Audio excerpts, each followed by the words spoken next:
intends to take to address the concerns raised by the affected residents. The member for Westlands, Honorable Timothy Wanyonyi, will also be seeking some explanations from the Cabinet Secretary on the reasons behind the depletion of rivers.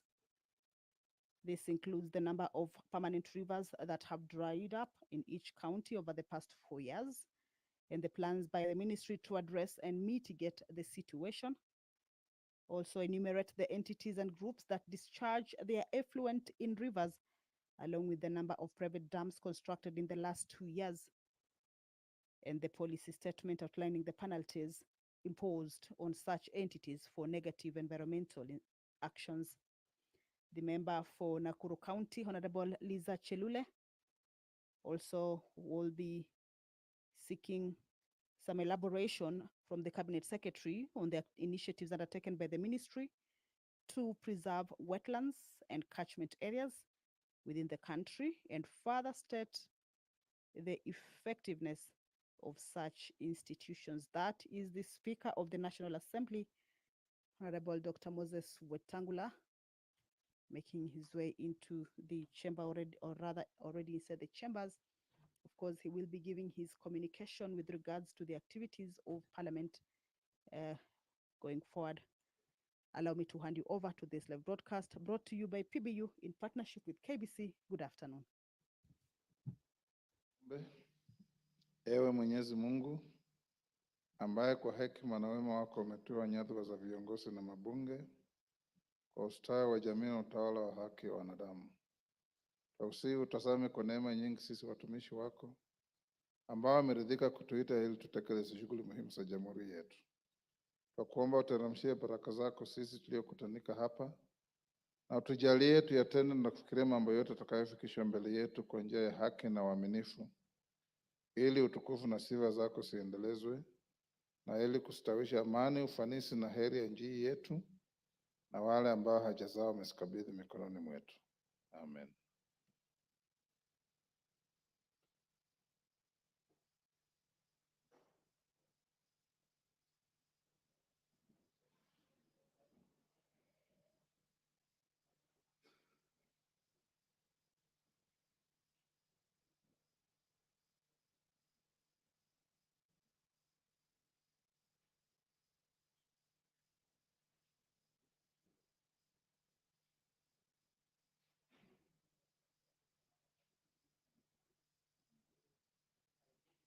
Sergeant, ring the quorum bell.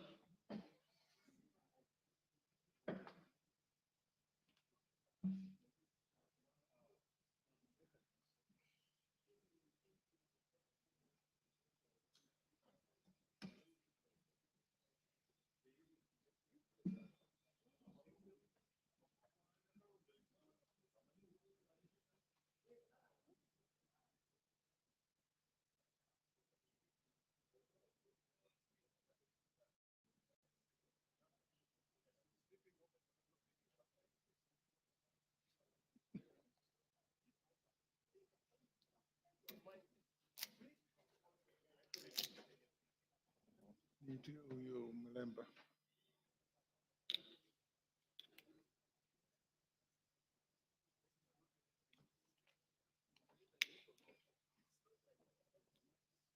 Mwalimu.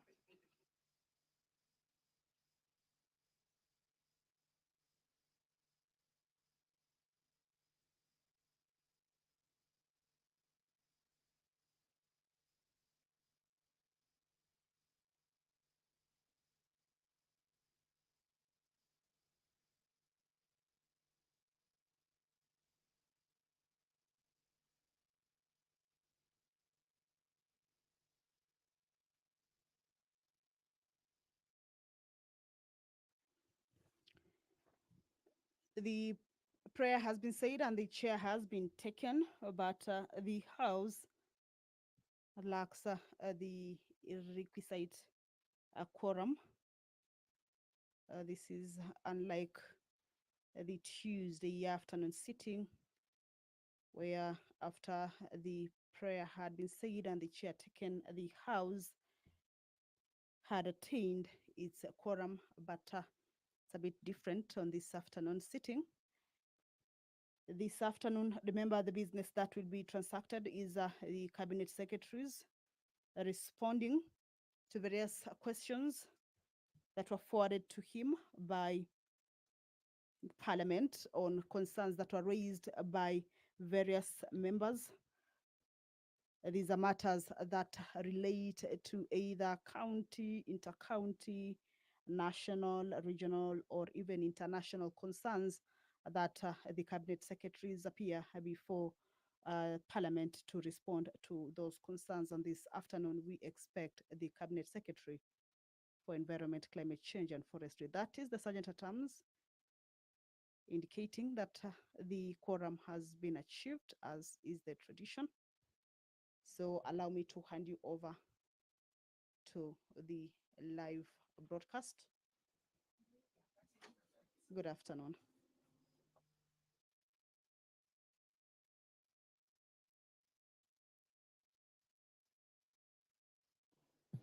Members, we now have quorum to transact business. Clerk. Order number 1, administration of oath. Order number 2, communication from the chair. Order number 3, messages. I have a communication. Okay. Thank you. Honorable members, I have a short communication on the public participation program on the special motion for the removal from office by impeachment of His Excellency, the Deputy President of the Republic of Kenya.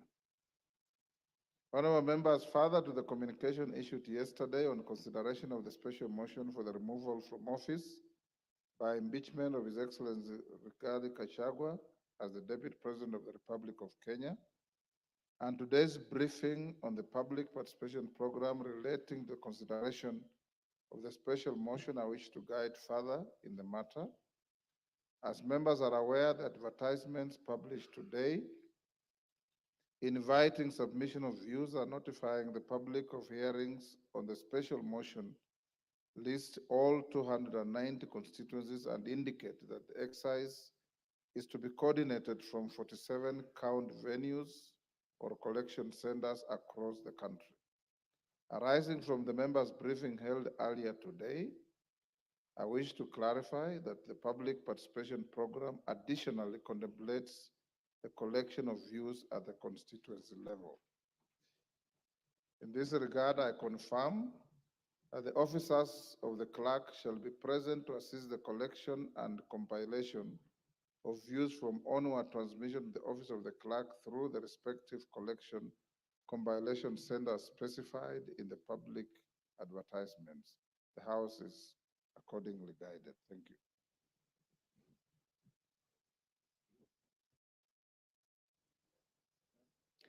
Order number 3, messages. Order number 4, petitions. Order number 5, papers. Majority Leader.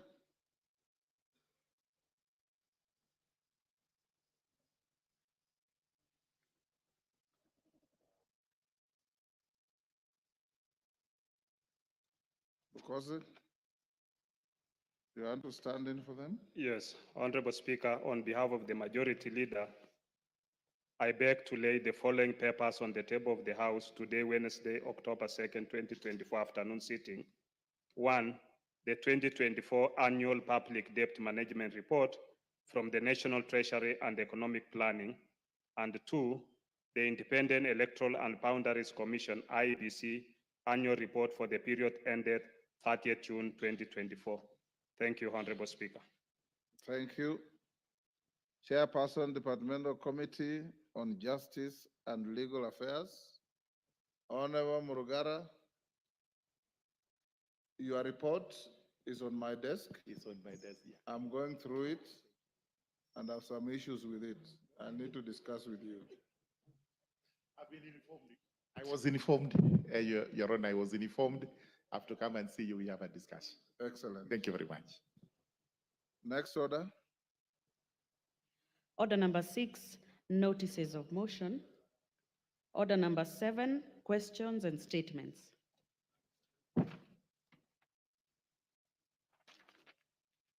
Honorable members,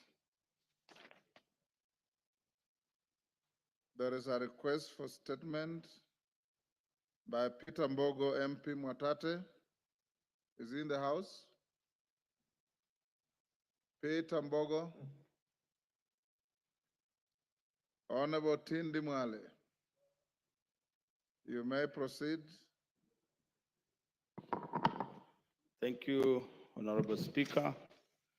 Honorable Speaker, pursuant to the provisions of Standing Order 44-2C, I rise to request for a statement from the chairperson of the Departmental Committee on Administration and Internal Security regarding the fight against drug trafficking in the country. Honorable Speaker, over the years, Kenya has been identified as a transit country for heroin trafficking, trafficked from Afghanistan and the Arabian Gulf to Europe and Americas and other parts of Africa. Presently, there is a huge domestic heroin and cocaine abuse problem, particularly in the coastal region. Despite concerted effort by the government, there have been reports of state and public officials facilitating the inland movement of heroin and other drugs, as well as the activities of certain organized crime groups. A notable axis exists in Kenya between heroin trafficking and other crimes, such as corruption, human smuggling, armed trafficking, and poaching. The country also remains a transshipment point for the global cocaine trade. Reports indicate that upon arrival in Kenya, cocaine is shipped onwards to Ethiopia, Tanzania, Somalia, both for consumption and onward trade. It is noted that Kenya's cocaine trafficking market is attributed to limited maritime enforcement capabilities and hampered drug interception, as well as involvement of law enforcement officers who have been identified as the primary organizers and facilitators of cocaine distribution and retail sale within the country. Honorable Speaker, it is against this background that I request for a statement from the chairperson of the Departmental Committee on Administration and Internal Security to appraise the House on the following. Roman 1, the number of users of hard drugs in the country registered by National Authority for the Campaign Against Drug Abuse, NACADA, with specific focus on heroin and cocaine. Roman 2, the reported involvement of the law enforcement officers, especially Kenya Police and the National Intelligence Service, in facilitating cocaine transit, distributing, and sale in the country. And 3, Roman 3, the status of the war against drug abuse, including an enumeration of rehabilitation programs for persons affected by drug abuse, majority of whom are the youth. I thank you, Honorable Speaker. Thank you, Honorable Tindi Mwale. Chairman, Administration and Internal Security, Tongoyo. Yes, Rindikiri, I am a member of the committee. No, Mr. Chairman, I just wanted to say something to it. Yes. Go ahead.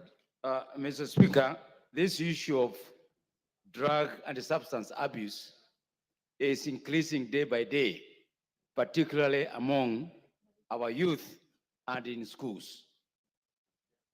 Honorable Mwale has brought it at the right time, and I think it's a serious problem, and this needs to be fast-tracked.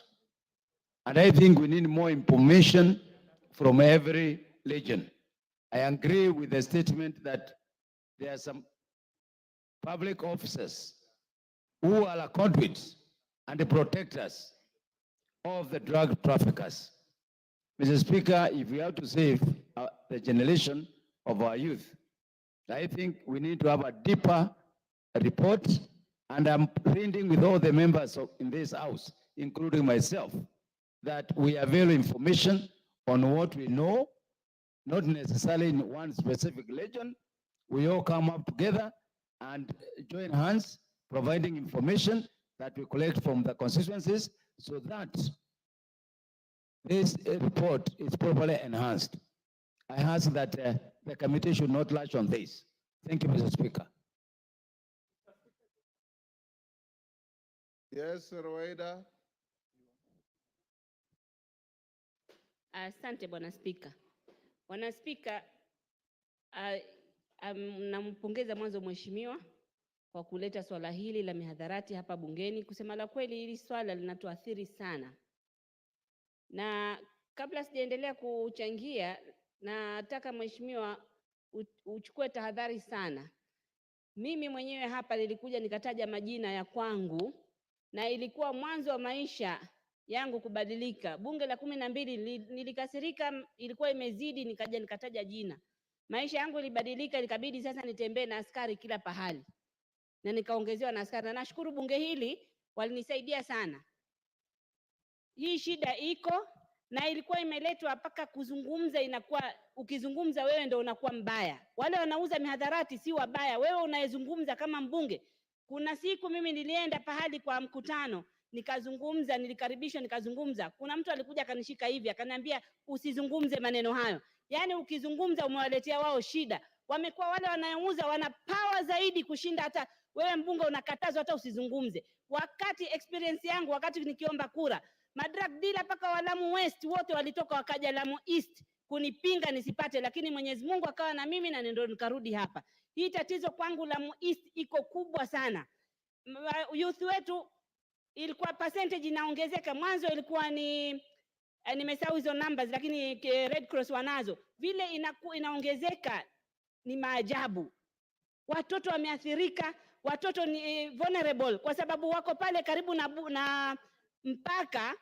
Wale wakitumika vibaya itaanza kuleta hatari sana. Kwa hivyo jambo hili la mihadharati, mimi nataka pia kama ni waziri anakuja na mimi nije nichangie hapo.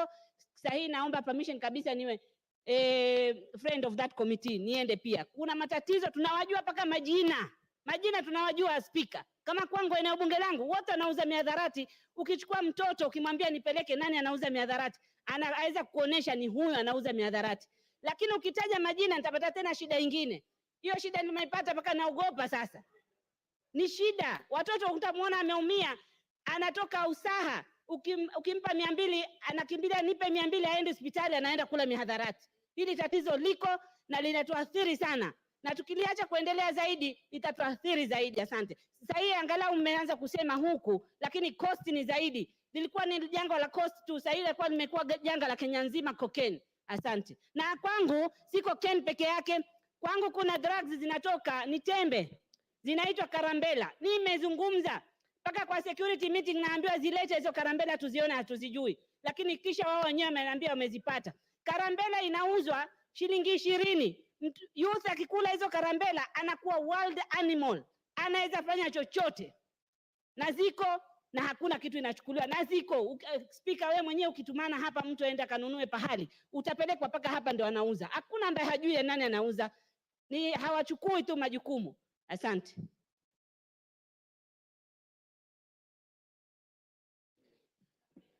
Mr. Speaker, thank you for the opportunity. And I think cost, yes, suffers a disproportionately higher percentage of users, but cities like Nairobi are also suffering. And Mr. Speaker, as this request for statement goes to the committee, I'm hoping that the committee will apply itself on 2 very critical issues. One, on the role of NACADA. Mr. Speaker, NACADA in its current form and state cannot deal with the drug issue in this country.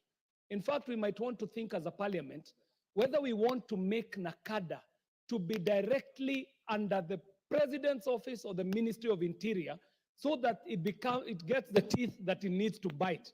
because the elements that are needed, NACADA is under Minister of Interior. in agreement, Mr. Speaker, Yes, you didn't let me prosecute. yes. It is not fully there because, Mr. Speaker, there are some functions of NACADA that have been taken up and put in county governments. And what is happening is that the revenue that counties are looking for is encouraging them to open as many bars as possible. And these bars, not only is alcohol being consumed there, but these bars are also the places where drugs are being trafficked through. So NACADA now ends up suffering the problem of not having resources to undertake the war against drugs, but the counties on the other side are also licensing too many bars, even close to schools, close to hospitals, residential areas, and so on. The second issue, Mr. Speaker, is that when the issue of drugs was brought to this parliament, you are a member of parliament, Mr. Speaker, and I do remember the former minister, Minister Saitoti, and the issues that were prosecuted in this house. Mr. Speaker, we will need as a nation to move this war of drugs from fighting users to following the chain. From the user, there is a peddler. From the peddler, there is a dealer. From the dealer, there is the baron. From the baron, the international cartels. And these users would never get the drugs if these drugs never found their way into the territory of Kenya. So the problem is way higher up than this young man or woman that we're criminalizing as a user. The user is at the end of the chain. So as the committee is prosecuting this matter, let us also see what it is that we can do to upscale this fight from the level of the ground where we are criminalizing the user all the way to the peddler, to the dealer, to the baron, and see how then we can also arrest it using the international instruments that are available. Mr. Speaker, I thank you for this opportunity. Justice Kamei.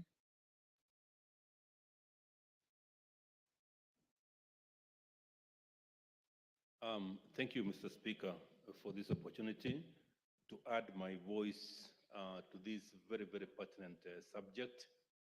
An issue that is threatening the generations of this country. Earlier on, Mr. Speaker, we used to think that it was a phenomenon of cities like Mombasa and Nairobi. The truth of the matter that right now is that this substance abuse has gone to rural areas like our constituencies. In my constituency, Mr. Speaker, there is something called Kutber. I don't know where it came from. Kuber. Something called Kuber. I don't know where it came from. That language does not even belong. It's called Kuber. Kuber. Kuber. K-U-B-E-R. I don't know where it came from. You see a young man putting it in his mouth. The next thing is a pale shadow of himself. It is spreading in so many schools, institutions, Mr. Speaker, and it is threatening the generations of this country. Mr. Speaker, I want us as Parliament to apply ourselves fully to this issue and not to leave it to the Ministry of Interior alone and not leave it to NACADA alone. Mr. Speaker, I support. Thank you. Yes, Ounda. Honorable Speaker, thanks a lot for my colleague, Mheshimiwa Tindi Mwale, for bringing this matter. But I think it's being too elitist to only consider this imported and high-value drugs. Honorable Speaker, where we come from, we have the maintenance of bang, sativa, whatever it's called, bang. And Honorable Speaker, I'm the first called cannabis sativa. Cannabis sativa. I'm most unfortunate because I border Uganda. And what happens, nowadays the growing is being done in Uganda and Funila constituency, particularly the border point at Bukwamba and part of Sigalame is the entry point to Kenya. And Honorable Speaker, I will shock you beyond belief that actually the people who are growing bang in Uganda and transport and the peddling through across Kenya to come to Nairobi are actually the policemen. They are the policemen. And we have raised this issue continuously. I even raised it with the county commander. Are you saying Kenyan policemen? Yes, Kenyan policemen. Uganda? Yes, they cross over to Uganda and grow bang and bring and they make sure they supervise the border point because Apora's border point through Mulwanda, Sigalame, and Bukwamba, and actually transport it and they escort it all the way, Honorable Speaker, to here Nairobi. You can see how deep rooted this menace is, how well it is supported and protected by the security forces. And that's why we want to ask the committee, and it's good has been directed to the Committee of Internal Security. They really need to rein on their police force and all security apparatus in this country. Yes, they make a lot of money from it, much more than they make from their salaries and allowances. But you cannot do that at the expense of the young people in this country. Honorable Speaker, if you go to most schools in Western Kenya, when you look at the boys and the girls, even the girls are becoming notorious. They look like zombies. We are even worried. We used to laugh that people from Mount Kenya region and central, their classrooms, kindergarten classrooms were empty. Probably the next few years to come in Western Kenya, also the classrooms are going to be empty because the boys are not doing the work they're supposed to do. Women are complaining all over, Honorable Speaker. We ask you for your assistance to solve this menace so that we can continue to reproduce, because we need more numbers to take over our position as we grow old. Thank you, Honorable Speaker. Honorable Katana. Asante Bwana Spika. Swala la mihadarati ni swala nyeti sana. Bwana Spika, zamani madawa ya kulevya yalikuwa yanapatikana mijini, lakini kufikia sasa yameingia mpaka mashinani, na wanaumia zaidi ni watoto wa shule. Bwana Spika, watoto wetu siku hizi wameanza kujiua kwa sababu wakikula madawa ya kulevya kufikiria kwao kunakuwa ni duni. Tujiulize swala moja Bwana Spika. Kenya hatuna shamba la cocaine wala hatuna shamba la heroin. Haya madawa yote ya kulevya yanatoka nje. Ni wapi ambapo kuna ulegevu ambapo inaruhusu madawa haya kuingia katika nchini? Kama vile ndugu yangu amesema, kuna baadhi ya vitengo vya usalama ambao wanajua ni kina nani wanaleta mihadarati, wanajua ni kina nani wanauza mihadarati, lakini watu hawa hawawezi kushikwa kwa sababu wanalindwa na wanalipa baadhi ya polisi wetu ili waweze kuwalinda waendelee na biashara yao haramu. Ni wakati mwafaka Bwana Spika, kama taifa sisi sote bila kulaumu mtu yoyote tujitolee kama Wakenya kusema kwamba swala la mihadarati ni lazima liharamishwe katika nchi yetu kwa sababu linahatarisha usalama wa kitaifa. Asante Bwana Spika kwa kunipatia nafasi. Bwana Katana, tayari limeharamishwa. Is unlawful to be found with drugs. Bwana Spika, ndio tunasema vitengo vya usalama vimelegea. Ni lazima kwa sababu hatuna mashamba ya cocaine, hatuna mashamba ya heroin. Kule zinakotoka ni lazima waangalie kama zinakuja kwa njia ya meli ama kwa njia yoyote, mipaka yetu lazima ilindwe, tuhakikishe kwamba hakuna mihadarati inaingia katika taifa letu. Asante Bwana Spika. Benja will be the last. Thank you, Mr. Speaker. I want to thank the honorable member for bringing up this matter. Mr. Speaker, drugs are threatening to kill our whole generation, Mr. Speaker. Mr. Speaker, as the committee looks at this matter, I want to propose to them that the committee should look at who are the actors, Mr. Speaker, where are the failures in terms of enforcement, Mr. Speaker. And number three, Mr. Speaker, much more important, is we might accuse NACADA for not performing, but we must also look at the law that establishes NACADA, whether we can propose amendments to that law to give it more powers, more teeth, Mr. Speaker, so that they can be able to act accordingly, Mr. Speaker. So I support the statement. Chair Security, Owen Bayer.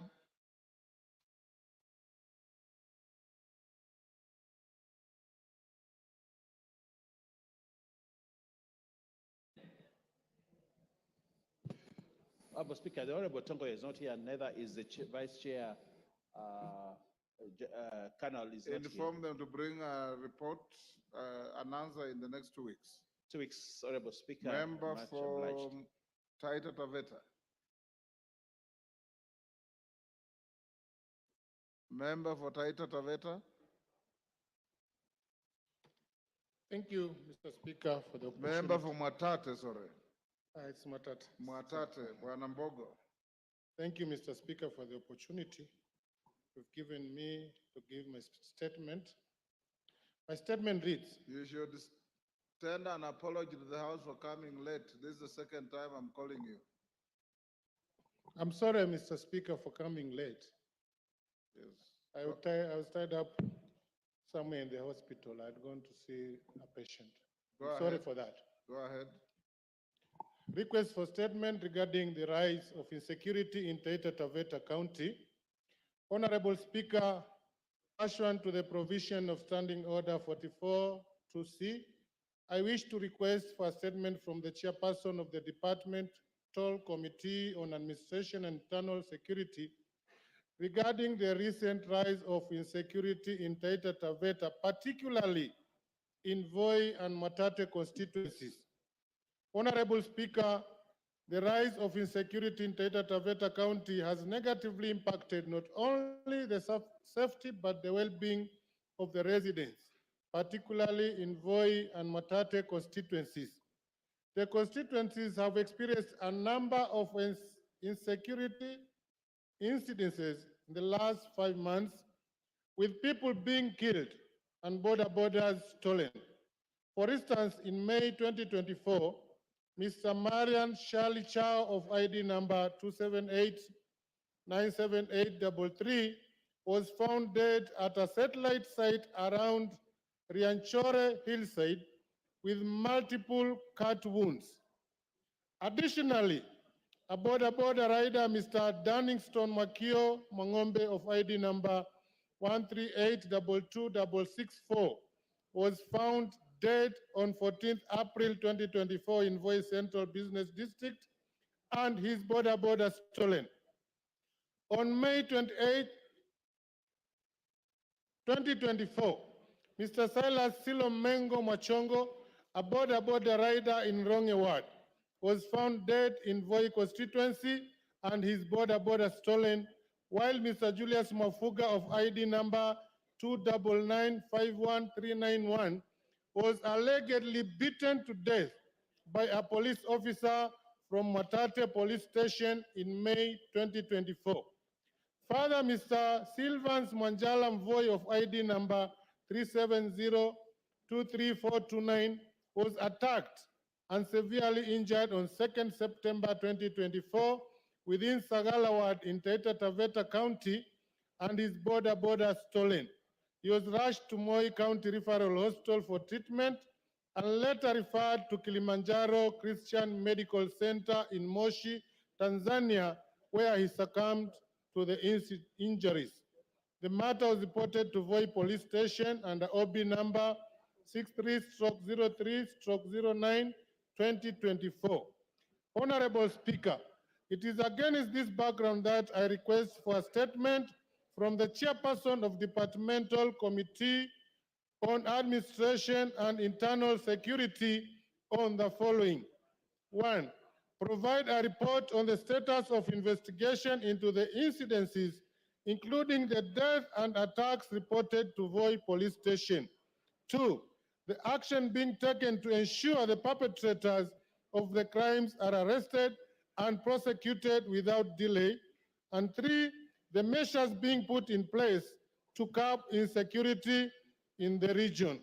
I thank you, Hon Speaker, on Peter Mbogo, MP Mwatate constituency. Thank you, Honorable Mbogo. Owen Baya, inform Tongoyo to bring a response in 2 weeks. Allow me to say something. Yes. This is the 4th statement, request of statement on insecurity in Taita Taveta that I have had. I remember Danson Mwashako raised it, and I think another member also raised it. It doesn't seem to go away. And I have had the mention somebody I know from Rongeju. And Honorable Speaker, I think we need to look at this just bringing of statements and stating facts the way they are without looking for a solution to the problem is making us act in vain. Probably, Honorable Speaker, you may need to give a direction that something be done, because a statement will be written, it will be brought here, it will be read, and no action is being done to ensure there is security in Taita Taveta. So, Honorable Speaker, even when we give these statements, some action needs to be done. And I don't know what direction you will give, but I have had my mother's relative having been killed. They will finish those people and they'll have no uncles left. So, Honorable Speaker, I think we need a much more robust action on the ground, whether you need to order those people there to sit down and review the security there and give us a report. Otherwise, somebody will sit at the headquarters, write a report, and tell us, yes, it happened, this day happened, this thing happened, and that is what it is, as it is, and it does not help to solve the problem. We would like to have a solution there, and this parliament can enforce the solution, I will speak. The next minister to appear before the House is likely to be security, so be ready to confront him with the questions, including insecurity in Mwatate.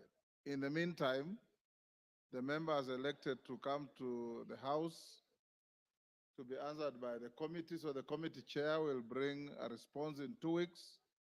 But Mr. Mbogo, Honorable Mbogo, I'll give you an opportunity when the minister comes for you to prosecute that concern.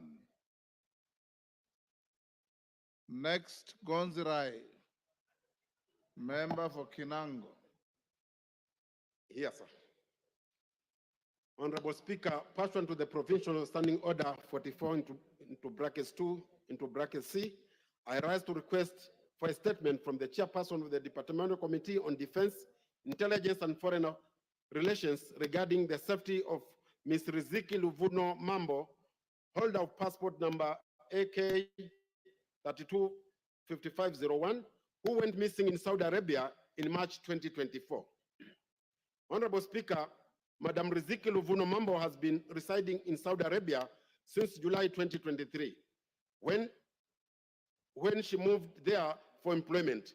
However, her family, with whom she maintained regular communication, claims to have lost contact with her on the 12th of March 2024, raising concerns about her safety and whereabouts.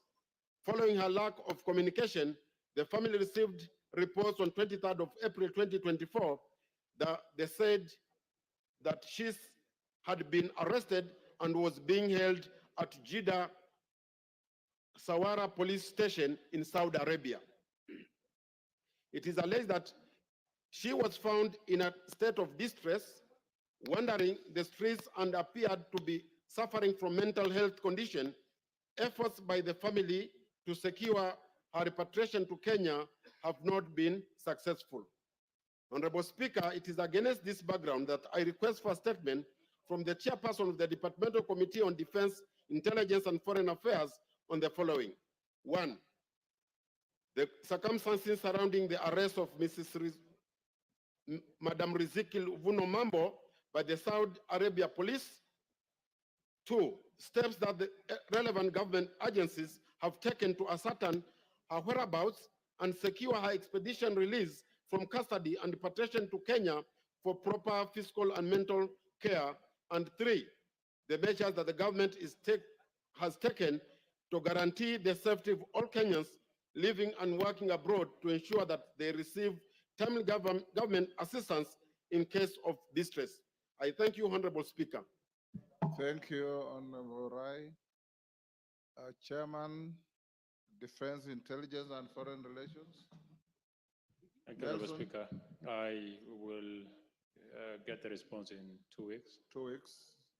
So that next order. Yes, Ondo. Honorable Speaker, and I request Honorable Mbaya to ask the Chairman of Health to pay attention. Please, can we get the attention of the Chairman of Departmental Committee of Health? Sir, Honorable Ondo is craving for your attention.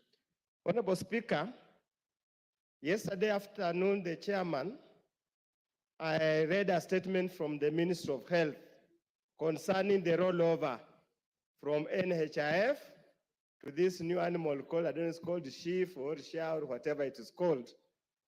And Honorable Speaker, since yesterday, I being one of them, and I'm sure many of our colleagues here will bear me witness, we have been inundated by so many calls from our constituents who are generally stranded in hospitals.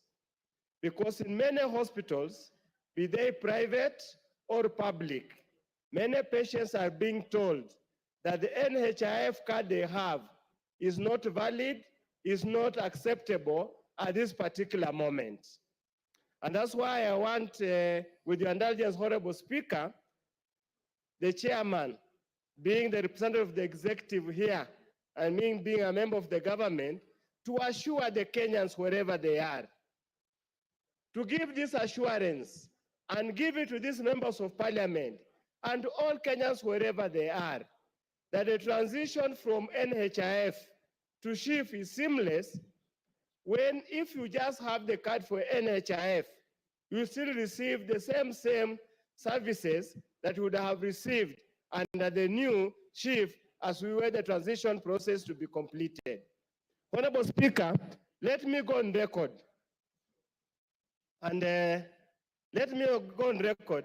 Again, somebody distracting the attention of the chairman. It seems he's extremely on high demand. Honorable Speaker, let me go on record. As we were coming in this afternoon session, one of my constituents called me. They had earlier booked to go for a spinal injury operation at Kenyatta University Teaching Referral Hospital. At the point of discharge today, they were told that the card they have is not valid, cannot be used. Luckily enough, and Honorable Speaker, my God is always with me whenever I walk. I bumped into the chair, and he was magnanimous enough to pick his call the CEO of the hospital, and that's how we have been able to intervene and save the situation. I'm just wondering, how many Kenyans have got access to Dr. Pukose? How many Kenyans can the CEO of any of this referral hospital pick their calls and listen to them? So we want him to give Kenyans an assurance that whichever any kind of those kind of issues arise, it must be seamless and very clear that you simply have to confirm you are a full paid up NHIF contributor and you will be attended to and discharged as per the existing agreement. I hope, Honorable Speaker, this will save the trouble and the pressure many members of parliament are going through at this particular time. For Dr. Bukose, what you have done today, may Almighty God increase the number of noises. Thank you, Honorable Speaker, and I want to thank Honorable Undo for being magnanimous enough to accept that we have been able to intervene and his patient will now be going home after the spinal surgery that was done at Kenyatta University, and we were able to call Dr. Dagane, who is the CEO, Kenyatta University, and intervened. Honorable members, for record purposes, as we speak today, 12,600,833 as per today, Kenyans have been transitioned to Social Health Insurance Fund. Out of that, those who are in NHIF are 9,640,523, and those who are newly registered are 2,900,323. This is the current figures. And the members, I can confirm that as you will find that messages are coming to your phone, where without you even having done anything, you are among those 9,600,000 that have been transitioned from NHIF to Social Health Insurance Fund through the system without you doing anything after they cleaned the system. The system initially had about 12 million Kenyans but about 3 million people do not exist in the Kenya National Registration Bureau. So it is only after cleaning the fingerprints that everybody, when you have your key in your ID, you'll find that now you don't need to take your fingerprints, because what the system they have now is that with your ID, they can access your fingerprints within the Kenya National Registration Bureau. I want to assure Kenyans outside there and the honorable members in this house that no Kenyan will be denied the services. I think the unfortunate information outside there is that it is the ministry is not doing enough, but I know they are trying their best. But we want the information to reach to every Kenyan that if you are a paid up member on the NHIF, you will automatically transition and your services will not be interrupted. So, and Honorable Unda is a witness, because when we called the CEO, Kenya personally gone to see the patient in that ward in bed 7. I think it was bed 7, bed 9 in the Jude ward. Yes, so he's personally gone to see the patient, and many of those within the hospitals, they should not worry about paid up members who are in the NHIF.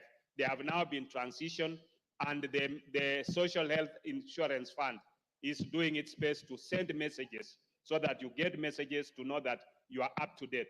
And they have also created an emergency line, which is a toll line, which they can be able to respond to any questions when you have challenges. We know this is a teething problem, but the ministry is up to its position to make sure that no Kenyan is denied services wherever they go and they are paid up members. Thank you, Honorable Speaker. Majority Leader, your Thursday statement.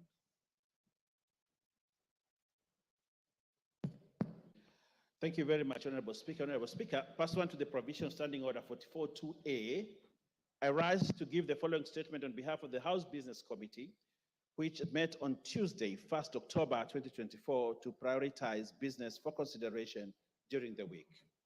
Honorable Speaker, as you are aware, this morning the House resolved to suspend its sittings of Thursday, 3rd October 2024, so as to allow administrative arrangements necessary to facilitate the program for public participation on the special motion for the removal from office by impeachment of His Excellency, the Honorable Rigathi Gachagua, Deputy President of the Republic of Kenya. Consequently, the House will reconvene on Tuesday morning. Honorable Speaker, with regards to business scheduled for Tuesday next week, members will note that the House will convene from 9 a.m. to commence consideration of the special motion on the proposed removal from office by impeachment of His Excellency Rigathi Gachagua, Deputy President of the Republic of Kenya. In line with the procedural motion passed by the House, it is expected that during the afternoon sitting, the House will sit until conclusion of the debate on the special motion. Honorable Speaker, in view of the foregoing, I urge members to be present and actively participate in this vital constitutional process. Your insights and contributions are critical, and together, Honorable Speaker, we can ensure that our deliberations reflect the collective wisdom, values, and aspirations of our society. Members, let us come together, not just as legislators, but as stewards of integrity and future of our motherland. A robust discussion will allow us to consider various perspectives, ensuring that our final decisions are well informed and representative of the views of our constituents. As representatives of the people, It is our solemn duty to engage in discussions that uphold justice, equality, and the democratic principles that define us. Notably, Honorable Speaker, this matter transcends party lines and speaks to our commitment to good governance, accountability, and fidelity to the Constitution and the rule of law. Indeed, as the Indian author and philanthropist Rohin Nilekani once said, we cannot be mere consumers of good governance. We must be participants and we must be co-creators of good governance. I end the quote.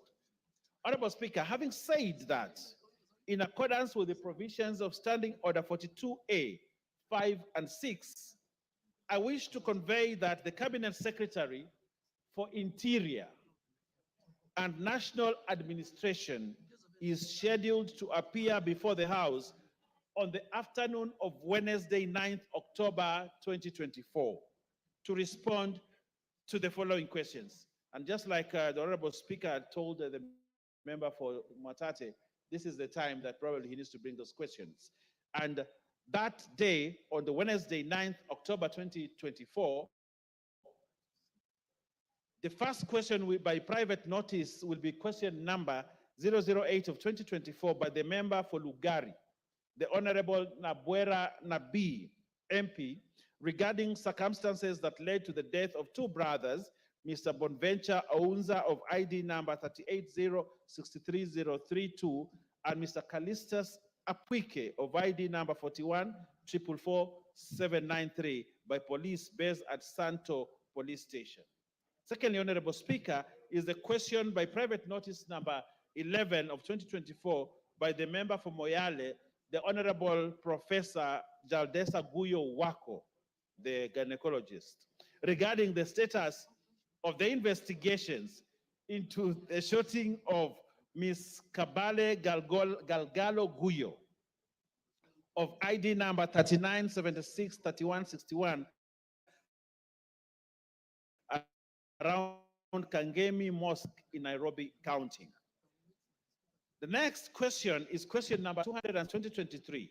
This is the 2023 question. Speaker, by Samis, Honorable Just Lokut, regarding staffing of births and registration offices in Laisamis and Loyangalani sub-counties. Question number 02 of 2023 by the member for Matungu, Honorable Oscar Peter Nabulindo, MP, regarding the surge in cases of livestock theft in the Western region and in particular Matungu constituency. Another question number 3 of Kinang, Honorable Gonzi, right? I saw village in Kwale County. Question number 5 of 2024 by the member for Bahati, the Honorable Irene Joki MP, regarding the replacement of the vehicle with registration plate number GKB 340J assigned to Deputy County Commissioner for Nakuru North Sub-County.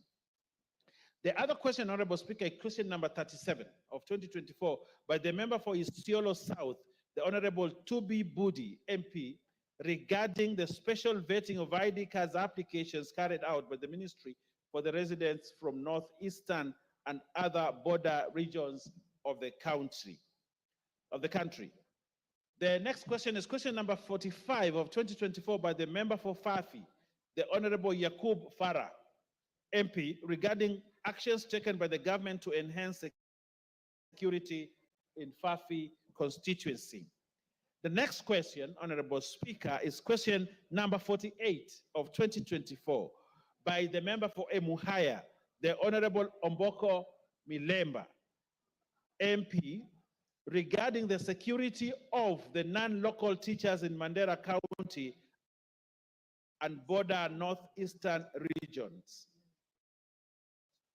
Again, on the cards, Honorable Speaker, is question number 050 of 2024 by member for Kilome, the Honorable Thaddeus Zambia, MP, regarding the criteria for gazettement of the Nzai sublocation in Makueni constituency. Honorable Speaker, next is the question number 59, 2024, by the nominated member Hon Irene Mayaka, MP, regarding statistics of fully operational gender desk equipment in police stations in the country to deal with gender-based violence in the country. Again, Honorable Speaker, there's a question number 123 of 2024 by the member for Yatta, the Honorable Robert Basil, MP, regarding the omission of Yatta Sub-County Administrative Unit from the Gazette number 1766 of 14 February 2024. I'm coming to the end, Honorable Speaker, and the second to last question is question number 124 of 2024 by the member for Kiambu, the Honorable Mashua Waithaka,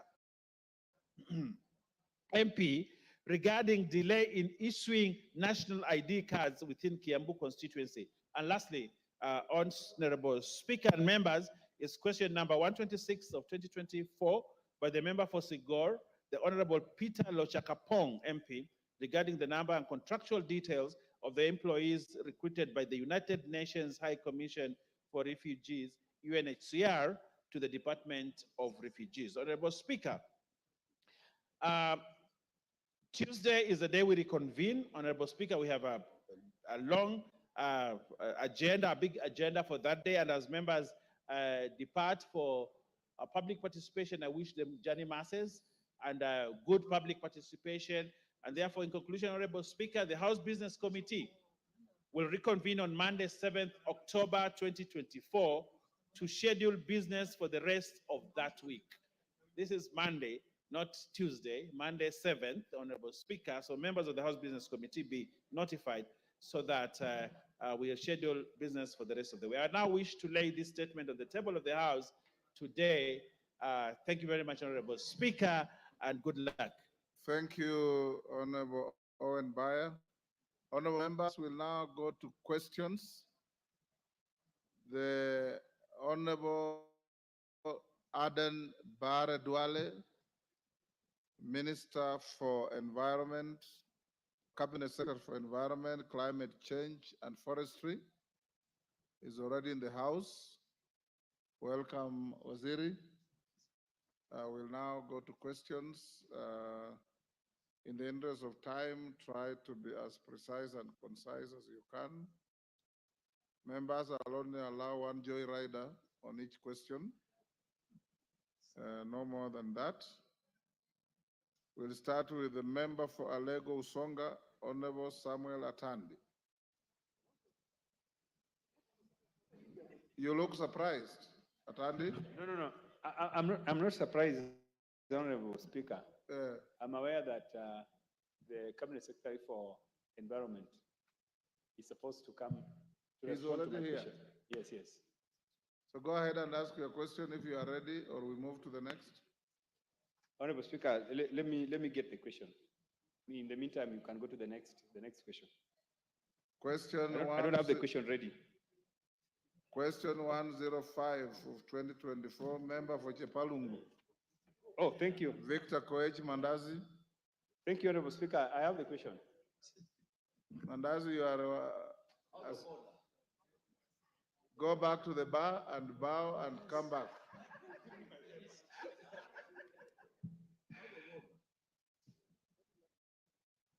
Honorable Speaker, I'm ready. Go ahead, Honorable Atandi. Thank you, Honorable Speaker. Honorable Speaker, my question is number 304 of 2023. Yes. And the question is, one, could the Cabinet Secretary explain why National Environment Management Authority, NEMA, issued a license for the construction of residential properties along Odaya Road, Kileleshwa on LR number 33734/338, despite the potential environmental impact caused by the developer. Number two, state why NEMA permitted the construction of the said building to proceed without public participation. Number three, explain why the developer has been able to continue constructing the said illegal structures even after repeated requests and petitions from concerned residents. Thank you, Honorable Speaker.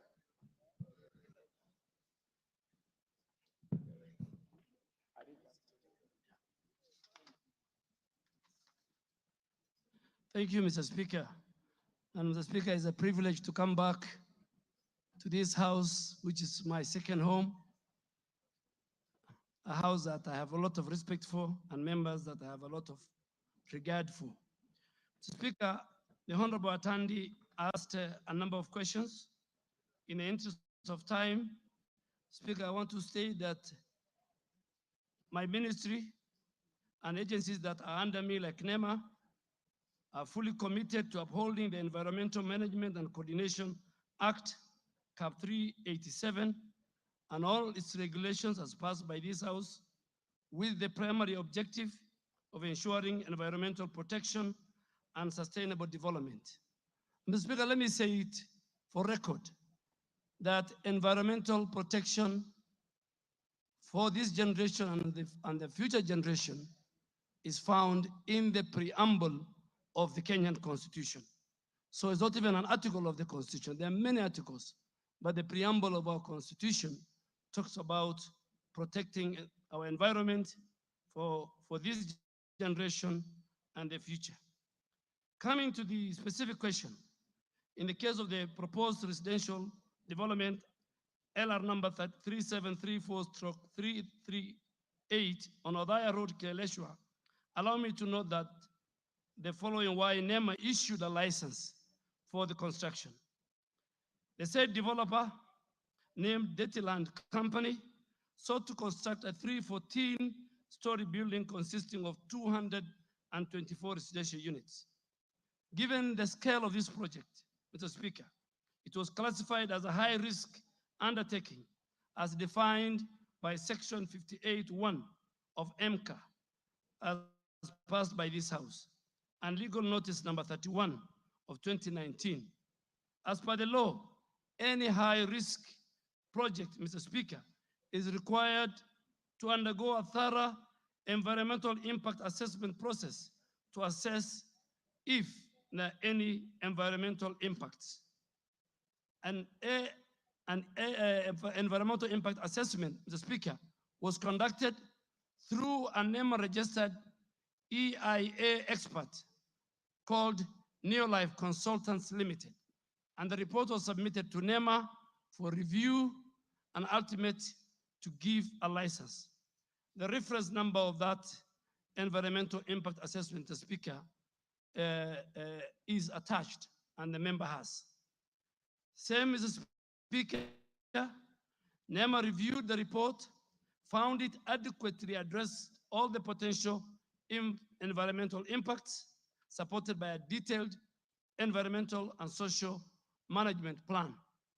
The Nairobi City County, Mr. Speaker, or the Nairobi City County government approved the same development plan, and then NEMA issued the environmental impact license number NEMA EAA PSL 8261 on 7th July 2020 with conditions of sustainable development and sound environmental management of the proposed project, which to date NEMA, under its obligation, does continuous monitoring. Honorable Speaker, in conclusion, I wish to affirm the Ministry's dedication to safeguarding the environment while balancing the need for sustainable development that contributes to Kenya's economic growth, socioeconomic growth. Our action remains aligned with both the national and international environmental standards. Honorable Speaker, the second question that the member have asked my good friend Honorable Atandi would state the reasons why NEMA permitted the construction of the said building to proceed without public participation. Honorable Speaker, on the onset, allow me to know that public participation is a critical and a principle in our Constitution. It is also very integral part of any environmental impact process, assessment process, as mandated by Section 59 and Section 60 of the Environmental Management and Coordination Act, and above all, Regulations 19 of the Environmental Impact Assessment and Environmental Assessment Regulation 2003, passed by this August House. For this project, I wish to confirm public participation, Mr. Speaker, was conducted as follows, and it's there in the documents that I've provided to the House and to the member. Member dispatched copies of the Environmental Impact Assessment report to 9 lead agencies on the 4th of March 2019 for sectoral review and comments as required by Article 20 of the Environmental Impact Assessment Regulations. These entities include the Ministry of Environment ourselves, the County Physical Planning of Nairobi, the Water Resource Authority, Kenya Urban Authority, Roads Authority, National Land Commission, Public Health Office of officials of Nairobi County, Nairobi City Water and Sewerage Company, and finally Nairobi County Director of Environment. NEMA also, Mr. Speaker, had issued a proponent with a notice of publication on the 1st of March 2019 to invite the public to make oral or written comments on the Environmental Impact Assessment Study report. It was captured in all the daily papers. In the Star on Wednesday, 13th March 2019,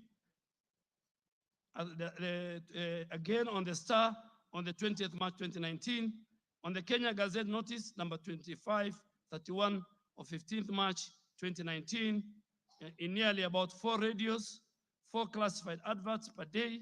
NEMA received again varied public comments as detailed in the attached.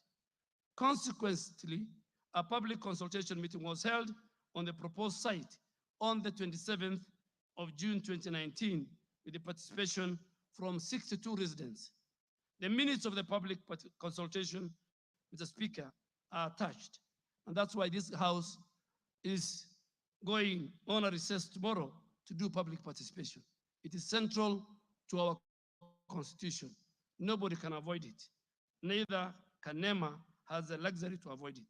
A major concern raised by the residents was conformity to zoning policy of the area and the number of floors, connection to the sewer. All these were addressed, Mr. Speaker. Mr. Speaker, let me make it very clear as the new minister to this docket. Zoning, sewerage, all these are functions of the county government of Nairobi. And the Senate has a role to call the governor or his officials to the same. Speaker, in the view of that, I have just highlighted there was indeed meaningful public participation and information disclosure of the project. Question 3, Mr. Speaker, was why the developer has been able to continue constructing the said illegal structure even after repeated requests. Mr. Speaker, the construction has continued despite several petitions by some of the concerned residents. I am indeed aware that the residents have lodged petitions with NEMA and other government bodies. Residents were also advised to appeal for a tribunal independent evaluation on NEMA. Speaker, this House in its mandate in making laws and regulations has given the citizens recourse to appeal. If you are not happy with the NEMA decision, then you go to the NEMA Complaints Committee. If you are not happy, then you go to the independent environmental tribunal chaired by somebody of a standing of a judge of the High Court. And reputable institutions like Law Society of Kenya, Mr. Speaker, have their representation.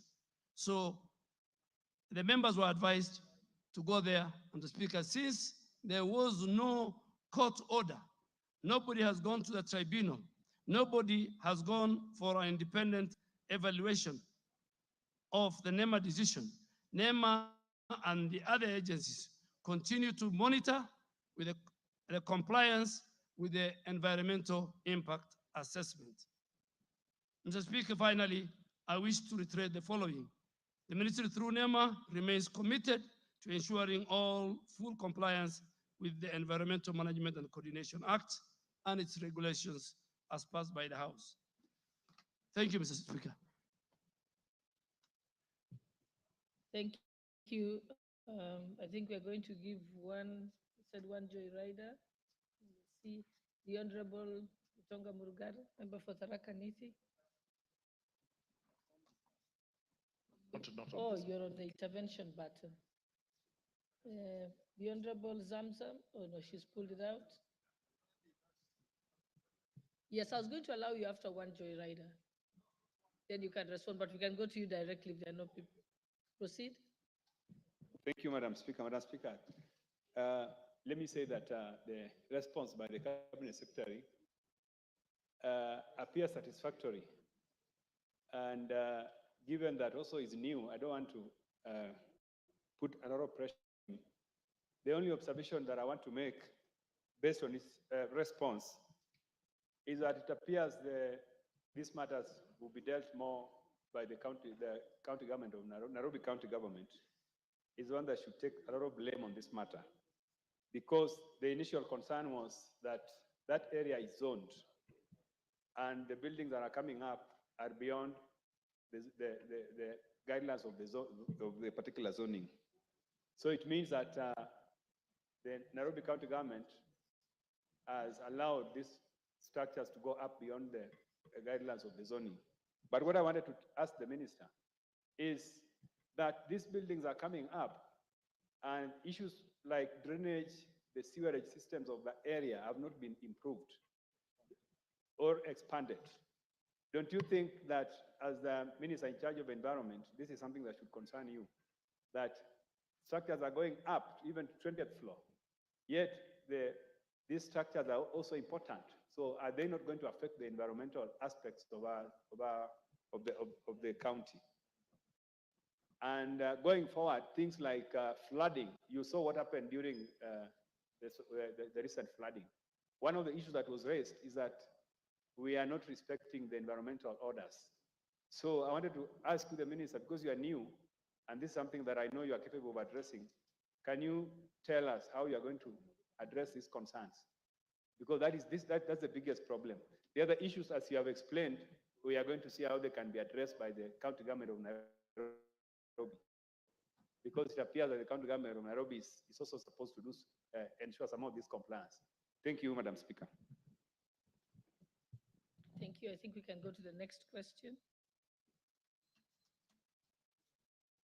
Honorable Luku, the time has gone up for that. Your member for Chabalungu, you may go to your question 105/2024. Yeah, thank you, Speaker. I would wish that the Cabinet Secretary before us today, I would like to read my question as follows. That could the Cabinet Secretary confirm the presence of Lalela Company Limited and Naraitoi Company Limited that are engaging in large-scale irrigation-based farming along Amalo River that is bordering Chepalungu constituency? Number two, confirm the allegation made by the residents of surrounding villages, including Chemengwa, Kinyanga, Kobalwa, Kosia, Kamosiro, Nogirwet, and Kamongil area that the said companies are engaging in cloud seeding activities, resulting in alterations to the local rainfall patterns, with some villages experiencing a complete lack of rain throughout the year, despite other areas of the constituency receiving rainfall. Number three, Speaker, state the steps that the ministry intends to take to address the concerns raised by the affected areas residents. Thank you, Speaker. Cabinet Secretary, may proceed. Thank you, Madam Deputy Speaker. Just to, if you allow me, Honorable Atandi has raised it. The Constitution and the people of Kenya in their wisdom, have allowed separation of powers between the two levels of government. Zoning, waste management, pollution, whether it's air, sound, is a function of counties. But I want to assure this House, now that I'm the Minister for Environment, we will not issue a license. We will be the ones. If we don't issue, nobody can build. And I want members to help us. and help the country. People are building flats that the people who live in those flats, in those residential areas, have no access to light, they have no access to fresh air, and you can imagine if you have young children, those children will not grow. I'm not a doctor, Dr. Pukose and the doctors who are sitting in this house and those who are listening will agree with me. But I have given NEMA strict instructions that is not going to be business as usual. On Honorable Koet, Madam Deputy Speaker, I want to confirm that there is the existence of these two companies, one in Narok West constituency, bordering Chapalungu constituency. And I also wish to confirm that these companies practice large-scale farming using irrigation. The second question, Madam Speaker, was to confirm the allegations made by the residents of those 5 or 6 villages that the said companies are engaged in something called cloud seeding. Madam Speaker, on the second question, if you allow me, let me, they're engaged in cloud seeding. Before I proceed, let me try to respond to this question and allow me briefly to explain to the House what cloud seeding is all about. Cloud seeding is where weather modification technique that changes the amount or the type of precipitation from the clouds in terms of rain.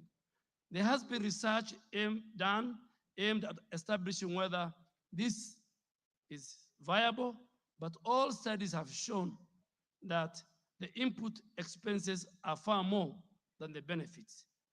Madam Speaker, the ministry is not aware through our meteorological department that such entities are engaging in cloud seeding activities within the said locality. On the alteration of rain patterns in the area of interest, Madam Deputy Speaker, data available to us from the neighboring Longisa automatic station owned by Kenya Meteorological Department indicates that there has been an increase in the annual rainfall in that area totals as from 2018 to 2023, and I have attached the figure and the maps to this document, which I've shared with the members. Secondly, Madam Deputy Speaker, the member asked to allow me to highlight that what the ministry, through the meteorological department, has done. The meteorological department, the Kenya Meteorological Department, has recently installed automatic weather stations in Chapalungu constituency and all its environments. However, specific variability in the specific locations could not be established due to lack of data. Our ministry and our department will continue monitoring the data for analysis to draw adequate information. And I want to assure you, once we make a policy formulation, we will forward to address this issue, and we will not allow our communities to be aggrieved. Madam Speaker, the third question was the steps the ministry intends to take to address the concern raised by the affected residents. Honorable Madam Speaker, on the last question, allow me from the onset to commit and to state our commitment towards protecting the interests of our local communities. To this end, in addressing the concerns of the affected residents, I commit to do a follow-up with the Ministry of Water and its agency, the Water Resource Authority, to ascertain the abstraction of water from both River Amalo and River Nyangores, as mentioned, and we will report back to this House in very, very due course within 2 weeks. Further, going forward, we hope that by the enactment of the meteorological bill, which is before the House, the meteorological department will have the powers to regulate weather-related activities in the country. Thank you, Madam Speaker. Thank you. Before I allow one interjection and then the owner of the question to confirm whether he's satisfied with the answer by the Cabinet Secretary, allow me first to welcome very special guests who are seated in the Speaker's Gallery from Kisii County. Mr. Moega Onchweri, Mrs. Moega, Wakili Wycliffe Moega, and 4 Claire Ombati. I think I'll allow the Honorable Osoro, Sylvanus Osoro, to welcome them on behalf of the National Assembly. He will explain. Thank you very much, Honorable Speaker. Honorable Speaker, I had to make this very, very special request, which is again unprecedented in this House, to welcome very, very special guests to me, because Mr. Moenga Onchweri picked me from the streets and took me to school upon the demise of my parents. This is a very special guest to me. It's a very emotional thing to me, because when he actually came where somebody had given me a small casual job of welding after I had dropped out of school, he picked me and decided to take me to school, back to school, educated me until I finished. And ironically, I mean, one thing that is very special, Honorable Speaker, is that this is the first time that Mr. Moenga is stepping his feet in Parliament at 78 years old. And when I made a request to this House, Honorable Speaker, and to the leadership of this House, they agreed to have them sit there so that they see what we do in this House and to see their product. But again, on the flip side, Honorable Speaker, I got surprised today when I welcomed Mr. Moenga that he also knows the Honorable Member for Kisii County, the Honorable Doris Donya Aburi. He also educated Honorable Donya Aburi, because they actually happen to come from, they happen to come also from the same village. So he's a very, very special person.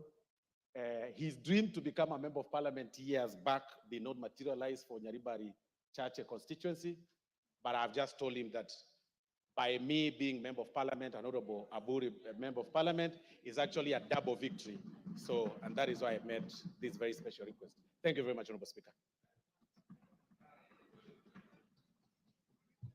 Okay, thank you. Yes, the Honorable Donya Davis will give you 3 minutes. Madam Speaker, the beauty of Samaritans. I'm always talkative, but when I look at them, today I'm very humble. I've eaten a lot of vegetables, because parents and Samaritans are the best thing that God can give. You can even attest, Honorable Soro, you can think he was reading the Bible. He's also come because the parents are there.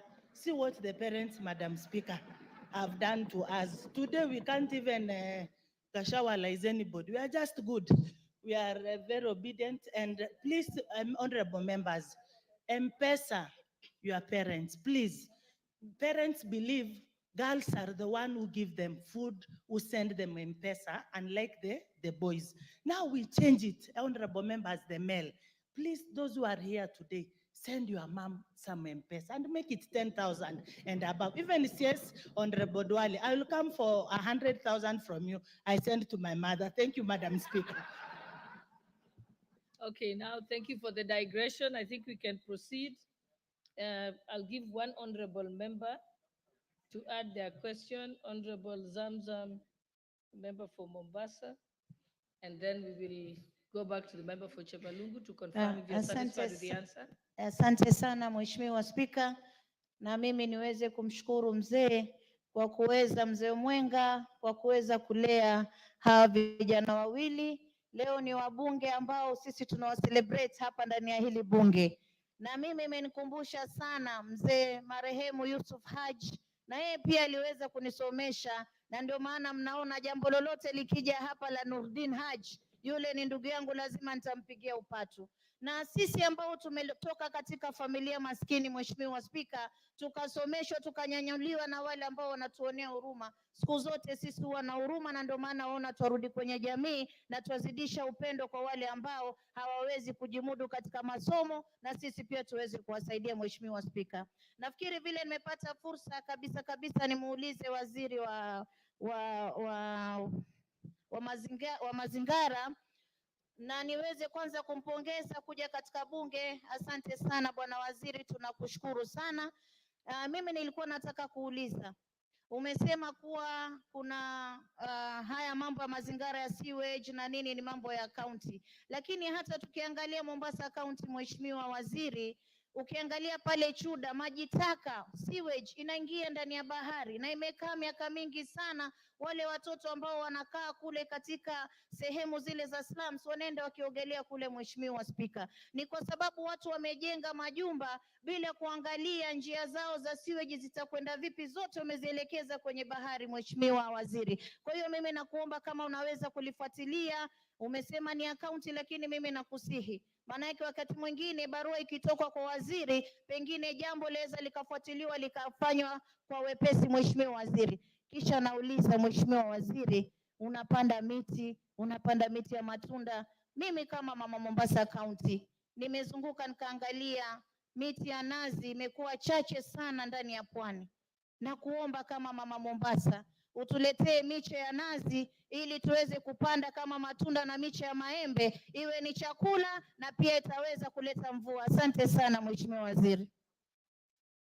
Before I allow the Cabinet Secretary to respond to her brief question, let me allow the member for Chapalungu. I think, Honorable Mugambi, I think the Speaker already ruled on this, that it will be one rider question and then back to the owner of the question.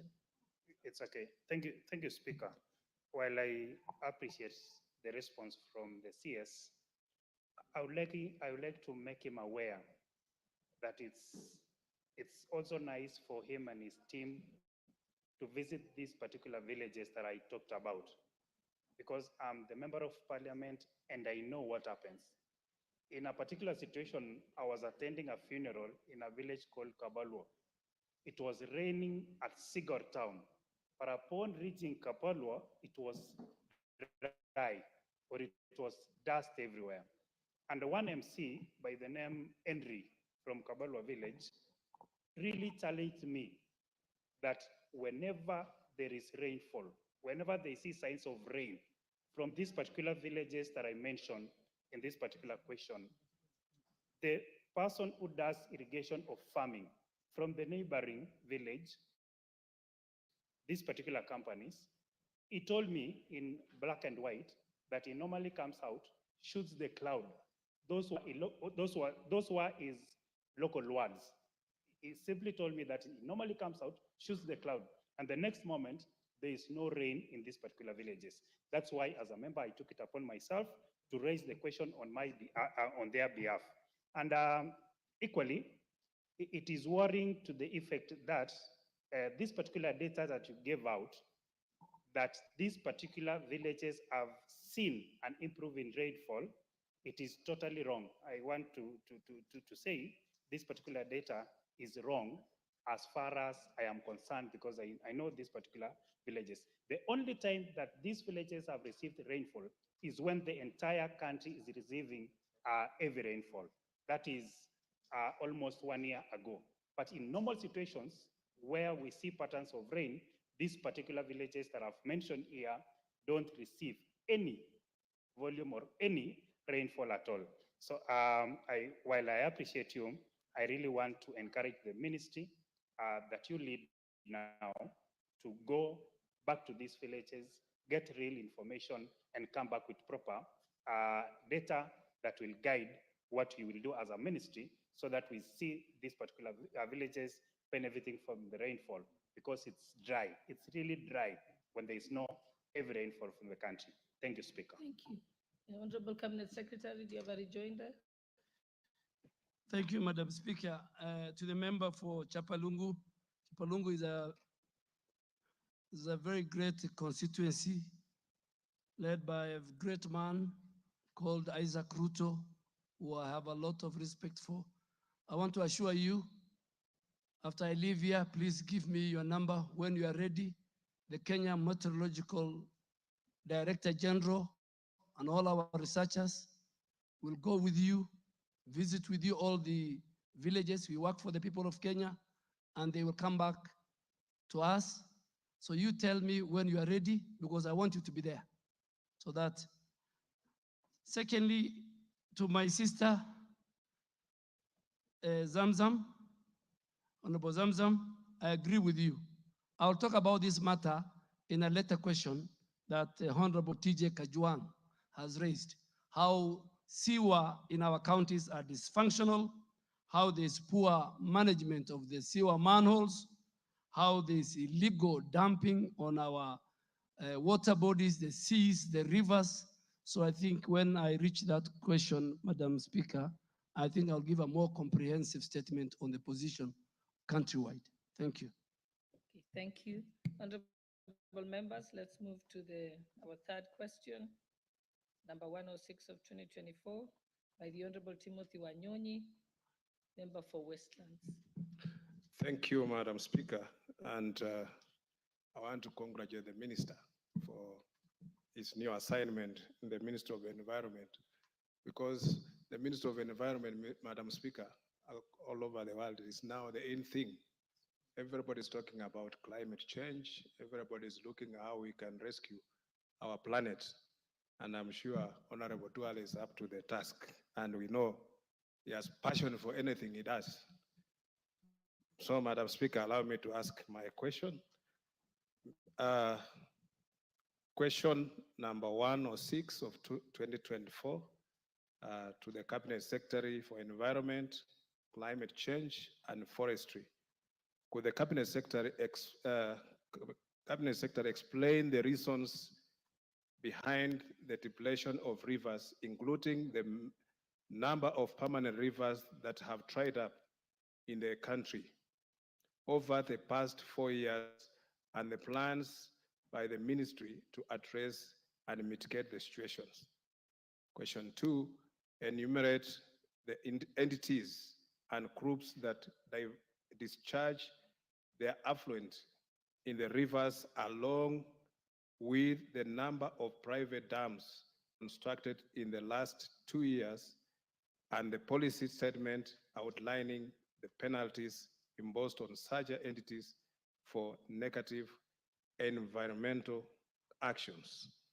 Number 3, disclose the policy statement allowing the cultivation and re-entry of communities into forested areas, specifying the regions and roadmap for such action and the acreage likely to be affected by the forest, by perforest.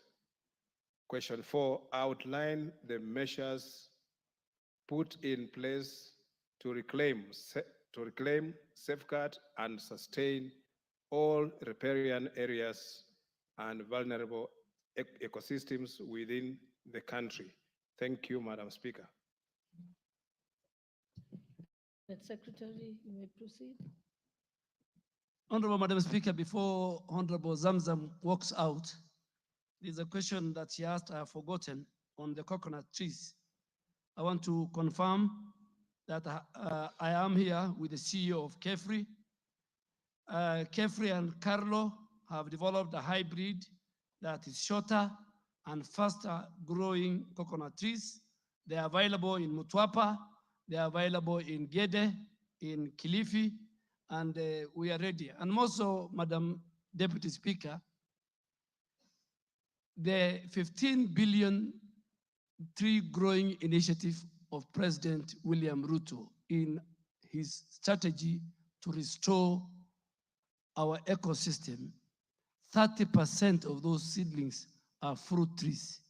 And I really want to ask members of parliament to help that strategy, take charge of the 30%, give to our rural women in our constituencies, our villages, and that will even first restore our ecosystem, our forest cover, and then help reduce poverty.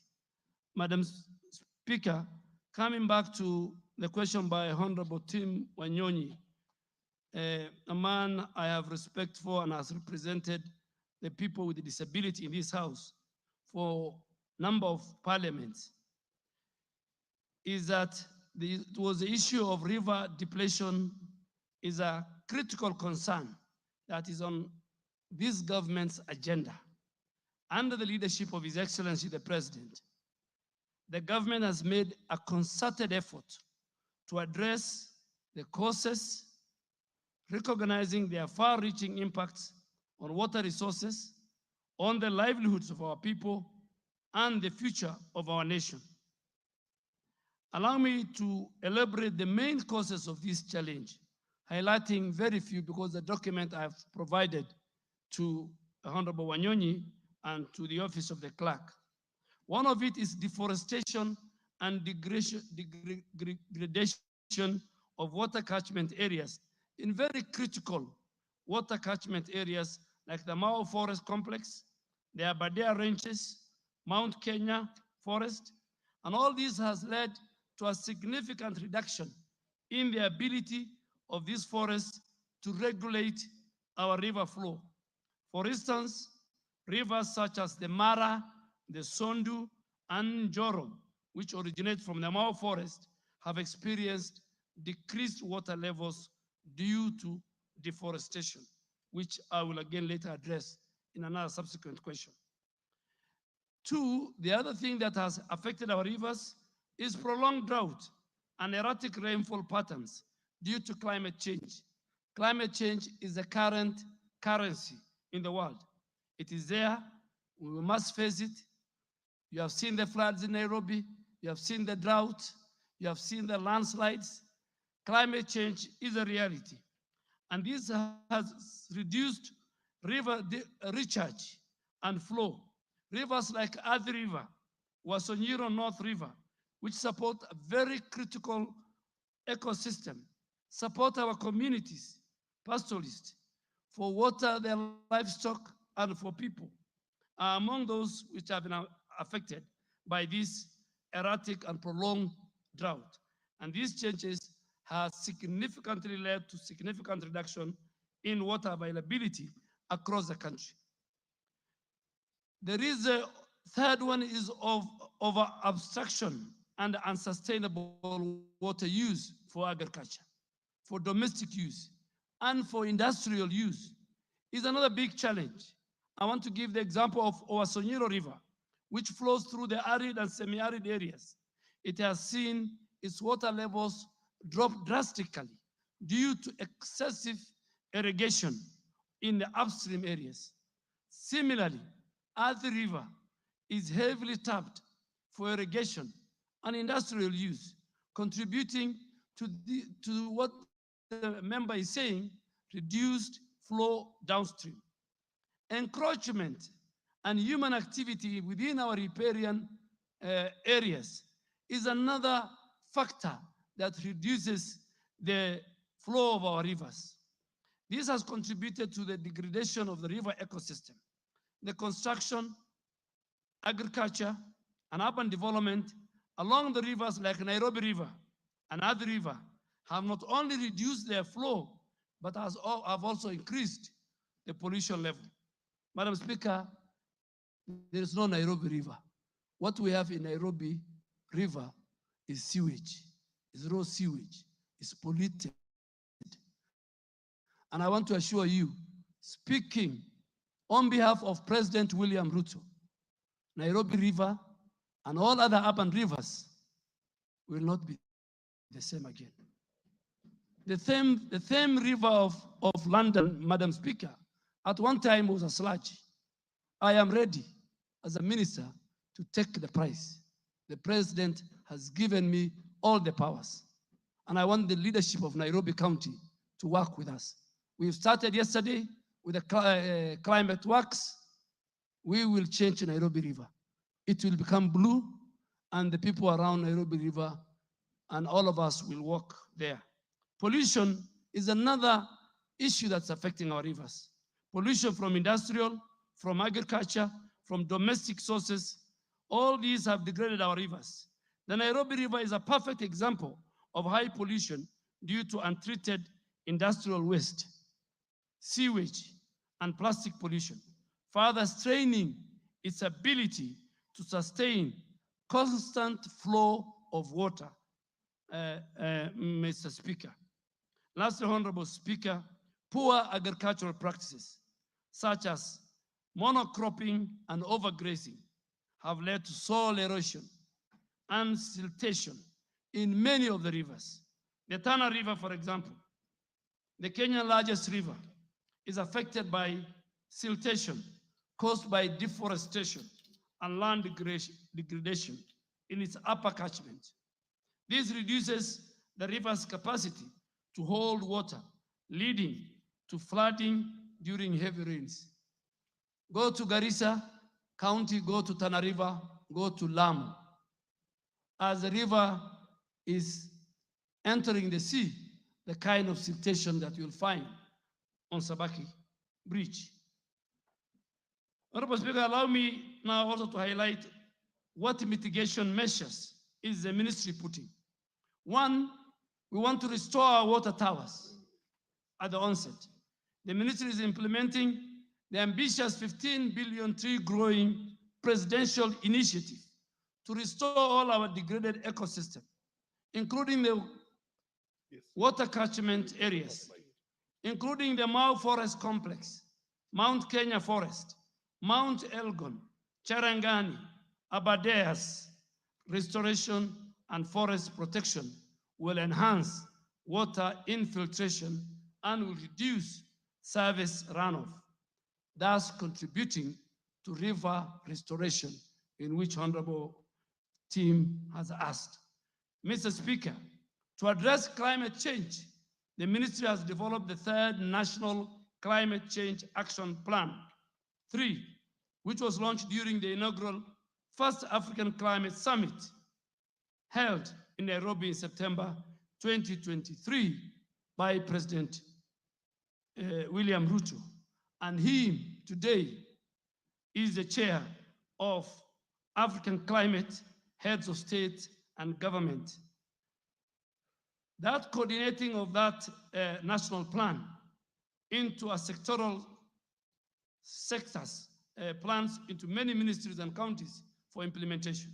For example, the Ministry of Agriculture is implementing what we call climate smart agriculture and other adaptation strategies to enhance water conservation.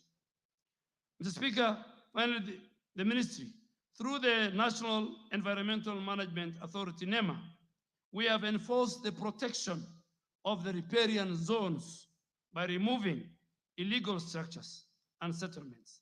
This effort is very critical in ensuring that the rivers have adequate space to flow and recharge naturally. For example, the riparian cleanup and protection campaign along Nairobi rivers are ongoing, and it has started yesterday with the 10,000 young people under the Climate Works program that's initiated by our government. In another month, we'll add about another 10,000. Nairobi will have 20,000. Then we go to the other 5 cities. And by December, 139,000 young people in all our 47 counties and constituencies will be engaged. It's not a choice. Climate change is real, and we must have clear policies for climate mitigation and adaptation as a country. Mr. Speaker,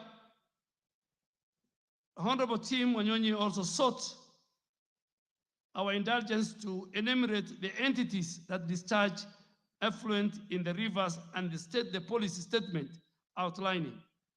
Mr. Speaker, when I went to that ministry, what I saw, I can't believe it. The people who pollute Nairobi rivers is not the informal settlements. The people who produce garbage are not in the informal settlements. They are found in the middle class. Me and you, me and the members sitting here, the people who live in the formal settlements, what they cook is so little that they finish. The people who have a lot of garbage at their homes is the middle class in Kenya. So the informal settlements, pollution percentage is less than 1%. So who pollutes the Nairobi River? NEMA has mapped out over 101 industries, factories, apartments, slaughterhouses that discharge their effluent to Nairobi rivers. And the Speaker, I want to confirm, NEMA Director General is sitting here. He has no choice. He must comply with the law and the regulation passed by this House. He has already given them what is called restoration order. And on Monday, I'm meeting Kenya Private Sector Alliance, I'm meeting Kenya Association of Manufacturers, and I will tell them, if you are discharging effluent to Nairobi River, you either close and pack, or you find how you deal with that effluent in accordance with the MCA Act passed by this House. Mr. Speaker, NEMA, as I said, out of the 145 facilities and factories and slaughterhouses and apartments mapped out, 101 facilities have been listed by NEMA as having compliance issues as attached list, and that you'll find in Annex 1. NEMA has also issued restoration order to all the non-compliant facilities to ensure that they set up effluent treatment plants and they treat their waste water to meet the national standards under the Environmental Management and Coordination Water Quality Regulations 2006, passed by this House before discharge. The last question, Mr. Speaker, of Honorable Wanyonyi was to disclose the policy statement. Mr. Speaker, it's noteworthy that non-residential cultivation in public forest is governed by the Forest Conservation and the Management Act of 2016, passed by this House. This act establishes the Kenya Forest Service and vested it with a mandate to develop and sustainably manage, including conservation and rational utilization of all forest resources for the country's socio-economic development and our other corrected purposes. Honorable Speaker, Section 48, 49, and 50 of that Act provide guidelines for community participation in forest conservation and management. Under these provisions, the Kenya Forest Service issued guidelines for non-residential cultivation and engage local communities. You cannot be in our forest as residential. Through the Community Forest Association, there are regulations where you can go cultivate, you can go graze in consultation with the Kenya Forest Service. But non-residential cultivation or residential cultivation, we will not allow. Our communities do a lot. They work with the Kenya Forest. Subsidiary legislation in forest, Honorable Speaker, most of Section 58, 1 and 2, community forest associations are granted the opportunity to engage in non-residential cultivation. This allows them to cultivate crops while caring for established trees on the same land and the protection of our forests for 3 years. In 2020, Mr. Speaker, operational guidelines for implementing the plantation establishment and livelihood improvement scheme, known as Trees First Guidelines, was put in place, and this was to enhance efficiency and effectiveness of managing our forest plantation. Honorable Speaker, allow me also now to highlight forest cultivation in Kenya faces several challenges, despite the framework and the efforts that the law that this House has put in place. We have got forest degradation due to unsustainable cultivation practice, poor management, and lack of enforcement have led to deforestation in some of our areas. I am here with the Chief Forest Conservator, and we have agreed in principle that our rangers, our foresters, it will not be business as usual. We must, all of us, from the top to our citizens, we must protect our ecosystem, we must protect our biodiversity. Enforcement is a key issue, Mr. Speaker, because KFS is really underfunded, and I'm sure the Committee of Environment will look into that when our physical space improves, Mr. Speaker. Population pressure and conflicts over land use has caused more forest encroachment. And finally, Mr. Speaker, communities involved in our engagement with Kenya Forest Service do not follow sustainable farming practices, which sometimes can lead to soil degradation, loss of biodiversity, and ecosystem disruption. Mr. Speaker, the other long issue that I need to address, which I've given to Honorable Wanyonyi, because he had many questions, was the challenges and how to improve forest conservation and cultivation. The ministry has intensified its efforts to enforce forest conservation laws, mainly through Forest Conservation and Management Act that this House passed in 2016. The ministry has recruited more than 2,664 forest rangers to bolster our enforcement and monitoring activities across all forested areas, increasing funding for the Kenya Forest Service, and we want to thank the President. In all subsequent government, it is President William Ruto's tenure that over 2,600 forest rangers were recruited. The ministry has also reviewed the three first guidelines to make them more adaptive to our emerging challenges, such as the land use conflict, climate change, and invasive species management. The ministry is also working closely with the Community Forest Association to promote sustainable farming practice. And lastly, we want to ensure compliance with the law, and the ministry has introduced very strict monitoring mechanism, including regular inspection of forest stations, and these inspections ensure that cultivation's activities are aligned with sustainable forest management and conservation guidelines. Thank you, Mr. Speaker. I will give the first bite to the Honorable KJ and then go back to Honorable Wanyonyi, the question. Proceed, Honorable KJ. Mr. Speaker, I thank you. And allow me to start by saying that we are happy to have Waziri Duale in the House. It's deja vu when we hear his voice come across through the public address system. We feel like he's seated right there as a leader of majority, one of the better performing leaders of majority that the history of this parliament has known. Now, being a leader of majority, Honorable Duale understands that this parliament never moves in vain. And that's why I rise to ask about the progress of the implementation of a motion that was brought to this House by myself, but was backed by members and passed. And when it was passed by members, then it ceased being my motion. It became a motion of this House.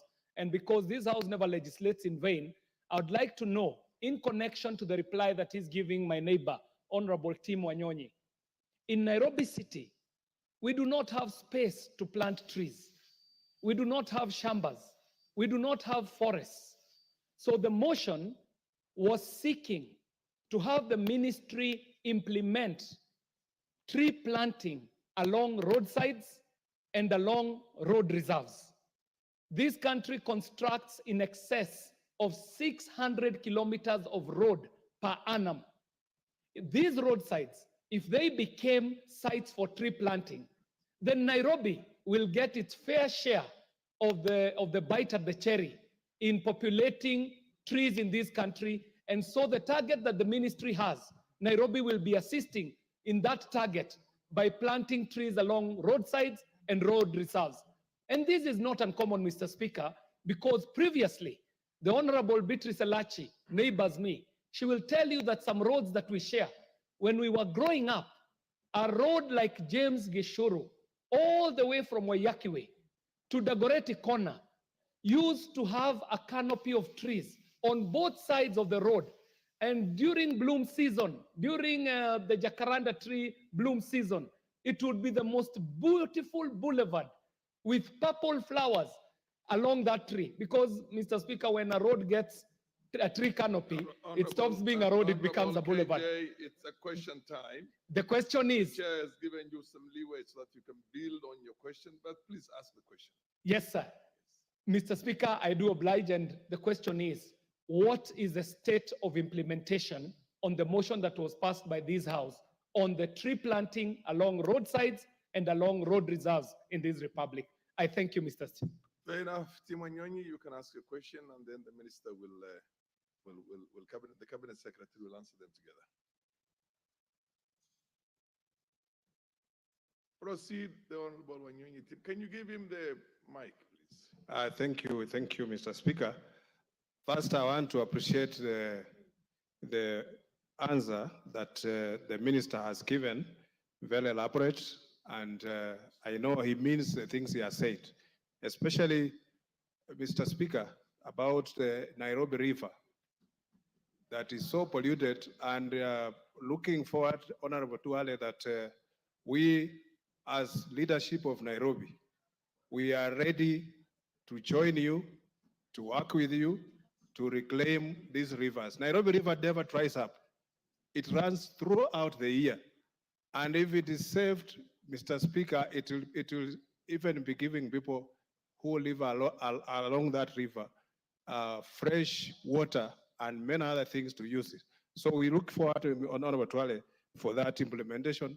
And secondly, my other comment, there is a riparian area just outside Westgate Mall, which land that Honorable Ngilu, when she was the Minister for Lands, she helped rescue that land from land grabbers.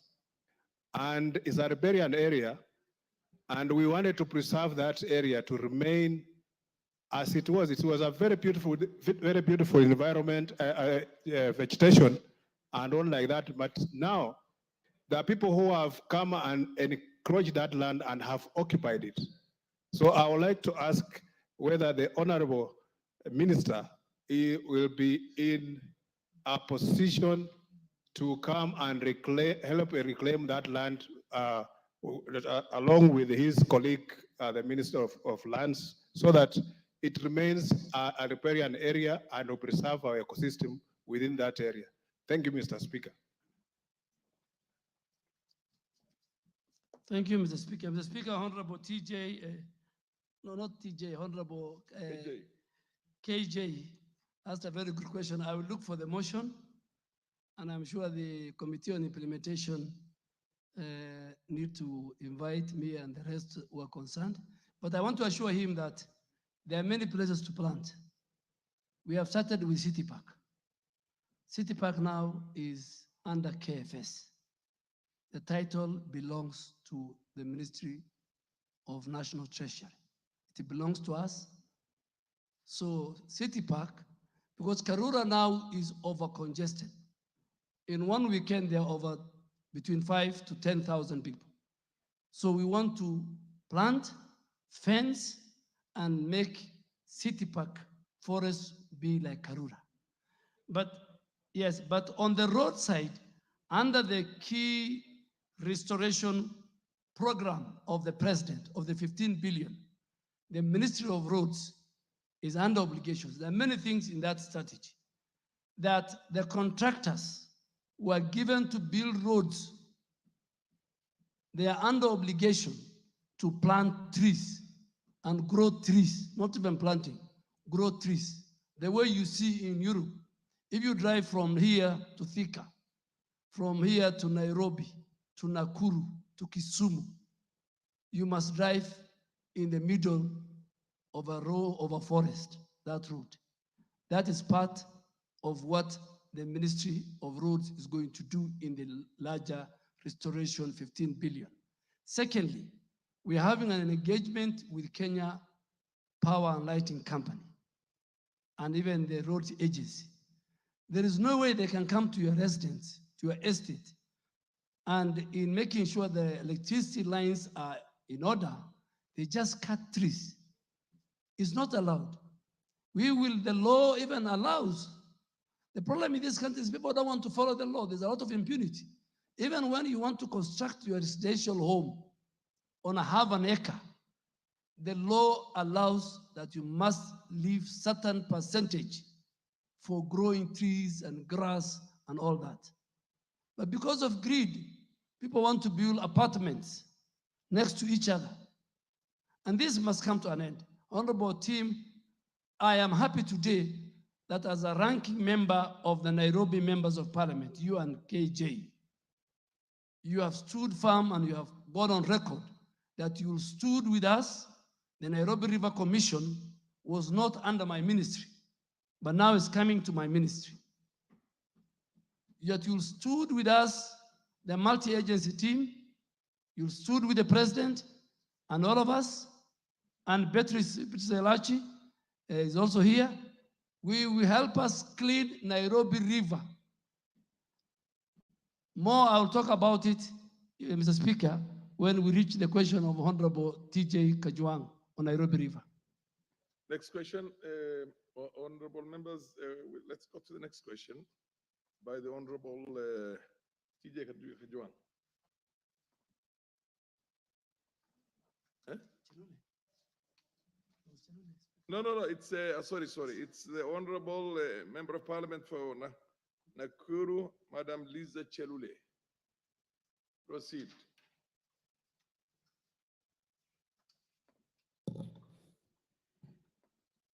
Thank you, Mr. Speaker, sir, for giving me this opportunity.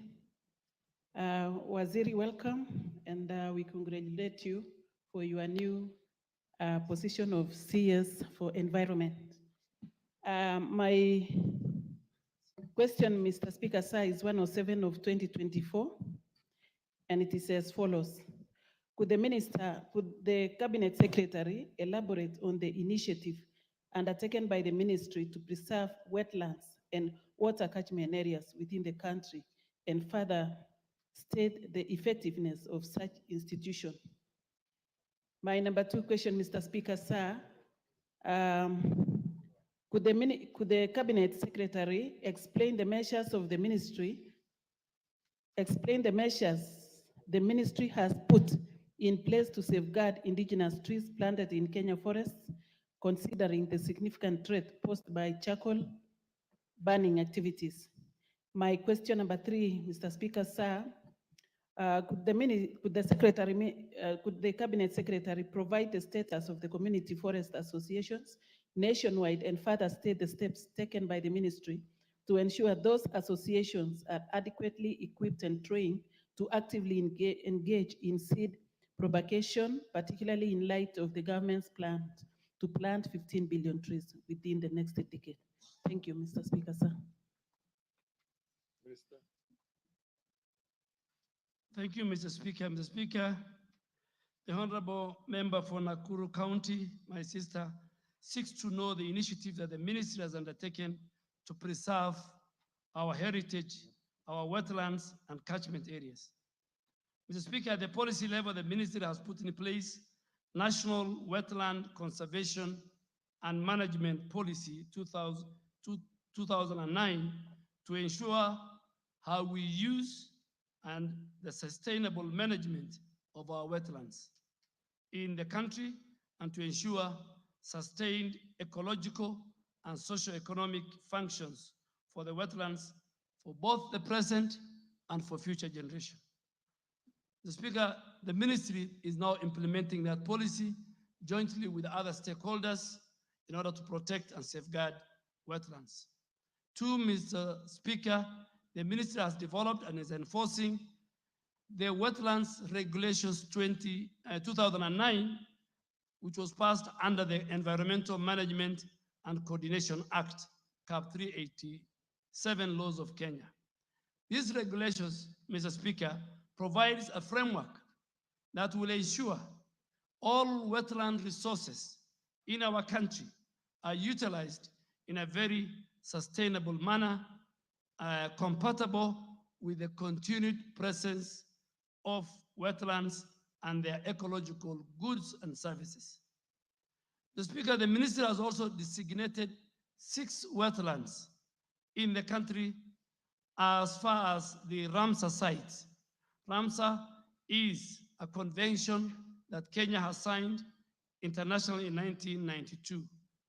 These sites include Lake Nakuru in Nakuru County, Lake Elimantaita in Nakuru County, Lake Bogoria in Baringo County, Lake Baringo in Baringo County, Lake Naivasha in Nakuru County, and Tana Delta in Tana River County.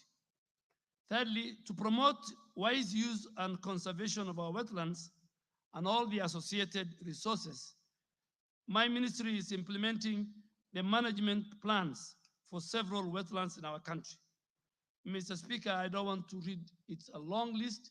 I have provided to the member from Gambele Swamp Integrated in Meru, Lake Kenyatta Management Plan in Lamu, Tana Delta Management Plan in Tana River, Sabaki Estuary Management Plan in Kilifi, Lake Jibe in Taveta,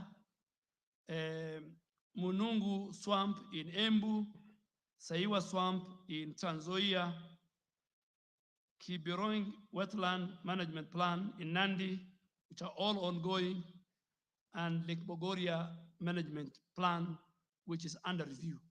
Honorable Speaker, the ministry is also restoring all our degraded wetlands by mobilizing various stakeholders, including the national government agencies, county governments, the private sector, NGOs, and the general public and our local communities to restore all degraded areas through planting of trees, and it's part of the wider 15 billion trees growing initiative started by President William Ruto. And it's very, very important, Mr. Speaker, to note that the conservation and protection of our wetland is our sustainability strategy towards attaining 15 billion tree growing goal. Last but not least, Mr. Speaker, we're also implementing a very transformative initiative dubbed Adapt a Wetland, which is spearheaded by NEMA. This initiative seeks to catalyze the participation of different stakeholders. But let me warn, Mr. Speaker, a number of our wetlands, people have title deeds. When we cancel them, I need the support of this House. People will bring petitions, people will bring motions, they might even bring an impeachment to discuss me. I want this House to protect, because I'll be protecting the wetlands. So cartels will use, I don't want cartels to use the floor of this House. I have seen it. When I talk about, I have lived here, I think a quarter of my life. So I know what goes on. Madam Speaker, the second question was explain the measures the minister has put in place on this matter. And Honorable Speaker, Honorable Lise seeks to know the measures. Allow me to respond to this by first observing that the Ministry of Environment, Climate Change, and Forestry is unwavering in its commitment to protecting Kenya's indigenous trees through regulatory enforcement. I have one of our top researchers, the CEO of KEFRI here with me, the scientific research we must protect, and community must be engaged, all of which are facilitated by Kenya Forest Service and Kenya Forest Research Institute, KEFRI, which is both in Muguga and in many of our counties. Honorable Speaker, Kenya Forest Service recently employed, as I say, 2,000 plus forest rangers to various regions and posted to various regions and forest stations to strengthen and protect and conserve efforts that our member of parliament from Nakuru County has raised. In the spirit of collaboration, the ministry has also deployed forest advisory staff to counties to advise our counties, give them advisory service, work with our county governments on forest conservation, on development, and on management issues. 3, to regulate tree harvesting on private lands, our ministry has implemented mandatory inspection and issuance of certificates of origin and movements of all forest permits for movements of all forest-related products. Finally, the ministry actively supports community forest association, formal groups of communities adjacent to our forest, which collaborates with KFS in sustainable management of our forest. The third, and I think the final question, Mr. Speaker, is, third question that the member has asked is the status of community forest association. Let me start by explaining the anchorage of community forest association in the Kenyan laws. CFA, as they are called, are incorporated under Section 9 of the Societies Act, Cap 108, but they are domiciled in the forestry sector through Section 48, subsection 1 of the Forest Conservation and Management Act of 2016, passed by this august House. Section 49(1) of the Forest Community Management Association outlines the obligation of our community forest association, their role, and they are given and granted permission to participate in how they help KFS in the management and in the conservation of our forest. Mr. Speaker, currently we have 233 community forest associations. A good example is a group that runs Karura Forest in collaboration with KFS. And they are spread across the country. There are 175 of them which are active. 17 of them are inactive. 41 of them are moderately active, with a total of 185,535 membership. All these community forest associations, Mr. Speaker, are duly registered with the Registrar of Societies. So they have a legal backing. They help us to protect, conserve with our communities. And they live next to our forest in protecting our national heritage. Community forest associations, Mr. Speaker, engage in forest management activities through what we call participatory forest management plans.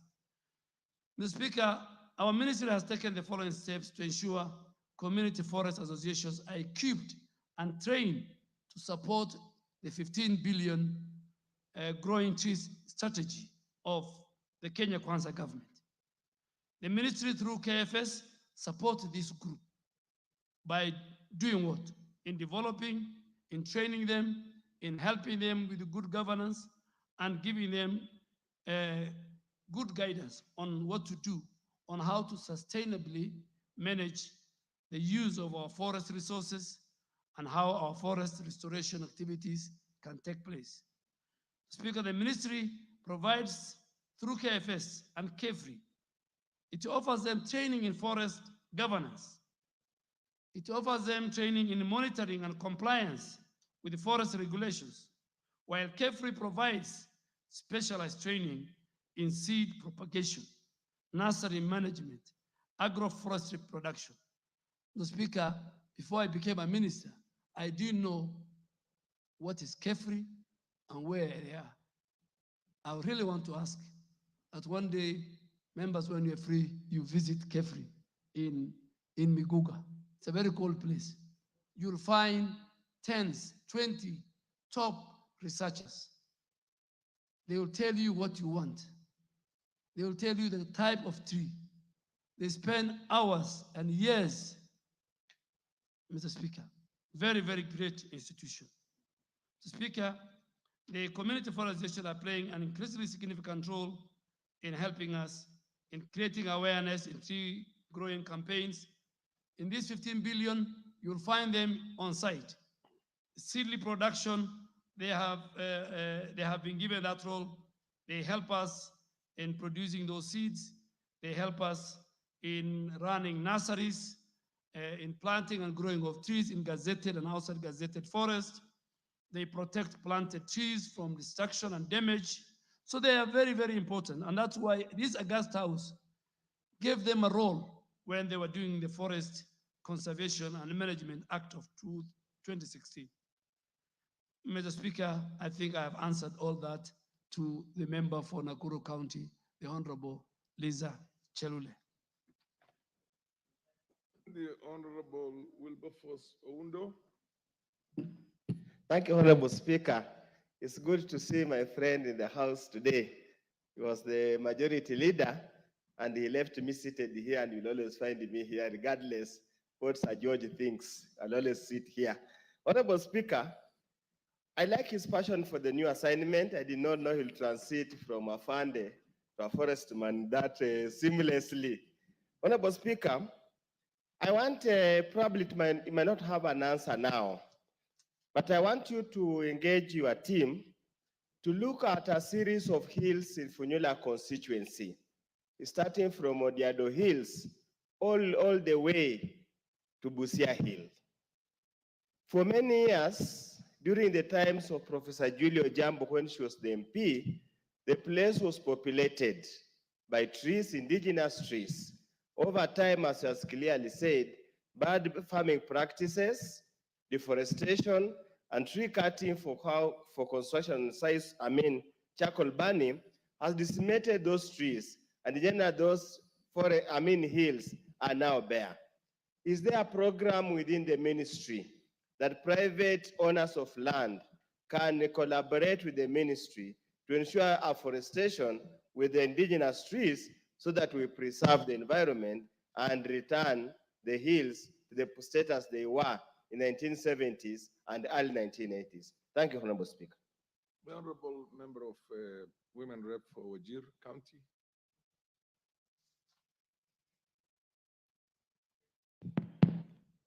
Thank you, Mr. Speaker. First, I want to tell the Waziri that you are in the right ministry. Listening to you gives me all the confidence that you can make a difference in this ministry. And I feel like it's the right time to make the Northeastern green, Mr. Waziri. Following up on the issue of the 15 billion trees that we are meant to plant between now and 2032, Mr. Minister, we have had a day for international tree planting, and it's somewhere in November, if I'm not wrong. Last year, we all went to the counties, and all the ministers planted all sorts of trees. But coming to where we come from, you and I, all those trees are not doing well. Are we having a scenario whereby we are just planting trees and we leave it, or we can plant trees for sustainability? I want you, when you go back, to look at the trees that were planted. I know you were not there. Find out how they are doing. I know your team can do that. They can do that work and see how they are faring. Two, I've been to the KFS many times. I was just hoping if we can have a land, a forestation land for Wajir, Mr. Minister. We have the land, but we don't have trees, we don't have water. But I believe if we were given water and trees, we can give you land that you can do very well, that people can come for benchmarking. And I'll repeat this, Mr. Minister. that by the time you leave this docket, I want you to paint Northeastern green. It's viable, it's possible, and we can make it, all of us. Thank you. CS, I think you can take a few more and then answer them together. Yes, you can take two more, and then you answer them at one go. Oluoch, are you still on, or you have changed your mind? Okay, the MP for Seme then, if Oluoch is not interested. Thank you, Mr. Speaker. May I also take this opportunity to actually congratulate our colleague, having shifted from here, and how he's really picked very well in the new docket. But my question is to do with the preservation of indigenous trees. Some of these trees have actually very high commercial value, and their protection is important. Some have medicinal value, some have special oil values. Like, my question is specifically on sandalwood. I don't know whether it is indigenous tree or it's actually a tree that was brought in. But this tree apparently is very popular. It has some special oil, and there's always a lot of trafficking. People have been arrested, lorries have been arrested, carrying sandalwood. Is it not possible, if this wood is so popular and has such a high commercial value, to actually grow it in a commercial scale? Not just protect what is there, but grow it in a commercial scale and actually export it, and it will give us foreign exchange. Thank you.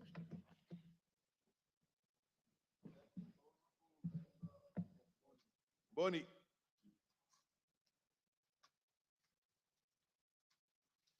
Waziri, because they're all pretty much similar, I think you can take a few together. Yes, you have the mic. Yeah, thank you, Mr. Speaker, and thank you, Honorable Duale, my friend. Since you left, I'm still suffering. Yeah, my question is similar to the question by Honorable Member from Wajir. Last year, we had a tree planting day, and it succeeded in some areas. Chair, can you protect me from these honorable members? The Honorable Rosa Buyu. So last year, it succeeded in some areas where others did not succeed. In Ukambani, I think it partially succeeded because of two reasons. One, our long rains start in October, ends in December. That's our long rains. But the trees, we brought the trees in November, so we had only like 1 month for the trees to get the necessary water. Secondly, these trees, they were not really for Ukambani, and therefore they could not really withstand the harsh climate in that area. So my question is there plans to have the tree planting day this year? And what are plans, what plans are there for government to supply trees, which are really area specific? Thank you very much. I think I will ask the questioner, Madam Chelule, to ask the last question on this. There are two other questions which those of you who feel they can contribute can also, or rather ask questions, will get an opportunity to proceed. Okay. Honorable Lisa. Okay, thank you, Mr. Speaker, sir, for once again giving me this time to react to the answers given by the Cabinet Secretary. Mr. Waziri, we are not only talking about the government forest and other government institutions. I'm very passionate in planting trees. And I want to request you, Waziri, that we need to engage people at home to do serious planting of indigenous trees and other trees, exotic trees. And I'm saying this, Mr. Speaker, sir, because if we don't engage the people of this country, even to plant in their private lands, we may not achieve what we want to achieve. Waziri, I hope you are aware that most rivers are disappearing because of degradation. And this one is happening because farmers around small rivers are doing plowing to the riverbanks. And this is actually encouraging the soil erosion to fill up the rivers. And this is what is happening at the community level. Banasias, you've only spoken about these big institutions, the government institutions. We want to speak about those rivers in our local areas. There are so many rivers that are drying up because of the quarry activities along those rivers. And as the CS, and I know you are not lazy, I would really request you that one day, you just move around and see what is happening in most of places in Kenya. So many activities, those bad activities is happening along the rivers, and rivers have actually disappeared. Mr. Speaker, sir, I wanted to request the CS. He has spoken actually about the KEFRI, and let us devolve KEFRI. I'm not saying we take all the officers from KEFRI or everything, but we need the seeds. They have good seeds, indigenous seeds and exotic seeds that Kenyans can plant. If only today tree seedlings is made free to Kenyans, you will see wonders. Thank you, Mr. Speaker. So otherwise, I'm satisfied to some extent, but I know you will do it, Waziri. Thank you. CS, you can answer those raft of questions. Thank you, Mr. Speaker. Let me start with my very good friend, Honorable Member for Funyula.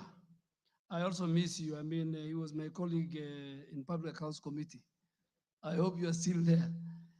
Yes, at least you are talking about hills.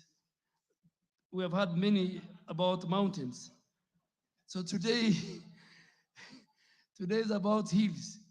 And where myself and the speaker come from, there are also small hills, the ant-hills, not as big as the ones of Busia. So I will really want to ask you that the private, our program for restoration, the 15 billion, also covers private land. And I want to ask you if those hills are available. Myself, yourself, the people of your area, with the KFS and KEFRI, we will have a day where we're going to plant 10, 20,000 trees. Our policy is not tree planting, it's tree growing. There's a difference between planting and growing. So 15 billion tree growing. And this is citizen driven. You'll find ministers in all our counties. We have allocated. All our ministers will go. So agroforestry is now under this ministry.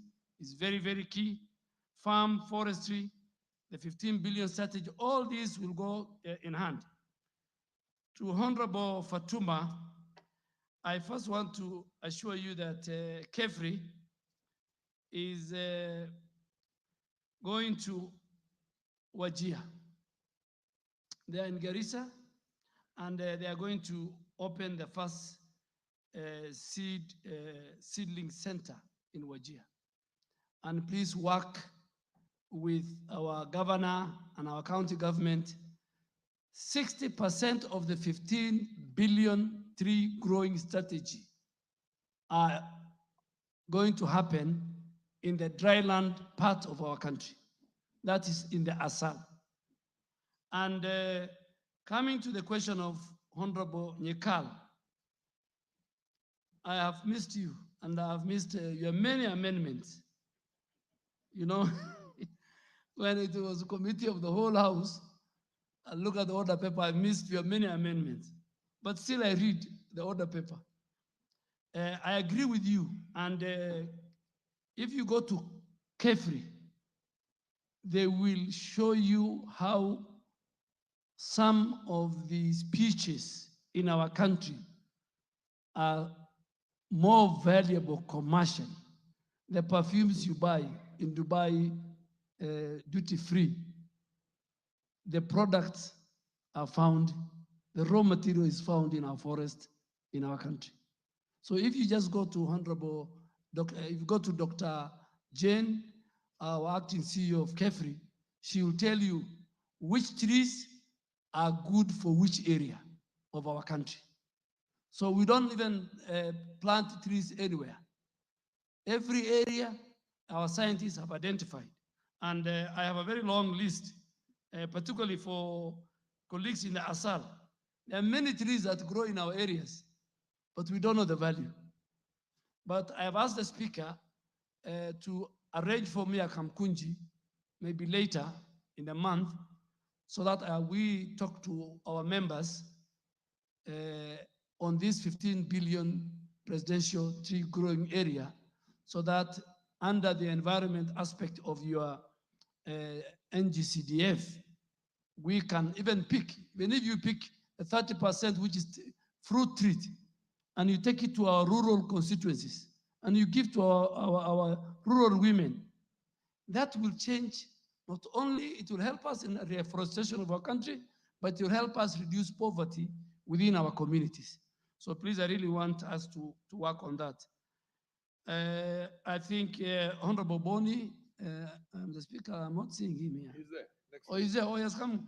Yes, he's a good friend of mine. I have also missed him.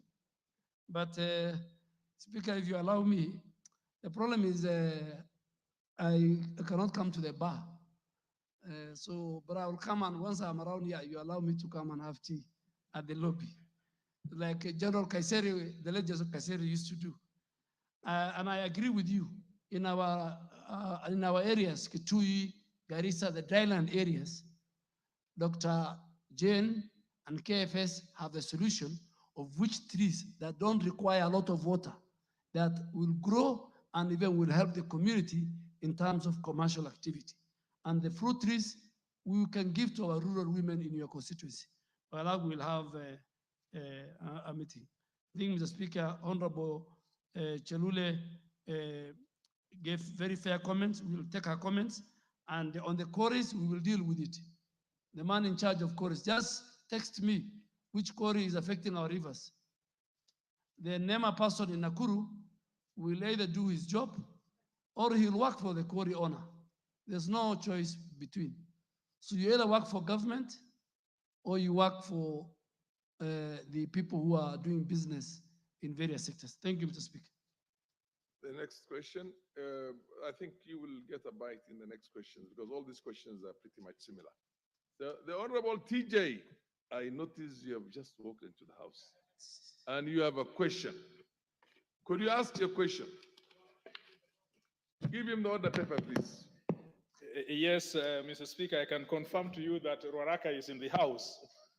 Mr. Speaker, my question is number 129/2024. The question is directed to the Cabinet Secretary, Environment, Climate Change and Forestry.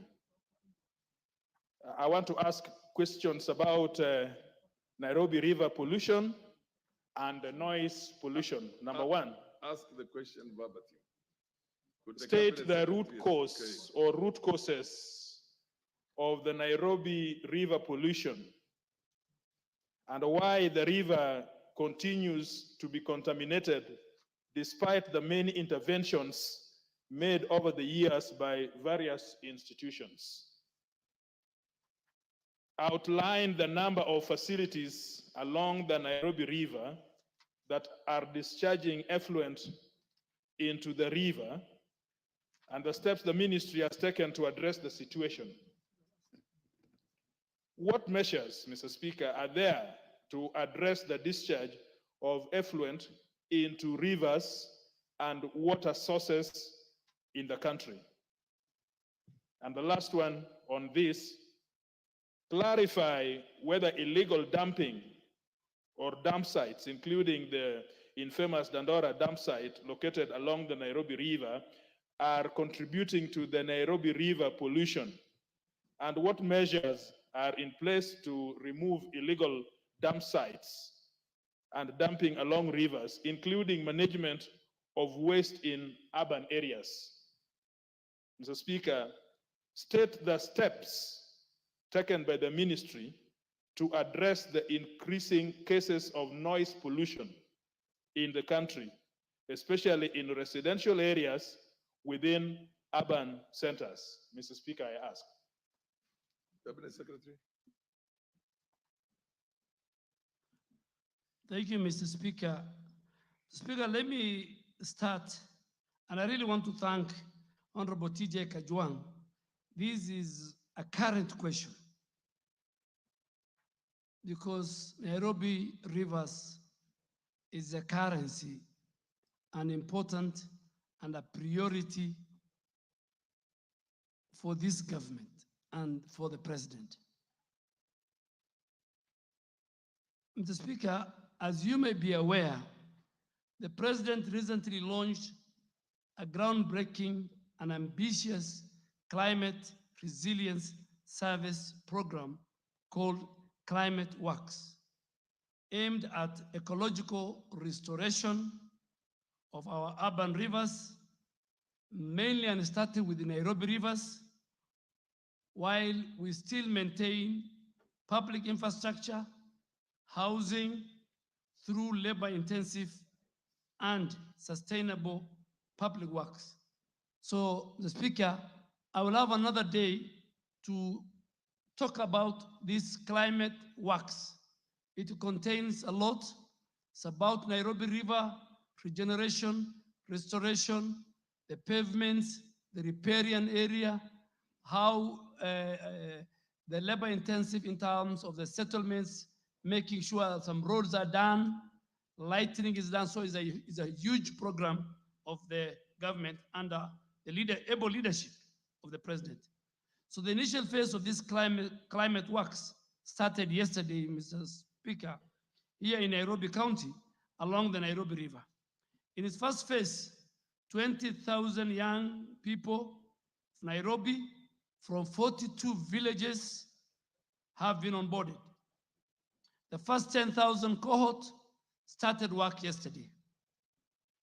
Speaker, building on this foundation, we will extend the program to 4 other major cities, Kisumu, Mombasa, Eldoret, and Nakuru in the next few months.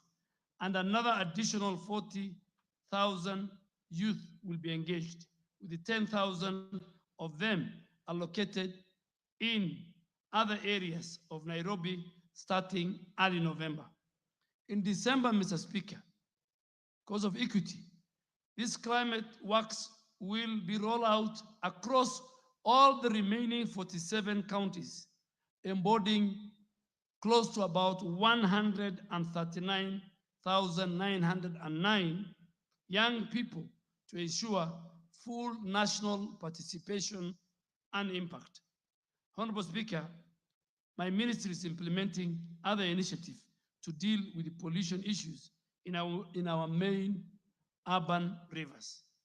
The National Environmental Management Authority initiated such a program called Urban Rivers Regeneration Program 2019 to 2024 for restoration and sustainable management of rivers within urban areas such as Nairobi, Kisumu, Eldoret, Nakuru, which face very serious and critical environmental challenges due to pollution, encroachment, and misuse. The following, Mr. Speaker, have been identified as the root causes of pollution in Nairobi. And many people, many leaders, many ministers shied away, but I will not shy away. I will not. And I want Honorable TJ to listen to me. The informal settlements, the people you represent, their percentage in terms of polluting. The story in town is the informal settlements are polluting Nairobi River. That's a fallacy. It's less than 1%. They even don't have garbage. They have nothing to throw. What they eat is very little. The garbage comes from the middle class. The biggest polluters of Nairobi River, and they must listen to me. And NEMA has mapped out 145 industries, factories, slaughterhouses, apartments, who discharge their affluent to Nairobi River. We have, and I have directed, the DG NEMA is sitting here. The laws that this house has passed, he must enforce it. He has no choice. Mamo must enforce. He either enforce or he leaves the job. You either shape in or shape out. So he has written restoration orders last week. So industries are the ones who are polluting Nairobi River. Number two, the greatest polluters, and the president has spoken to them, is Nairobi Water and Sewerage Company. It is Athi Water and Sewerage Company. The president has spoken to the two CEOs. Their manholes discharge raw sewage into Nairobi River. In fact, we don't have a river, we have a sewage. The third and largest group that destroy Nairobi River are the dam sites. Along the 47-kilometer from Kikuyu constituency to Thwake Dam in Makueni, there are thousands of dam sites. On Sunday, trucks were in Mukuru kwa Jenga, trucks carrying garbage, discharging on the river. And I have told the governor of Nairobi, he must remove dam sites along Nairobi River. And we are going to call to order the companies that he has contracted who carry garbage and the private ones that come to our homes, even including members of parliament. We will sit with them. Mr. Speaker, the biggest problem in our country in terms of environmental challenge is we devolved it. Waste management is devolved. No, pollution is devolved. Zoning is devolved. No county today in our country can tell you we have this dam site. You have seen trucks, Mr. Speaker, as you drive. Behind them, the garbage is falling. We will introduce very strict measures. So dam sites is another pollution. Solid waste goes into the river, Mr. Speaker. Informal settlement, very little. If you allow me, Mr. Speaker, just to make a joke, the guy who is in the informal settlement, he cleans his plate, even doesn't need to wash it. The food he has is very little. So what is he going to throw away? The people who throw garbage, who have huge garbage, is the middle class and the industries. And then they blame informal settlements. Mr. Speaker, the other group is those who build or encroach on the riparian part of. When I saw the question from Honorable Kajwang, I was very happy because it will give me an opportunity to address from the floor of this house. These 100, I have written to KEPSHA and I have written to Kenya Association of Manufacturers. With all these big companies, Mr. Speaker, big companies are dumping their waste, their effluent.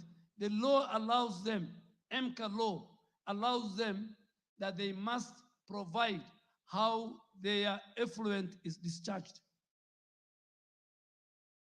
let me accept it. Somebody somewhere failed because of corruption, because of greed. Nobody wanted to protect the environment. NEMA had the teeth. This DG has transferred a number of people, but they got to big people and they were being returned. All the NEMA officials in the city are transferred, all of them, including the county director, who had very powerful connections. Michuki, I read his notes. The late Michuki, he had a good vision. Mzee Moi, when he started umomonyoko wa udongo, people used to laugh at him. If we could have picked from where he left, today Kenya, our forest cover, which is 10.3%, could have been 35%. The Speaker, Ethiopia, our neighbor, has done 36 billion tree growing in 10 years. So far, Mr. Speaker, we have done 451 million. Every minister has a county. And I am ready to work with every member here to give you the seedlings, to work with KEFRI and KFS. Mr. Speaker, where you come from, you have seen what UHNCR, Mr. Speaker, and I want you to support me, is a global UN entity to take care of the interests of refugees. They must provide an alternative energy source. They have cut all the trees over the years. I have told the UHNCR country director, it will not be business as usual. I will go with you to Dadaab. And I told them I have the backing of all the members of parliament from that area. They're even killing elephants. They're killing giraffes and sell them. Together, all of us must protect. So, Honorable TJ, I have told you who is polluting, and we will deal with them. What are we doing about it? We are removing all dam sites and structures along the riparian land. Honorable TJ, help us on this Nairobi River regeneration. We lost 42 people during the floods. We are not ready to lose any other life. We are not ready. The Madara River, the Ngong River, Honorable Member for Madare, lost a lot of people. We must bite the bullet. The president is ready. The government is ready. We are committed. Kenya is a capital of UNEP. We have a green constitution. We must have Nairobi River like the Thames River. At one time, the Thames River was a sludge. Today, the Thames River is a great transport hub in London. In addition to this intervention, Nairobi River Commission was established by His Excellency. The story of it, I think the Honorable Member has my answer. He asked a second question to outline the number of facilities along the Nairobi River that discharge affluent. I think I've answered. NEMA has conducted inspection to identify the illegal discharging along the riparian. Out of the 145 facilities, which we have mapped, 101 facilities have been listed by NEMA as having compliance issues because they don't have the required discharge according to the law.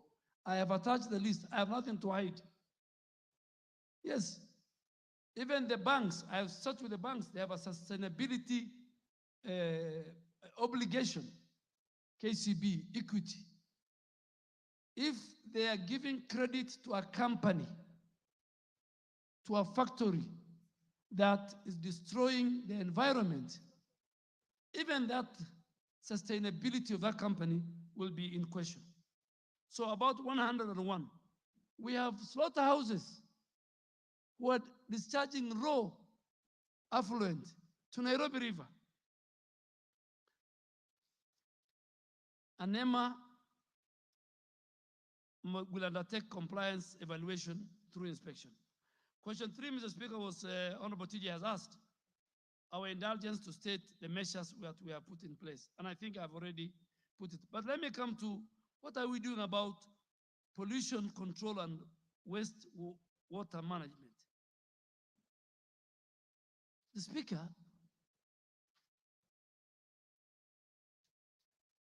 religious groups and those who run clubs, some of them are running clubs under a tent, like in Kitengela. The music that they play can even disturb a family 5 kilometers. Even our citizens, when they are celebrating a graduation or a birthday, they must comply with the law. They must.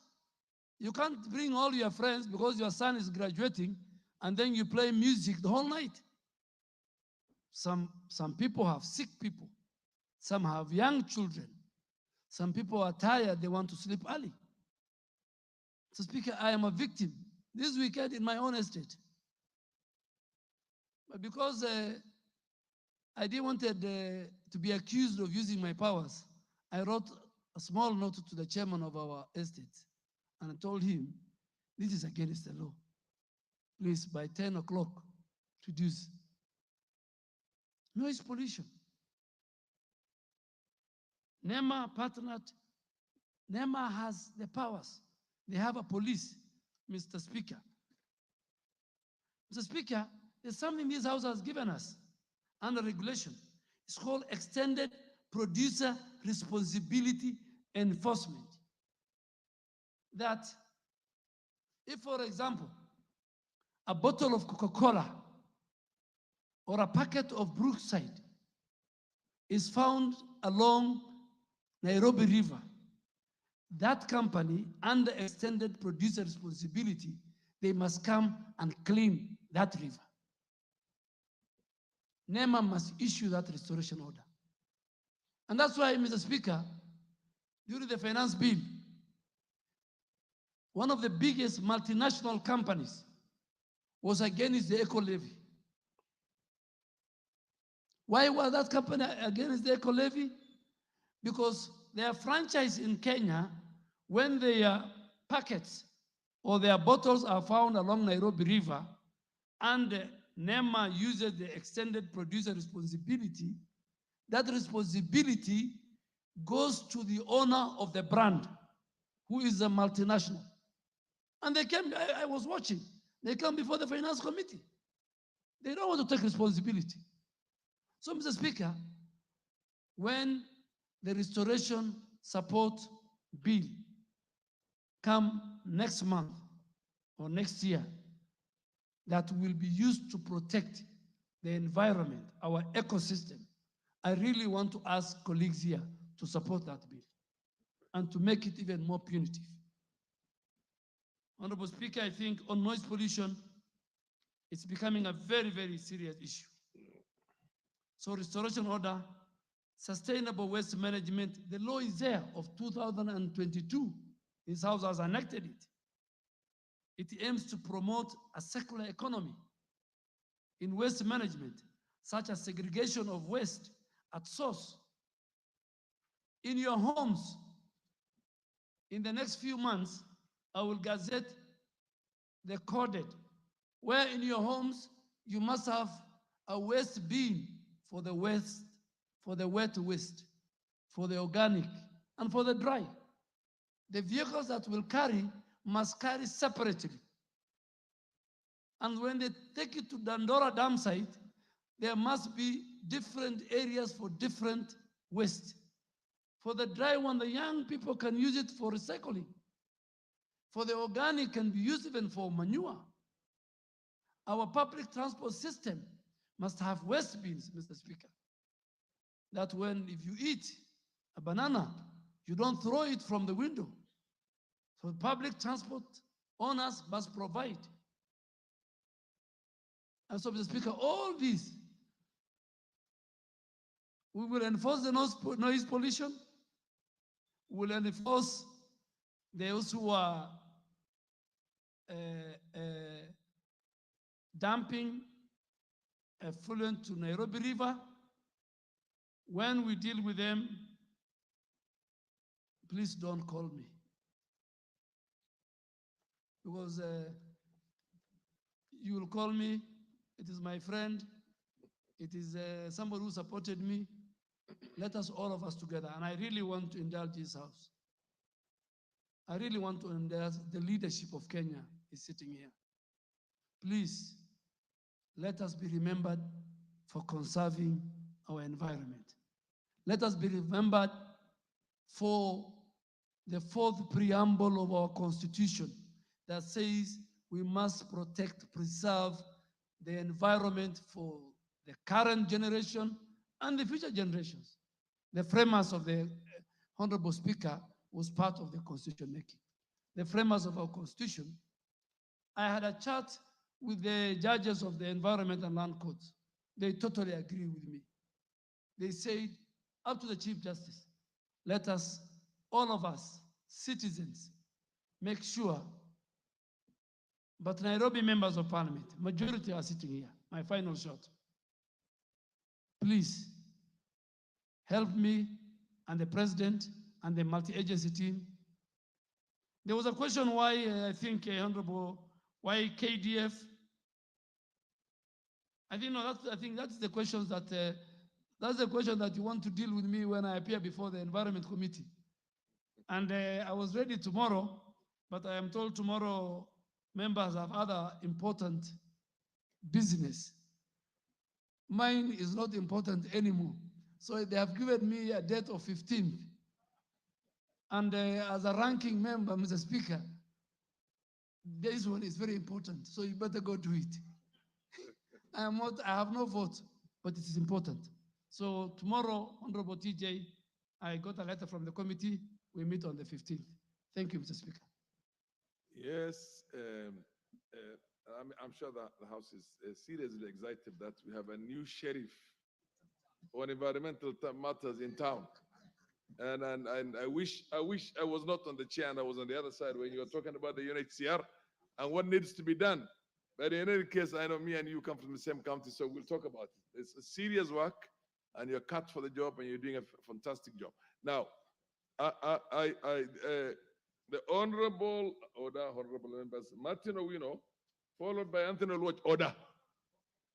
No, you will get your shot. You will get your shot. Press. Thank you, Mr. Speaker. TJ, wait. You will take the final shot, and the minister will. That's the tradition right now, which is set in here. You ask, and then you also give the last question, so that the minister can. Yeah, Honorable Owino. Thank you so much, Followed Mr. by Speaker. the Honorable Anthony Oluoch. Then I'll go to the ladies. CS Duale, congratulations. We know people miss you, but some people miss you more, especially for us who you mentored in first term. I just want to ask for the small rural urban areas like Ndewa, who are struggling right now with how to deal with this pollution and also mismanagement of waste. So my question is, right now we are reactive because of missteps when things were being done. Is there any, the CS, is there any plan for prevention of these messes? For example, working together with the Ministry of Planning for proper town planning, for example, for these upcoming urban areas like Ndewa. And are you also going to reach out to our youth? Because we also need this engagement of youth which you have created. So don't just stop at the county level, but are you also going to reach and work with the constituencies so that they can help in managing the environment? Thank you, Mr. Yeah, Speaker. the Honorable Watch. Let it be a question. I don't make it very long. Okay, thank you very much. And CS, allow me to also thank you and for the very seamless transition. It appears as if you are actually fit for the environment as opposed to the previous one. I come from a neighboring constituency from my friend, Honorable TJ Kajwang. Let me begin by the pollution or the polluters that you have indicated, and you very correctly said that the informal settlements hardly do the majority of the pollution. in one of my constituency wards called Mlango Kubwa around Mau Mau Road. If you go there, a new dumping site has now started for the last 1 year. And if you look at some of what is being dumped, the menu does not look like some of the constituents who voted for me. You find macaroni remains, pishori papers. I mean, you find a lot of polythene paper of things that ordinarily I know for a fact that are not consumed on a daily basis by my constituents. But that is besides. The main point that I wanted to make to the CS is in relations to the Madare River, the demolitions that took place, and you correctly said that majority of the people affected came from my constituency and Ruaraka constituency. The people in my constituency are still smarting from the demolitions and the removals that took place in that particular place. I am very happy, and I'm sure TJ is, that Nairobi River Commission is coming to your ministry. That you have indicated you will address on the 15th, and I would be happy to appear alongside TJ. The main question that I wanted to ask you is in relation to slaughterhouses, and you indicated that slaughterhouses are one of the main causes of pollution. In Madare, I have the Kiamaikol community, where the mainstay of business for the Somali community is slaughter. Your predecessor intervened when NEMA people targeted the Somali community in my constituency for harassment when they consistently were in compliance with the standards that were being made. To date, they still continue to be harassed. They still continue to be threatened with the closure of their slaughterhouses. And I want to invite you, CS, that you take the opportunity to come to my constituency, in particular to Kiamaikol Ward, because then you will have a live interaction of, do the slaughterhouses, all of them, contribute into pollution of the rivers, or is there an element of corruption and high-handedness from the NEMA people because of business competition? You will also be able to see yourself the Nairobi River that passes there and get the participation of the local people on how best we can be able to preserve two things: the businesses that must continue of the Kiamaikol people and the Nairobi River that we must protect. Thank you. CS. The Honorable Beatrice Elachi, followed by the Honorable Omanyo, and I'll come to all of you. The Minister, the CS will take a few questions. Thank you, Mr. Speaker. I also want to really thank the CS, who is one of the majority leaders that we've had in this country, and we will remember for many years his consistency when he means something, and I believe this is what he means in the Ministry of Environment. Mr. Speaker, mine is to just say two things. I appreciate, as he says, that we are now going to deal with Nairobi Water and also with Athi. And for me, the issue here is now the drainages and the sewers within the informal settlements, where you find they're the ones after, let's say, for example, when it rains, definitely they will drain to Nairobi River. How can we deal with that? And how can we bring in new sewer lines where there are no sewer lines? If that can really help us. But more importantly also, how can we have a program in schools where children in informal settlements can learn also how to dispose garbage, because they'll be able to assist their parents in terms of separation of garbage and all that. And lastly, is there a way we can have a program with the Turkish government, I think, so that we can have olive oil trees, which we know you can plant anywhere, whether it's in a dry land, it will grow, so that we have those seedlings and help now for those who are in areas where they are semi-arid or really arid to plant those trees, and it will help us even with oil. Thank you. Honorable Omanyo, you can ask your question also. Oh, I thought I was next, Mr. Speaker. Who? Me. But you're Omanyo, I thought. Yes. Yeah, proceed. Thank you, Mr. Speaker. Buena CS, thank you so much for your extensively well elaborated answers. But in Busia, we have, it's like two things happen at a go. Whenever it rains, it is too much that the overflow happens and the riverbanks burst, especially in Budalangi, and most of the habitats have to like run away for safety all the time whenever it is raining. So while we are thinking of planting trees, other areas that are dry to attract rains, we have too much sometimes. And my question is, what is your plan to raise either something that can obstruct whenever the overflow happens in Budalangi, because this should stop. It has been there since I was not born. Then I'm now this age, the same story of floods affecting our people. And then now when you go to Teso North, there is a hard pan. I tried to dig boreholes. I couldn't go beyond.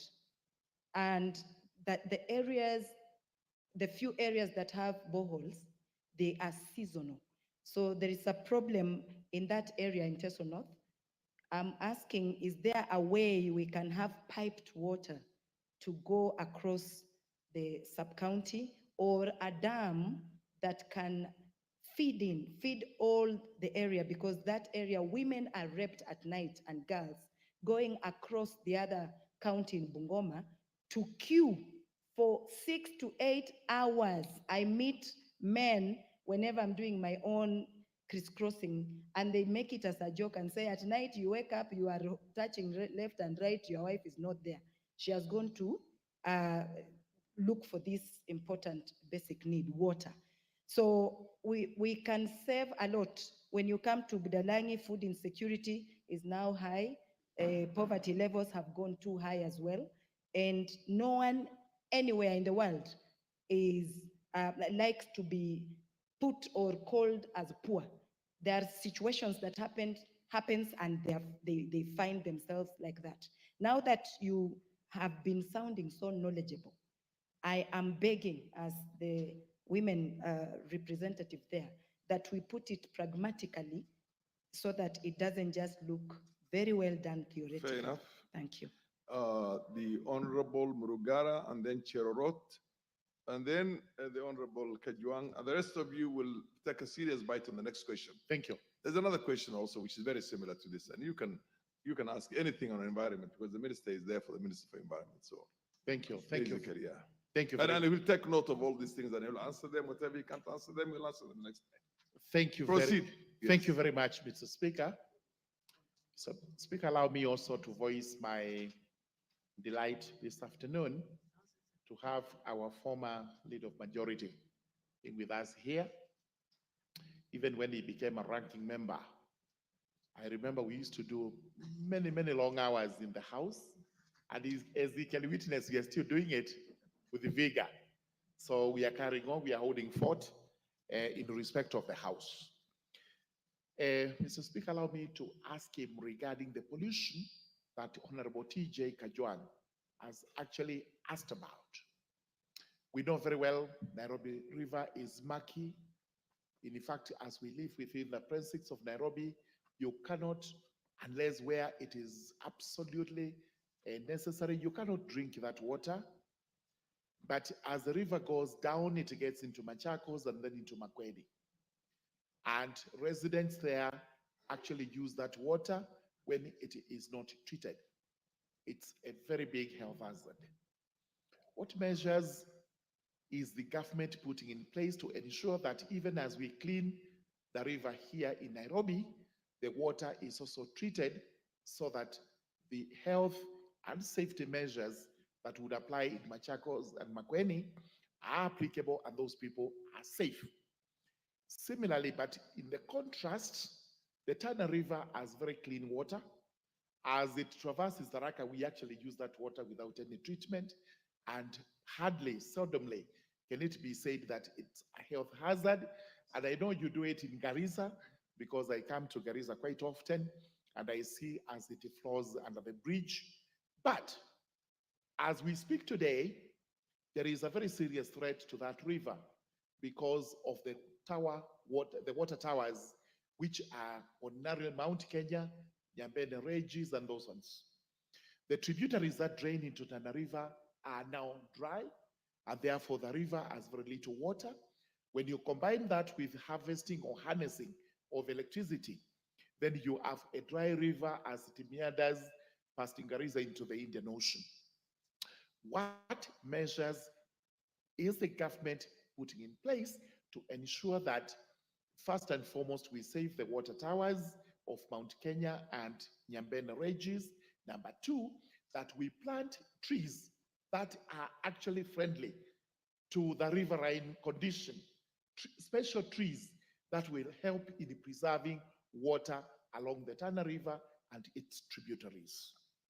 Honorable Cherot, be very brief. Thank you, Mr. Speaker. First of all, I want to tell the CS that he is equal to the task. And for him to succeed also, he has to make sure that he cuts across the Ministry of Water and Agriculture because they are interconnected. Mr. Speaker, I want to say that the challenge we have in our country is the air pollution, and also the challenge we have is that we have to shop wisely. Because the other day, Mr. Speaker, I was from Nakuru and I was following another car. And the guy in front of me, the users of that car threw some waste. I think they were eating some food and then they throw it on the road. Mr. Speaker, I want to ask the CS, what are the measures that you are going to put in place to make sure that Kenyans behave wisely and they handle their environment well? Another thing that I want to ask the CS is that what plans do you have? Because you find that in our country, most of the rivers have been neglected.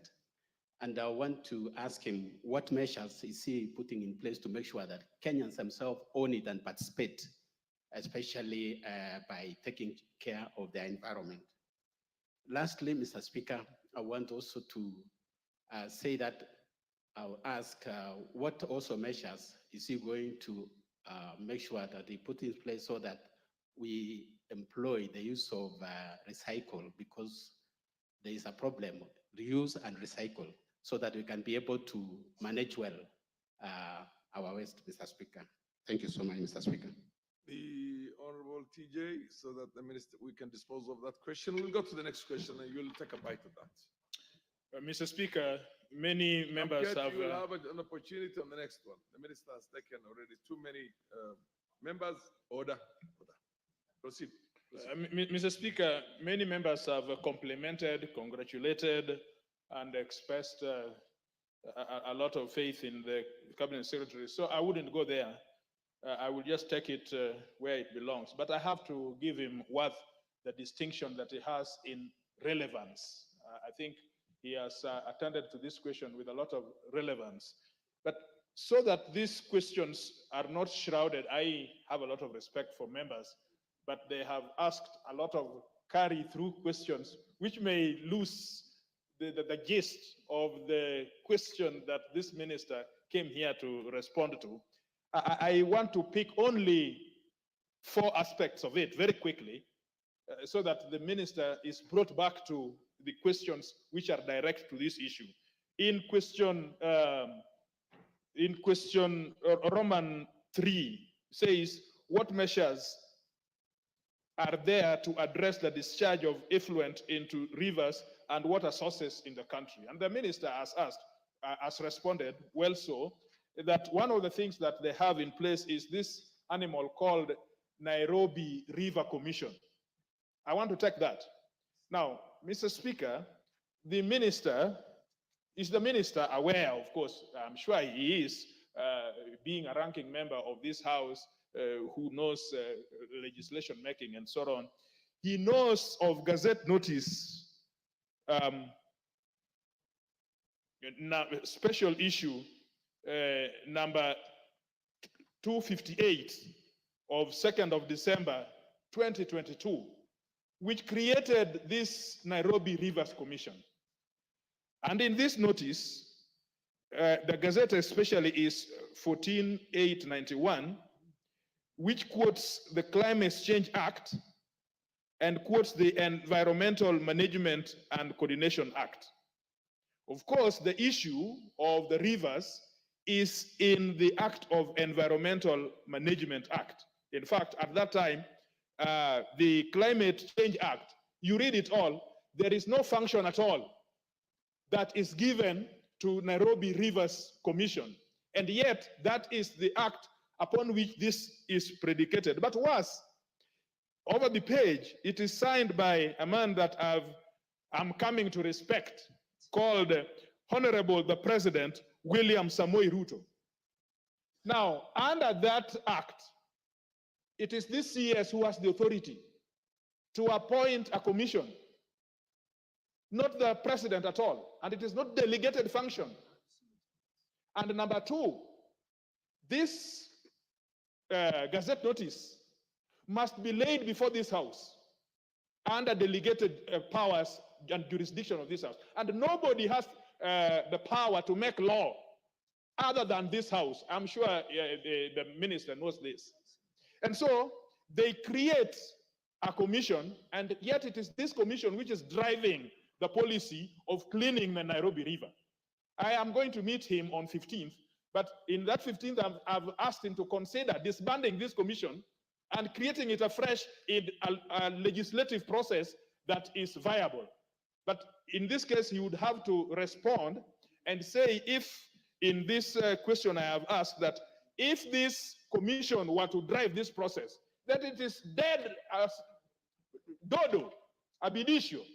Number two, I like what the minister is saying about producer responsibility. In other words, if it is breweries, or if it is sewerage, Nairobi sewerage, or Athi sewerage, they have a responsibility on this river courses. I like that. And is the minister considering creating a more substantive enforcement powers under these commissions or the companies that are responsible? For example, to insist that their balance sheets, there must be an account in which some portion of money in what they make, whether profits or not, is dedicated to the cleaning up of these river courses because of that responsibility which the minister is talking about. The last one is, you see, Honorable Oluoch is on the upper coast than me, so he gets polluted before I get polluted in that course as it goes down the road. But you see, there's a neglect of Nairobi River. And so even when you say about dumping, there must be consistent way of opening up that river course by dredging, and that is not very little money.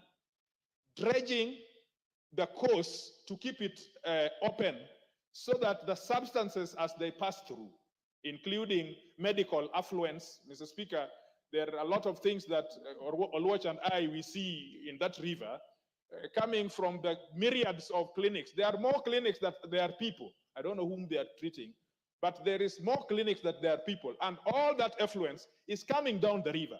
So dredging, and then people from a place that I have a lot of respect for have this affinity of land.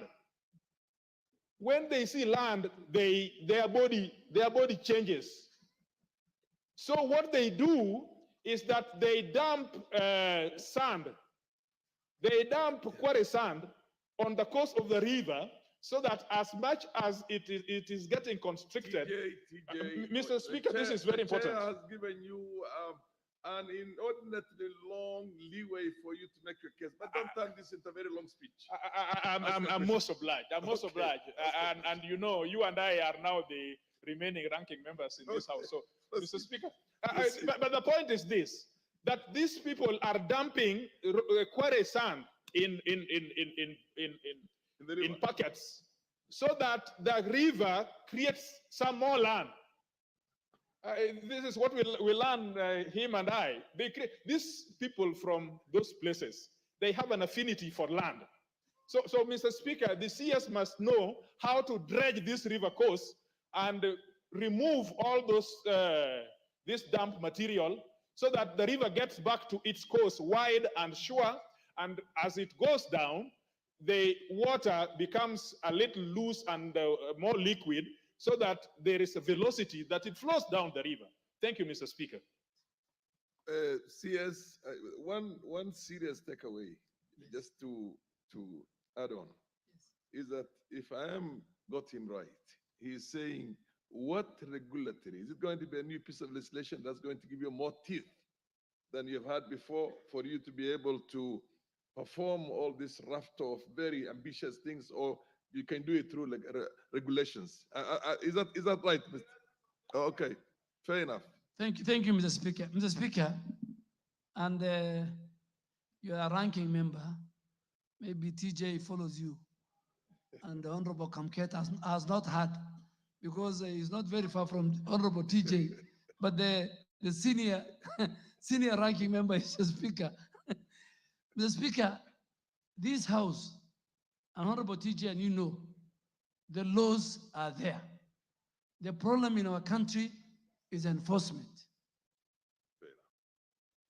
And I'm going to deal with enforcement.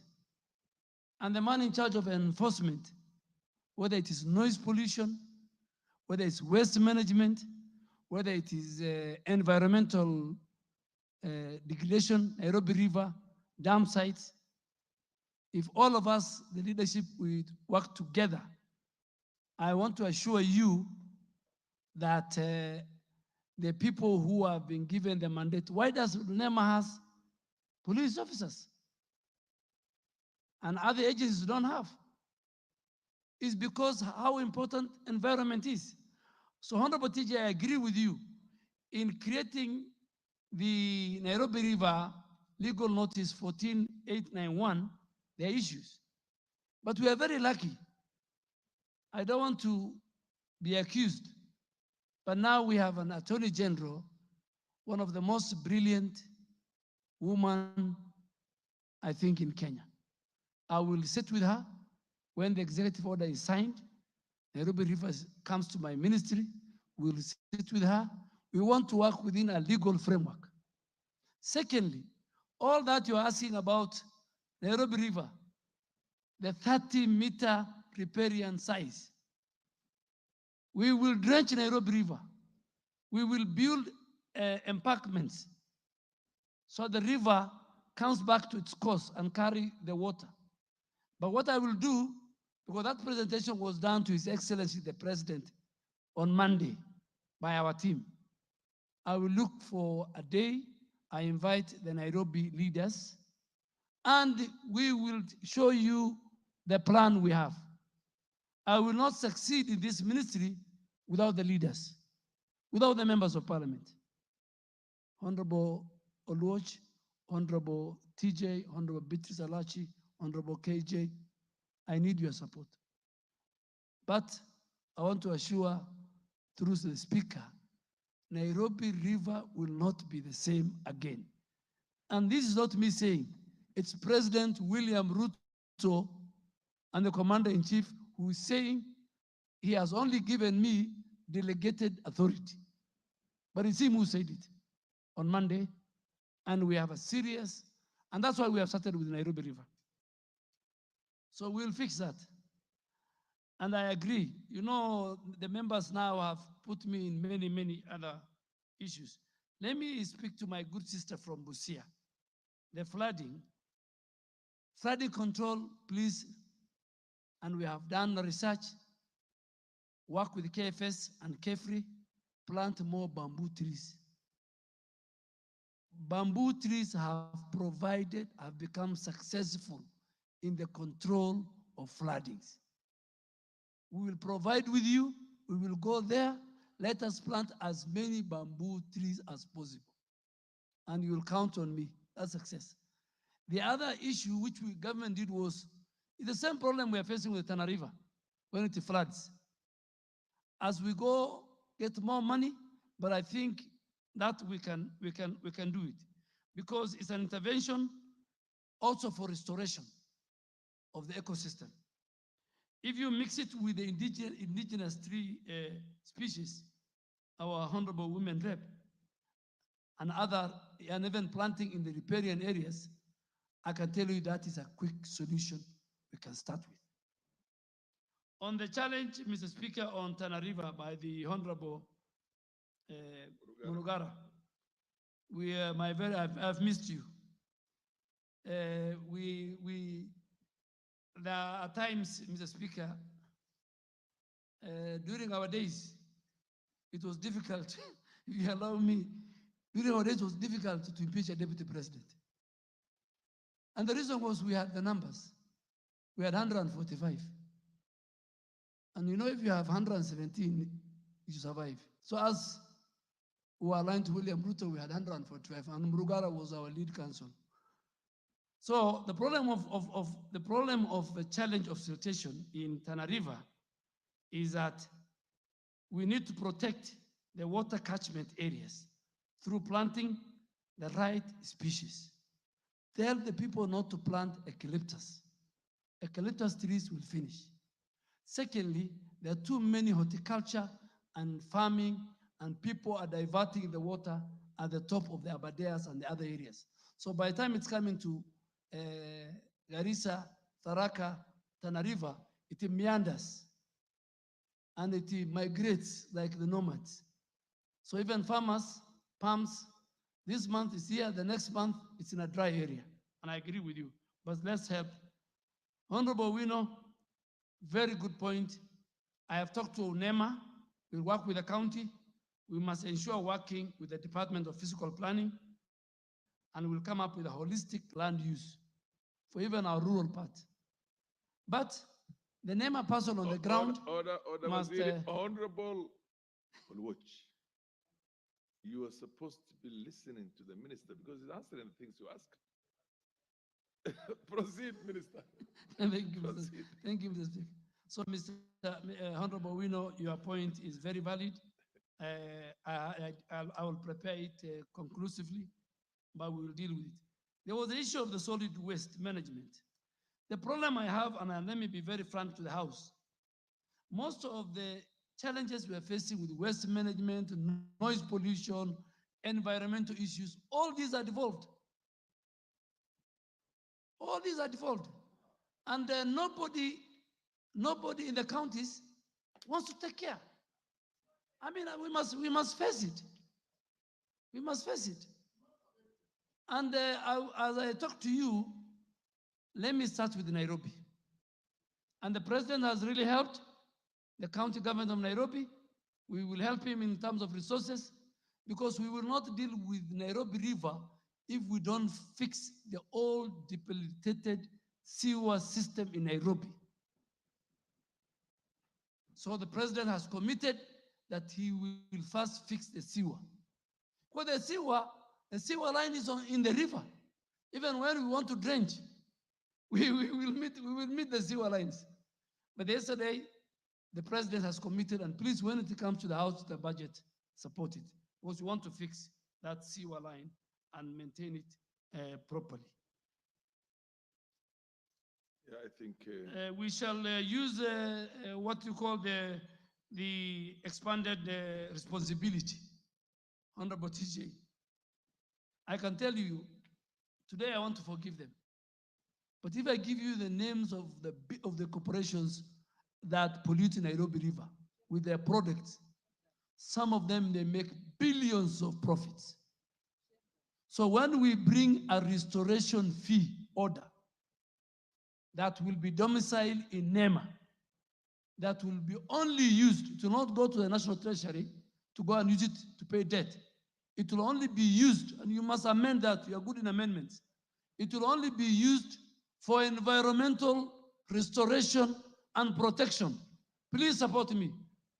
You saw it on the newspapers, because we must protect, even as honorable member from Lamu, we must even protect the marine ecosystem. It's very, very important to our country, Mr. Speaker. And you know Lamu very well. Mr. Speaker, as I conclude, Honorable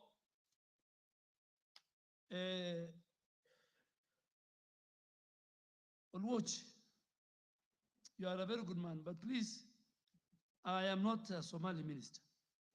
I am a Kenyan minister. And that is the oath I took. But you are better, at least you have called me Somali. Some called me warrior, which is very, very demeaning. It's very demeaning. It's better you call me Somali, but not warrior. Warrior is very demeaning. It is a shame. Those people of mine, they have no choice. There are 15 of them who have not complied, the slaughterhouses. 2 have complied. They will not be closed because of competition. And I agree with you. I know who wants to close them. They employ a lot of people. But what I want you to do, the Korean government has given NEMA some facility to deal with affluent, not to come to Nairobi River. I want us, we sit with us in my office with you and NEMA, and we agree on how we help them. Them do the business, and then they don't discharge their affluent to the river. So that I protect your votes, but I protect the environment. You know, and tell them what Lily said. I think, Speaker, I think, Speaker, I have finished. We are, the only good thing Honorable Bichi said was, yes, we are working with the Kenya Curriculum Department to mainstream waste management into our school curriculum. We have already written to them so that our children, we teach our kids about waste disposal and waste sustainability. Thank you, Mr. Speaker. I think I have tried. Yeah, you've done ably yes. and very well answered that question. Now we're going to the last question. The last one, I think, Mr. Speaker, if you allow me, is on saving our water towers. I think somebody asked, I think it was Honorable Burugara. We are doing fencing, we are doing restoration, we're involving the communities, and we are doing what is called Adapt a Forest Initiative. Thank you, Mr. Speaker. Then, the last question, the Honorable Member of Parliament for Tigania. Order, honorable members, you will get a bite now. So wait until the question is asked. They're pretty much similar, and I know I've noticed the honorable member for Lamu, the honorable member for Kwanza, the honorable Kamket, all of you will get an opportunity to also weigh in on this. So just relax, hold your horses. Proceed, Honorable Mutunga, and ask the question. Thank you, Honorable Speaker. Honorable Speaker, allow me to thank Honorable Doyle for very ably answering the questions so far. And since I did not get an opportunity to ask him a question on the first questions that he has answered, if you can allow me, I will first of all start with that, then I ask my question. Allow? I will ask one question. No. Ask the question. Ask the question first. Okay, Honorable Speaker. In the follow-up question, then you can ask. My question, Honorable Speaker, is the rules are very, the tradition, yes. On climate financing. I would like the minister to explain the structure of climate financing in Kenya, while outlining the key actors and the benefits gained through climate financing to fight issues arising from climate change. In other words, to address the issues arising through climate change. Yes, proceed. The second question is to elaborate on how carbon credits are quantified and remunerated accordingly in the country, and mechanisms in place to ensure that farmers who plant trees qualify for carbon credits. Very good. Thank you. Ministers, yes. Mr. Speaker, I have a lot of respect for Dr. Mutunga, very professional. When I saw his question, is what I grappled with during my vetting. I had to go and read on carbon credits, what it means. It's a very complicated thing. But Mr. Speaker, I wish to know that Kenya's climate financing structure comprises of a mixed international, national, and private sector financial flows, which are aimed at supporting our country's climate change, both efforts. Because those climate financing deal with two. How do we deal with climate crisis? One is mitigation, the other one is adaptation. And this involves a multi-stakeholder framework. It involves integrated both public and private sector actors. It involves both bilateral and multilateral donors. It involves domestic institutions to channel funds towards addressing climate-related issues. And Mr. Speaker, the structure of climate finance has key actors. Having said that, Mr. Speaker, highlight on who are these key actors in climate finance and what are their roles. The first actor is the National Treasury. And the primary duty of the National Treasury is the National Treasury is the primary custodian of all matters of climate finance and responsible of our climate finance policy. So whatever we do with our climate finance framework,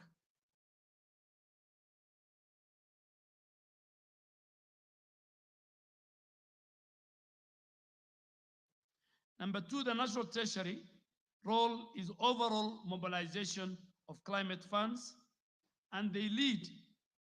When we go to COP29 in November, they will be the lead people in terms of climate finance negotiation under the United Nations framework for Convention on Climate Change, known as UNFCCC. The other function of the National Treasury is to establish a dedicated climate finance and green economy unit, which they did in 2016. And that unit coordinates, facilitates. Also, they're the current implementers in all our counties, I think even in Garissa and in Meru, where you come from. They are the implementers of a fund called Financing Locally Led Climate Action.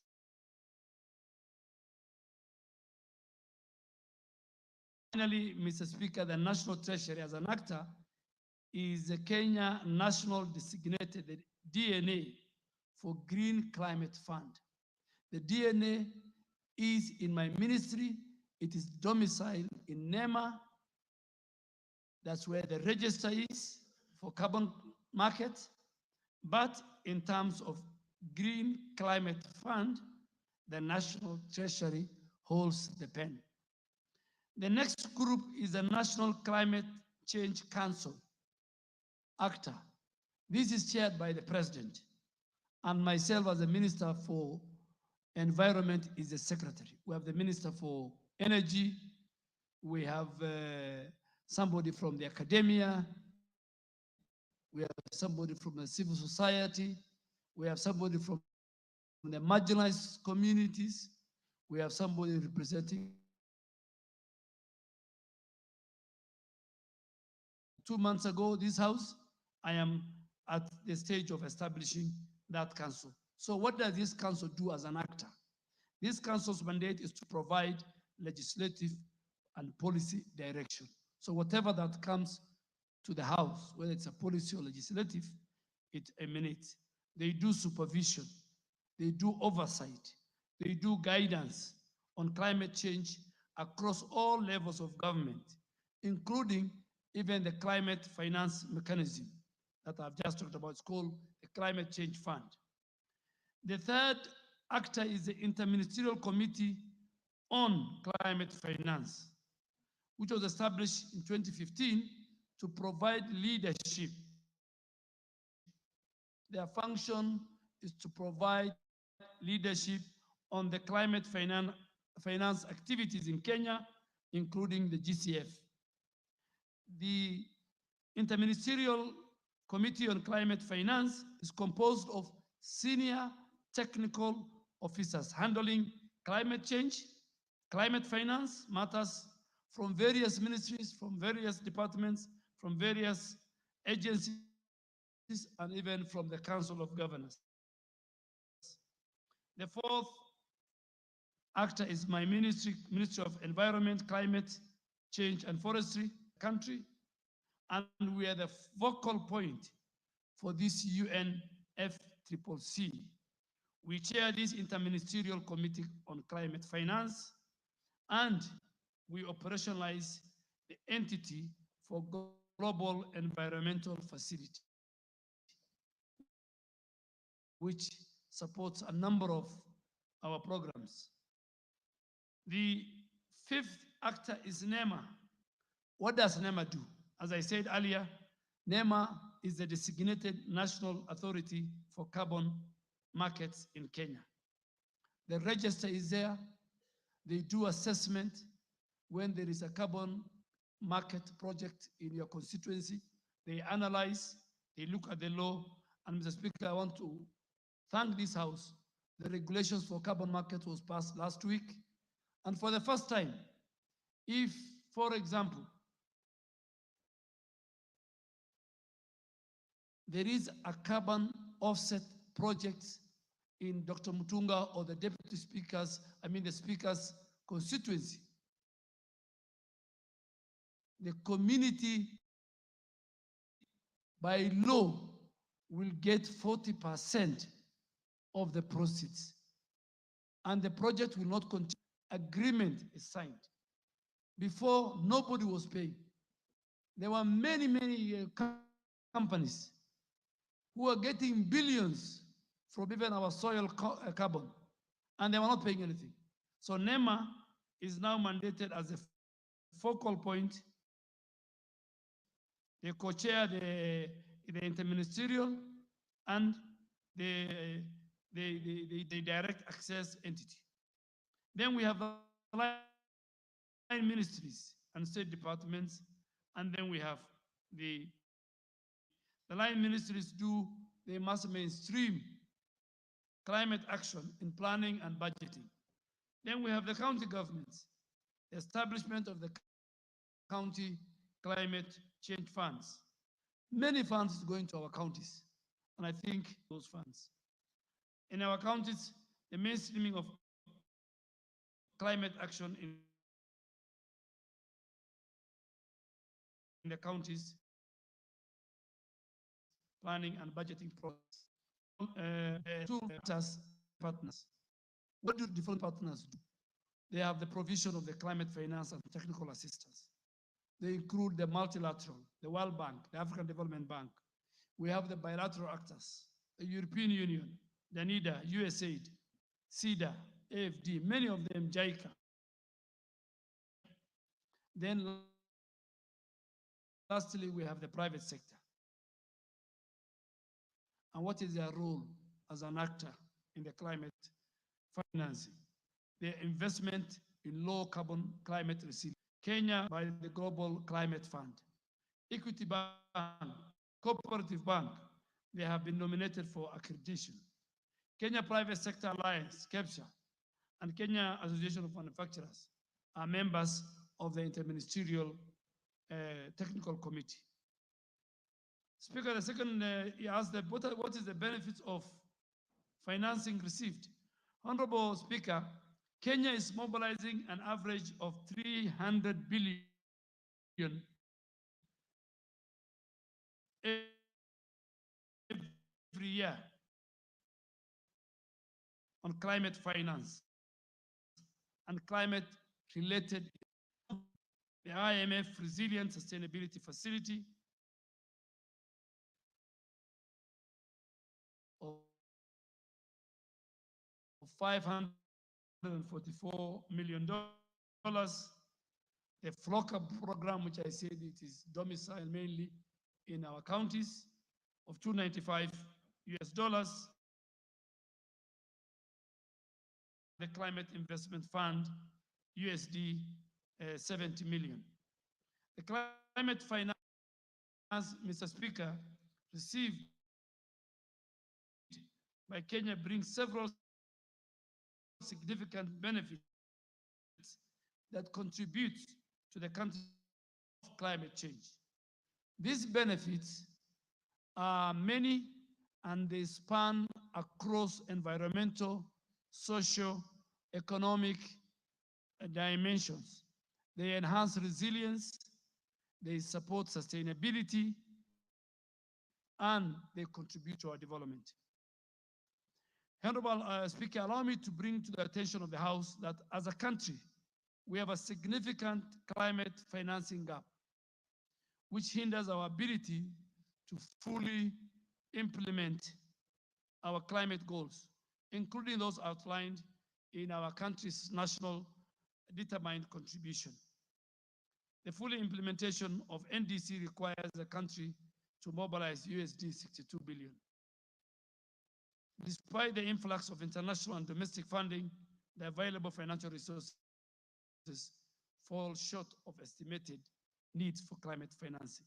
But Mr. Speaker, there are about 4 regulations remaining on climate financing, carbon market, carbon, even the registry, which I'll bring to the House next week. And we should be through, God willingly, before COP29 in Baku. I really want to urge the Committee of Delegated Legislation and Regulations. Once we deal with the legal framework, Kenya will be ahead. Kenya will be ahead of many, many countries in Africa in terms of how prepared are we for carbon market. Speaker, the second question, which is the final one, was to elaborate how carbon credits are quantified and remunerated accordingly in the country and mechanism in place. Speaker, this is very technical. So I think Dr. Mutunga might be the only one who will understand. Some of the like the NDA, what the NDA is, what carbon trading is, what carbon index is, who is qualified, what are the parameters. On the last question, Mr. Speaker, the member seeks our indulgence to elaborate how carbon credits are quantified and to state mechanism in place to ensure tree planting farmers qualify. There's a member who asked me last week if my car is old and is polluting, I told him, in fact, you're supposed to pay. Well, this carbon thing is like, for example, the big corporations in the West, like airlines, because they are polluting, they are the polluters. We are the victims. So we trade in. We plant trees, then they offset that with the pollution. So, Mr. Speaker, it's good to define simple terms what a carbon credit is. It is a unit of exchange that individuals and firms alike use to offset their greenhouse gas emissions. Farmers who plant trees can qualify for carbon projects by participating in what we call agroforestry or restoration initiatives, where carbon credits are generated based on the amount of carbon sequestered by the trees over time. Mr. Speaker, one important requirement for farmers to consider the trees planted for this specific purpose of sequestering carbon have to be on the land for a long time to ensure permanency on carbon sequestered. Allow me to elaborate the process involved. A baseline scenario is first established to estimate how much carbon could have been stored in the absence of the project. Farmers, this could mean assessing the current land use or the vegetation before tree planting. Then farmers plant trees which capture and store carbon, what they call the carbon sink as they grow. The amount of carbon is then monitored periodically based on a tree species, on growth rates or area covered. Once the carbon is verified, carbon credits are issued based on the amount of carbon dioxide absorbed. One carbon credit represents a sequestration of 1 metric ton of carbon dioxide equivalent. So farmers are remunerated or they are paid based on the sale of these carbon credits in carbon markets. The price of carbon credits can vary depending on market demand and the type of the project. A project developer or a farmer who wishes to engage in a carbon project shall first apply to the DNA through the register domiciled in NEMA for approval of the carbon project. The procedure for developing a carbon project are detailed in the Climate Change as Amended Act Carbon Markets Regulations, which was gazetted via Kenya Supplement, Kenya Gazette 105. So, Mr. Speaker, the Honorable Member for Tigania constituency marks as the end of his question, and I was to respond, but allow me that I will take time, it's my good friend, and ask even my team to take him through. Once we finish with the legal framework, this carbon market is going to benefit a lot of our people. And we have made sure 40% if a carbon market project is brought to your constituency, 40% of the proceeds must go. And I'm happy in Wajir North, the Honorable Sane has written to me, and we will gazette the forest. The man in charge of forest is here. He will go with you, he will assess, it will be the first forest in northern Kenya. Thank you, Mr. Speaker. Now we will order honorable members. I'll ask the MP for Kwanza, then followed by the MP for Lamu East, followed by the Honorable Sane, and then the Honorable Kamket. All of you ask. Thank you, Mr. Speaker. Take as little time as possible. Don't I'll make take a very little lengthy time. speech. I've been sitting In here any for case, the House is supposed to sit until 9 o'clock. So you still have 2 more hours if you want to debate on this. Mr. Speaker, so understand. Thank you very much for the chance. I want to take this opportunity also to thank the CS. I think you are up to the task.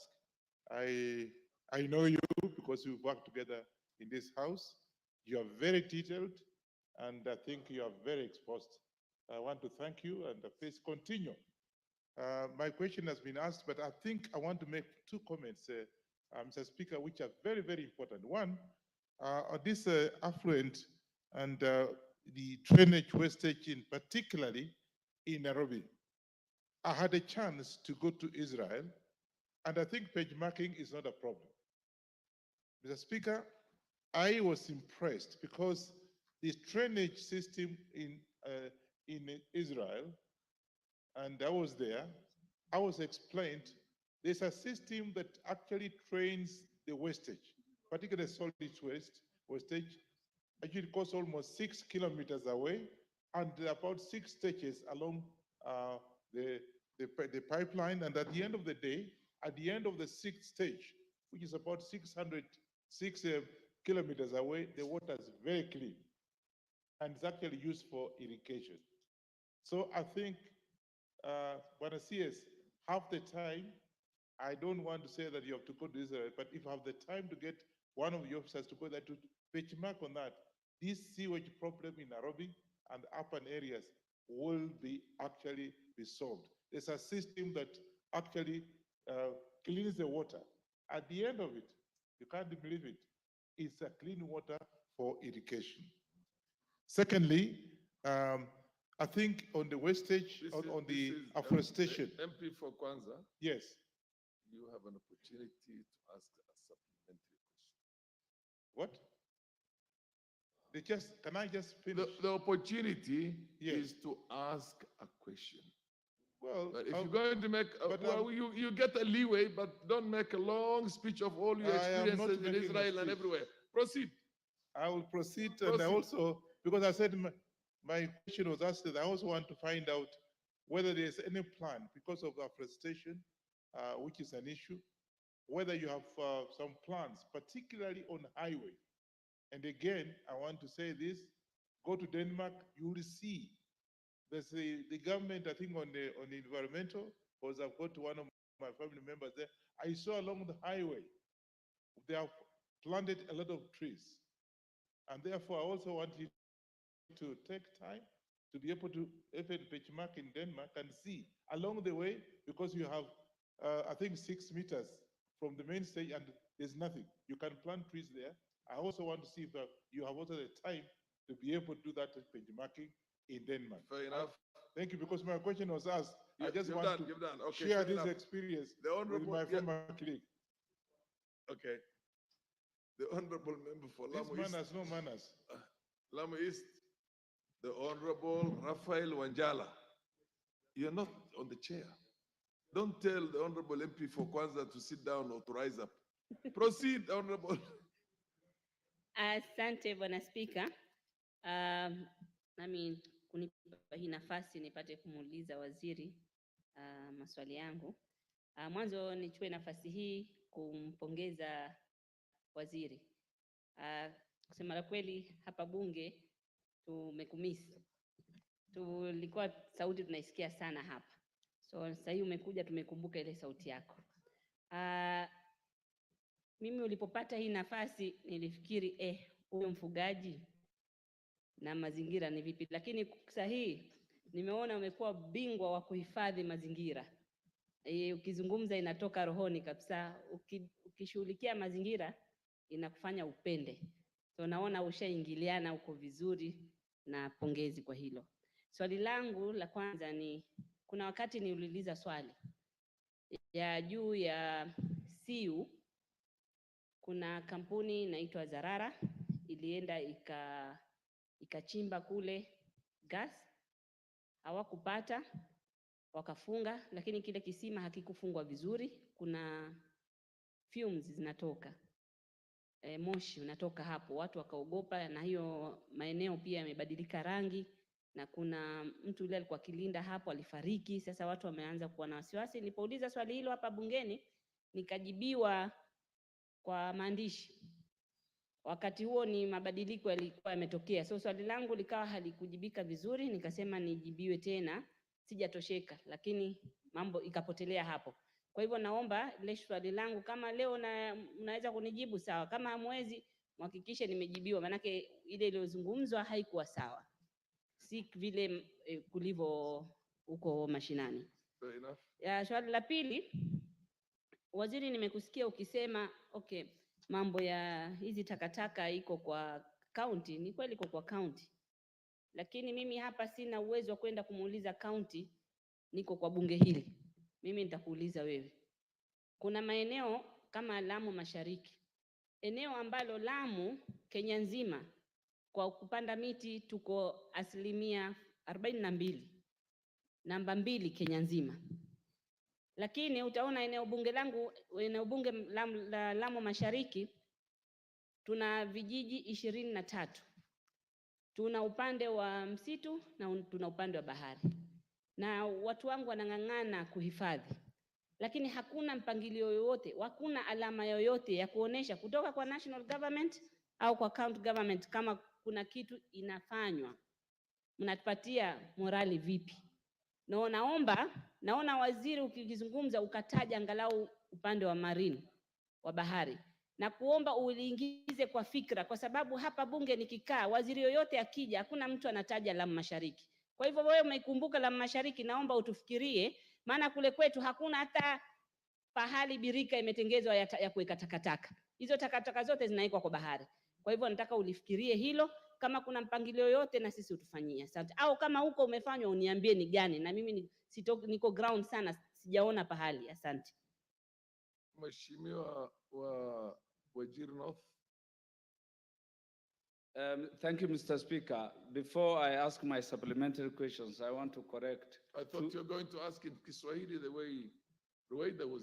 But proceed. Unfortunately, I look forward to a day when the Somali language, which is being the language of many, many millions of Kenyans, will be an official language, and then I would have done better. Mr. Speaker, I want to correct two issues the minister pronounced himself on. One, I appreciate his generosity that he wants to gazette Bute Malawa Forest. This has been gazetted 4 years ago. All I requested him is to operationalize the 19,000 hectares of land generously given to Kenya Forest Service. So it is already gazetted. I wrote to you for its operationalization, Bwana CS. One other statement he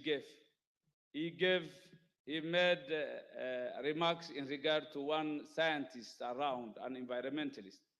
Speaking in front of you is equally an environmentalist on matters at hand, Mr. Speaker. So you should not think that there's only one environmentalist in the House. And going straight to the issue, the climate financing issue. Mr. Speaker, there is a paradox globally that climate financing is not purposed to stop climatic abuse, but rather the rich nations want to abuse the climate so that they become richer and the poor ones continue suffering. So all that they are trying to do under the concept of climate change is to cut out a balance between adaptation and mitigation. That's all they are doing about climate change, to strike a balance so that those who are endowed can at least give the wealth they have sinfully acquired, to use the right word, in abusing the environment, to the vulnerable ones, the poor third world states. That is what climate change in a layman way means, Mr. Speaker. And in so doing, the structure is as complex as climate change itself. It is hard to understand this issue of carbon credit, hard, very complex. It is driven by the same selfish, rich abusers, Mr. Speaker. Now the issue. For us to come to the bottom of climate change financing, we know that the rangelands are the biggest sequester of carbon. It is a scientific concept. And where are the rangelands? Where you come from, Mr. Speaker? Where I come from, the northern Kenya, what we call Assals. This is the biggest sequester of carbon that is a nuisance to the ozone and climate change. What structures are there? What mechanisms are there? And the most affected, the most vulnerable to climate change is unfortunately, again, the pastoralists. The sequester, the vulnerable in equal measure. So how far is carbon financing established to make sure that those who are most affected and those who are to be the sequester of these bad elements is at the core of it, is something I would wish to hear from the minister. Then, for us to structure climate financing, Mr. Speaker, there is a big data and knowledge gap. Data and knowledge gap. If you have big data and knowledge gap, it goes without saying that you can't come up with adaptation mechanisms appropriate to the risks. And consequently, what will arise? We will have a fragmented financing architecture too, that our climate financing will be fragmented. The architecture will not be smooth and well-oriented. So what are we doing about data? How authentic is our climate change data? How knowledgeable are pastoralists and those who are most affected? That is my first supplementary question, Mr. Speaker, and if you will allow me a bit of latitude to go into the first, because you stopped us, on issues of our environmental health concerning pollution on rivers, the Nairobi River. It is true, the Cabinet Secretary answered well on the matter, that maintaining a good standard of environmental health, it's a multi-sectoral, multi-pronged issue. It's not a one-off issue. It cuts across many ministries, many actors, and many livelihoods. But it is true what he said, it comes down to behavioral issue. We have informal settlements in Nairobi. How do we behave? The culture of disposing waste. But of concern to me, how is our sewerage system, is it being improved to make sure that effluent, raw effluent, human defecants do not go into our aquatic ecosystem, into our waters. And that tells me, Honorable Sane, you've had a very long leeway. Ask one question now. You should be in the Committee on Environment and you should be giving all these ideas at the appropriate places. Mr. Wanjala, the speaker addressed me and I am obliged to hear him. We don't have two speakers. My question in a nutshell, all that is happening in Nairobi is going downstream to downstream communities. Tana River, Indian Ocean. It's not only an impact on our terrestrial ecosystem.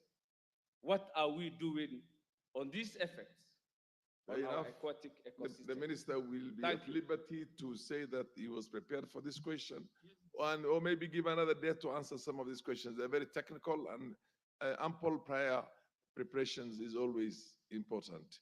Now I said Kamket, followed by Mgwen. You were supposed to have had.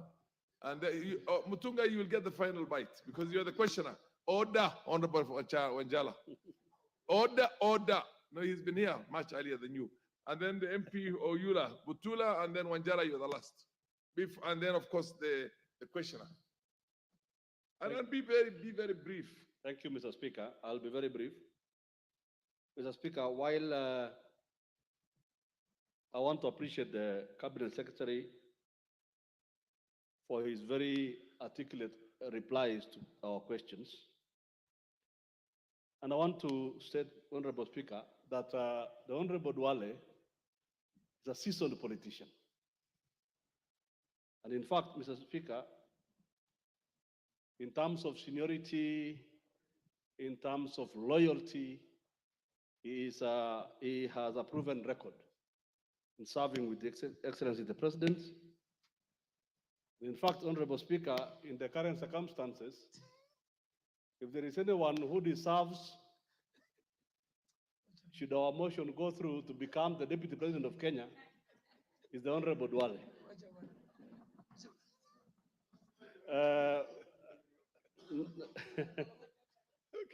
And why not? I mean, order, honorable members, order. And proceed. And why not, Honorable Speaker? Because, you know, the Honorable Duale represents all pastoralists in this country. And the pastoralist community and population is not a small one. And somebody said, together with the Muslim population. Anyhow, Mr. Speaker, I have a particular question, and I'll need your guidance, Honorable Speaker, on this. Some time back, about 5 months ago, the women rep for Baringo, Honorable Jamatia, brought a petition to this assembly.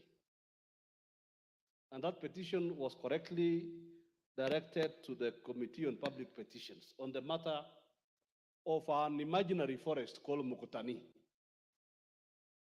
Mukutani is a place that lies between Baringo South and Tiati constituencies. The information I have, Mr. Speaker, is that the ministry has been frustrating Parliament, particularly the Committee on Public Petitions, on this matter. And I want to confirm to you, Mr. Speaker, that indeed there is no forest in Mukutani. What has happened is a gazettement of a particular area illegally for The Honorable very- Kamket, the Yes, Honorable Mr. Kamket, yes. you have brought an issue that is not on the order paper today. I just want the cabinet secretary to answer this. Mr. Speaker. But you see, it's not the The questions. issue is this, Mr. Speaker. Let me just go straight to it. That is it government policy? Is it policy, Mr. Speaker, that the government can decide to wake up one day and gazette a place that is populated by people and their livestock and their animals and whatever, and they designate it as a forest where there is no forest in the first place? Order, Honorable Kamket. You don't lazily, and I use this word, come in and try and turn a question that was filed by an honorable member on a substantive matter and turn it into a debate that's in your mind. Put that question yourself. That's what I'm doing. Proceed. And Yes, put on the question. yes, Mr. Speaker. But you can't turn this one right now into that debate. No, it's not a debate, Mr. Speaker. I'm just asking. Order. Can you ask a question? Yes, Supplementary question on the matter of the question by Honorable Mutunga, 130/2024. Please, let us stick to the rules of the House. Thank you, Mr. Speaker. Yes. Mr. Speaker, the beauty of a Because when you say that, then other members of parliament who come from the same area will also demand to be given a right of reply. You see, right now you are giving, or you've taken a digression, a total digression. The House, the rules do not allow that. Ask a question on the basis of what's there in the order paper. Mr. today. Speaker, thank you very much. I stand guided. Except, Mr. Speaker, the beauty of joyriding, Mr. Speaker, is that a member can inquire on any matter. And this is a matter of environment, Mr. Speaker. But this is the Minister for Environment. And Mr. Speaker, I have taken the liberty because the minister is here, and this matter has taken far too long, Mr. Speaker. And I thought I would just take. It's a contentious matter. And the member, the women rep for Baringo is here. Okay. She knows Okay, ask the that question and petition then has she'll not get been an replied to. opportunity. I have asked, is it policy for government to create a forest where there is none and try to evict people and settlers who have lived in a particular area for whatever reason, Mr. Speaker? Thank you, Mr. Speaker.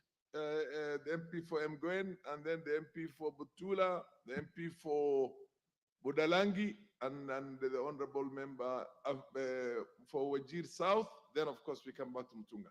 Thank you, Mr. Speaker, for giving me this opportunity. Yes. First, I would like to thank the CS for climate change, climate change, forestry, environment, climate change, and forestry, Honorable Aden Duale and his team, the PSS and the DG.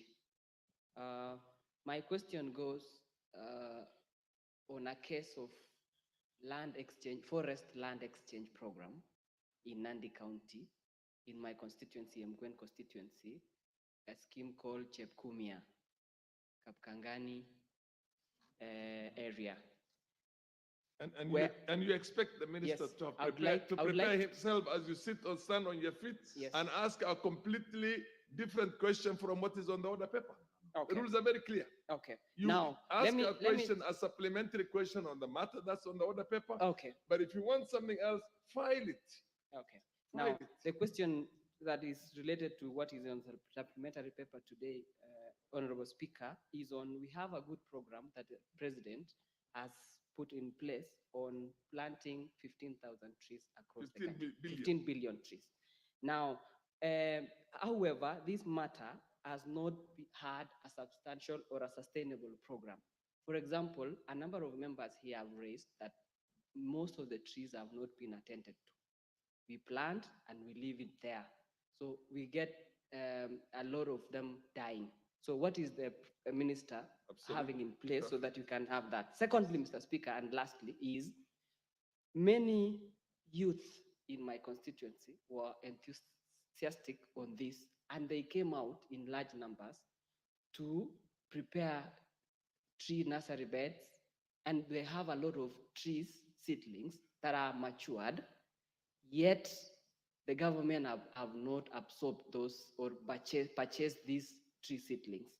So what is the minister doing so that we can help this youth these trees have matured.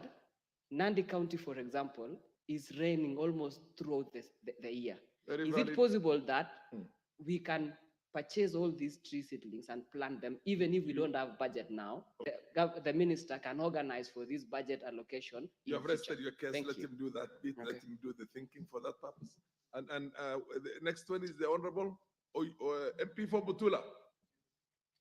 Be very brief. Thank you, Honorable Speaker, for the opportunity.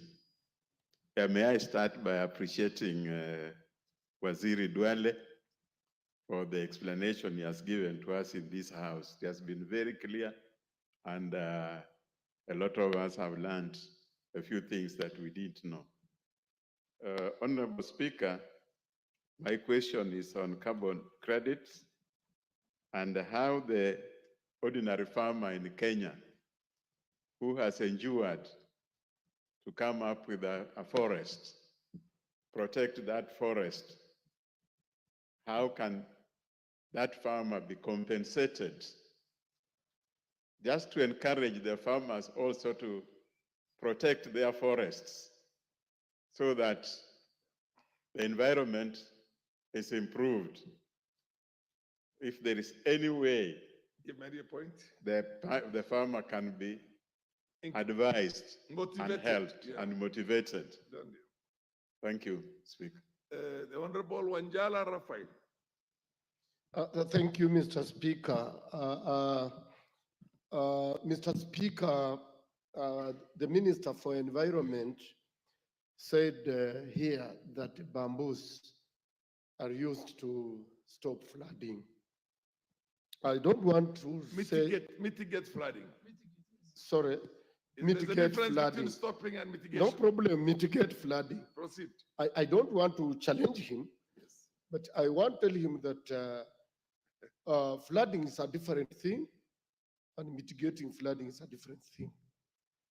Bamboo will only stop soil erosion. It will not stop water to move, but it will stop soil erosion. Mr. Speaker, the floods that come in Budalangi, which is in Western, comes from all the way from Uasin Gishu, all the rain in Eldoret, all the rain in Cherangani, all the rain in Mount Elgon, and all the rain in Nandi Hills and parts of Kapsabet, Vihiga, Kakamega, and Bungoma.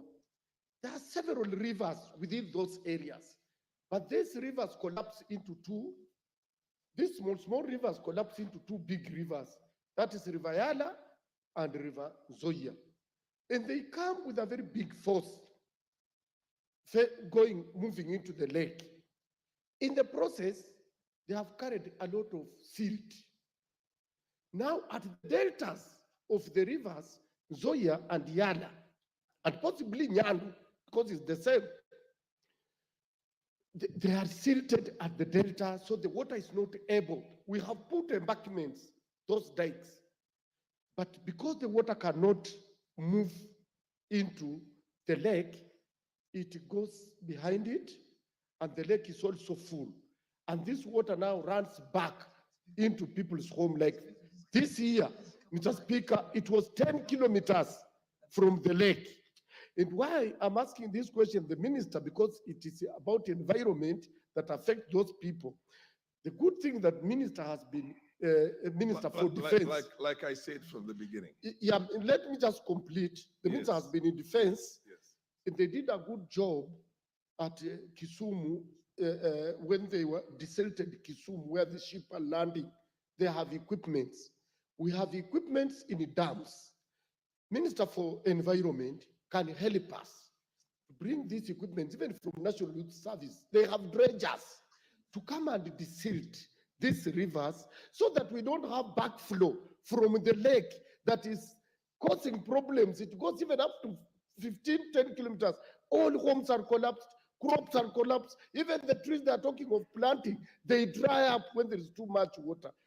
I'm asking, what can he do, having with the experience he has, what can he do to help us? And last one, Mr. Speaker, where the minister comes from, there is one governor who was celebrated, who was awarded in, I think it's somewhere in Wajir, Mandera. That governor in a desert, what he has done, can he take his people to go and benchmark so that all our towns will look like that town in a desert? That is how Dubai was brought up. Thank you, Mr. Speaker. Paul Raphael Wanjala, you have asked a very heavy question that needs a serious work on the part of the minister and the ministry. Why don't you proceed and file a question? Or even better, have an appointment with the minister, go to his office, he will call all his officers and discuss all the stuff that we discussed. Thank you. And finally, the Honorable MP for Wajir South. Thank you, Honorable Speaker. I would like to thank Waziri for sobriety and expertise with which he has approached all the queries this afternoon. My question is about the massive destruction of the environment that's currently taking place in parts of my constituency, especially areas around the refugee camps. I'm sure you have the same problem in other constituencies like the Dab, Fafi, and Lagdera in Garissa County. Waziri, what I would like to ask is, are you aware? Order. That aspect of the environment was covered by the minister very exhaustively and talked about how the UNHCR must find an alternative to the wood fuel that they're using. And he talked about all that degradation. I know you came late, but then you can either look at the Hansard itself or ask those of us who are there. But then if you have any other question you want to ask on the basis. Speaker, you know, it's a very critical subject, and I might have my newest contribution to the whole matter. So I just wanted to ask the Waziri, what is being done by the government to ensure that this wanton destruction to the environment, to the extent some parts of the constituency are turning into deserts complete with sand dunes, are reversed and also those responsible are brought to book. Thank you very much. Fair enough. The Honorable Jamatia, because the Honorable Kamket mentioned you, but not on that matter. Just go straight on the questions that are there. Thank you so much. Don't open a Pandora box and a debate between Baringo and Pokot Itiati, no. Thank you so much, Mr. Speaker. And I also take the opportunity to thank the minister for the good job he's actually doing. I have listened to him several times, articulating issues, environments, and I want to say at least we are on the right path. If you look around, Mr. Speaker, I think the minister have also realized that every town in Kenya needs urgent attention on garbage, waste, and issues to do of cleaning, specifically Nairobi. Mr. Speaker, if you go everywhere you are in Nairobi today, you realize Nairobi is so dirty. He handled that bit very exhaustively. Exactly. You must have come late, but anyway, I'll come later. You're not late for anything. But Okay. please ask us a question. Thank you so much. To be more exact on issues of on the order paper, yes. Yes, which is on the order paper, which is this question of 130 years. I don't want to go back to the order paper so much, but I want to carbon credit, climate on carbon financing. credit. You also want to know more on utilization. We have a very sparse area, specifically in areas of Baringo. How do we, take this to the people so that you can be able. Number two, I also want to retrace back a bit on the issue of Mukutani. There is no forest in Mukutani. Maybe I would take my time to visit the office of the minister and have proper clarification on this. Which is absolutely the way you should Yes, handle this. and also because your colleague the officer Markoko had pronounced himself that there's a big forest in that area. I know he comes from the place, and I want to say I come from that place. There's no forest. There are utilities in that place, And lastly, Fair enough, I also want the minister to help me. How do we cap the issue of charcoal burning that is so rampant, specifically in our rural areas? Thank you, Mr. Speaker. The MP for Bura, for Garsen. Thank you, Mr. Speaker. Take exactly 1 minute. Yes, Mr. Speaker, 1 minute. Thank you, Mr. Speaker. I also raised to ask question. There was a presidential directives on Tana River Forest. I think you are in that function. The Kokane Forest, Wayu Forest, and Bangal Forest, which were gazetted irregularly without public participation. Also, Mr. Speaker, there is the sea intrusion into the delta, distracting farms, forest, grazing land at Kalota. I'm happy that DG NEMA is there. Even if the minister is new, I don't know what action is NEMA or the ministry is taking. Also, the last one, Mr. Speaker, you know, the floods really affect the Tana Delta. And also the issue of Prosopis Madenge, which is really destroying our grazing land, our environment. What action is the ministry taking to curb the Madenge menace? Thank you. Order MP for Garsen, for Galole. Garsen. For Garsen, sorry, for Garsen. Those are entirely different questions from what is on the order paper today. When this order paper is prepared well in advance and sent to the ministry concerned, they prepare themselves for questions that are supplementary to the matters raised in these questions. Now you are raising an entirely different thing. But he has an answer on the fingertip. Order. Well, Mr. Liberty, if he has any information on that which he wants to give you now, but I would advise you, go and file questions on exactly. Members of Parliament don't have to be lazy and just wait to, what do you call it, to ride on, is it, what was it called? Joyride. To joyride on the questions of others and literally change the whole substance of what's being asked there and ask an entirely different question. Please, let's have, I was in this house myself when you will not be allowed at all to raise a matter that essentially is not on the order paper. Most obliged, Mr. Speaker, but I kindly ask because the people of He will give you another taking, I'm sure. You can go and see him in his office. You can file another question, but I doubt if he has answers for the issues that you have just asked now.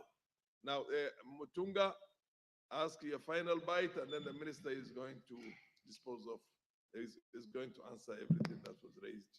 Thank you, Honorable Speaker. Honorable Speaker, before I ask my question on climate financing, a supplementary question. There was the issue of Nairobi River that I needed the minister to explain a bit.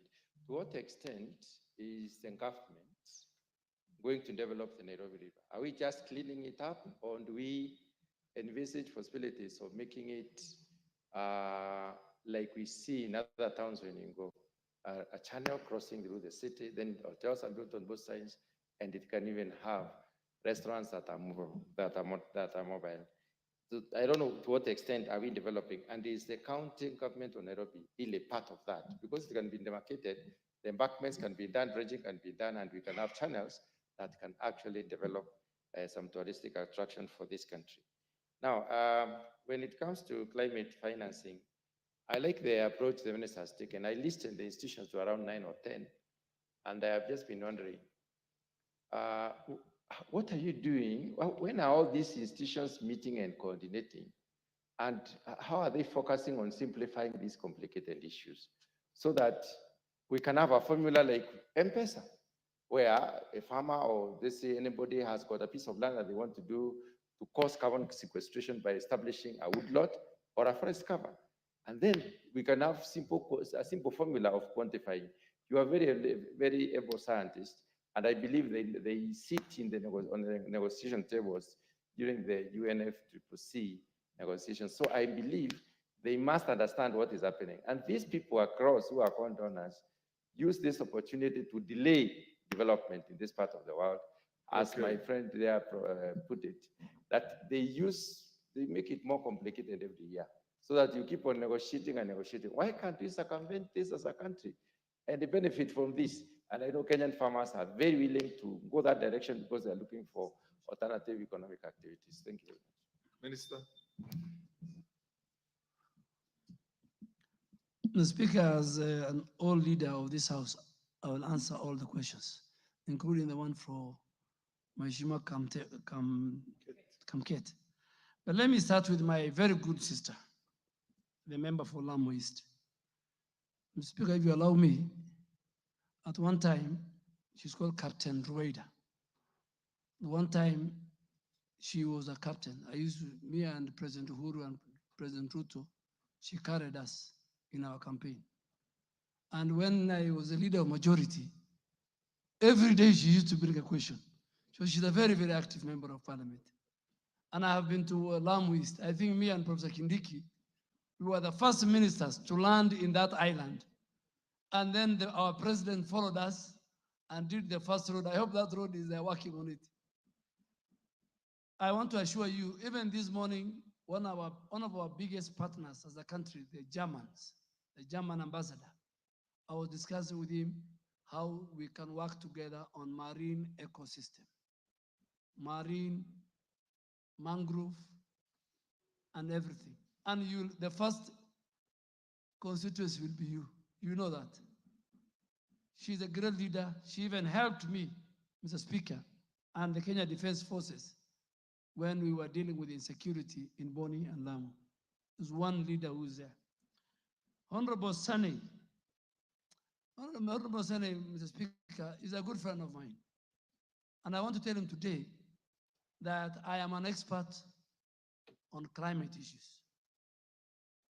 And there are two ladies in the Ministry of Environment. One, she's called Dr. Pacifica. She's the head of Climate Secretariat. And one is called Dr. Omambia. And their team, I have never met very competent Kenyans on climate change. But climate change and climate carbon market, all that we're dealing with is what you people passed under the Climate Act and Climate Amended. Speaker, in fact, many of the questions members are asking me is in the Climate Act as amended and the carbon market regulations that some of them were passed. And I really want to thank the House. Honorable Sane, I looked for that Gazette notice. That's why I said, if I can't find it, I'll Gazette it again. But because I have asked the Chief Forest Conservator, we are going there. He's going to operationalize that forest. And I want to assure you, the request for operationalization has been received by the leadership and the board of KFS. They are working on the plans and the resources and mobilization. And take it from me, it will be done.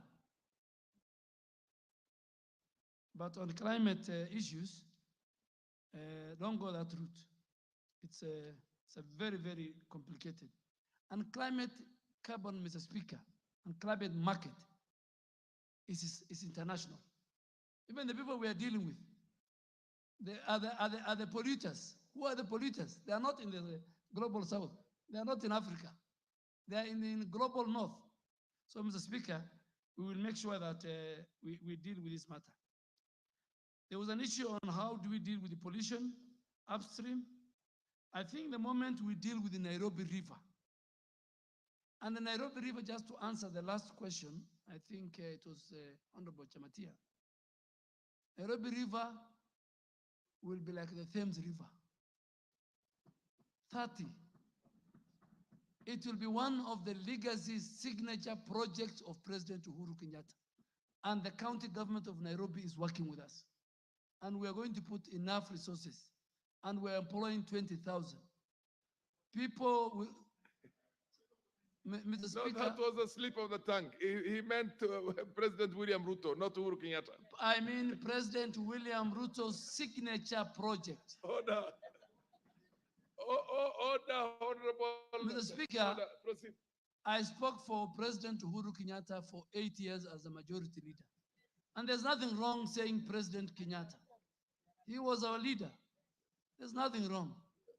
But Nairobi River, the restoration of Nairobi River to look like the Thames River, the drenching and doing everything will be a signature project for Kenya Kwanza, and more specifically for our leader, President, and the Nairobi leaders, the MPs who are here, the county governor, we are all together. Honorable, Proceed. Honorable Speaker, you know, Honorable Wanjala has a very long history in our country. So we should not go that route. I think after I leave, we should talk outside. So on the issue of that, I think, Mr. Speaker, there is no way we can gazette a forest in a place where there's no forest. Take it from me. The people of Baringo should listen to me. You can only gazette a forest. You cannot even gazette a wetland to be a forest. But Mr. Speaker, through you, from the grapevine in my office, I am told there are many petitions concerning my ministry, and I'm not being called upon by the committee. So I want you today to ask the Committee on Petitions to invite me so that I deal with the matters of petition. That the ones I reject, I reject. The ones that require to be gazetted, I gazette. So the problem is, Honorable Kamket, is not with the executive. It is with the legislature. It is with the petition committee. And last parliament, Mr. Speaker, there was a reason why it was formed. But I want to ask you, if it has been gazetted, I will relook at it, review it, and cancel. And the gazette. If it has not been done, I will even go to that place called Mukutani. I will visit with the chief forest conservator. He's sitting here. I will go with him. We have and we have our own chopper. I will overfly it. I don't need to go with you. I will go with the chief and he will show me the forest. If there will be no forest, Mheshimiwa Kamket and Mheshimiwa the leadership, Chemetia, there will be no forest. I don't want to be informed. No provision, order. No provision for informing the CS. Just go on. Go on the CS. Mr. Speaker, there were many things that you said. You have to understand the Speaker, you saved me. There were many questions which had nothing to do with a good question by Honorable Mtungo on carbon. The member for Emegwen. I think what happened was that the Forest Committee Association of 2016, which allowed land exchange, the Nandi County offered the land to KFS for exchange. It's in the process and we'll update you. And I'll fast track it. Chief Conservator, how many weeks, 2 weeks, 3 weeks, 1 month, we will deal with it. Mr. Speaker, the issue of climate finance is what we'll build on adaptation and mitigation. So we will build the capacity, the adaptation capacity of our vulnerable communities, especially in the ASAL. Honorable members from the ASAL, you know of an organization called Northern Trust Fund. It does carbon market and carbon trading. It has created conservancies in ASAL. I have sat with them. But the law you amended, you gave to me, 40% will go to communities. The only conservancy, in fact, there are only 2 conservancies. The oldest conservancy in Garissa County is in Ijara. The member for Ijara should sit with the NRT and ask them, of the billions you have received as carbon credit, how did the Hirola Conservancy gained? But going forward with this law, 40% will go to the communities. The communities will sign something called Community Development Agreement. And who are they signing with? Somebody will come from America, from China, he'll come to your area, and you'll say, I've got a carbon market project. That carbon market project is where the community will say, we want education, we want water, and it must be 40% of the proceeds. And me being there, Mr. Speaker, I will make sure our people get it. Speaker, let me just repeat it, because what you, an honorable member for Fafi, honorable for Wajir South, is unacceptable. And there was failure on government. UNHCR, I have spoken even to the Minister for Foreign Affairs. We will deal with that matter.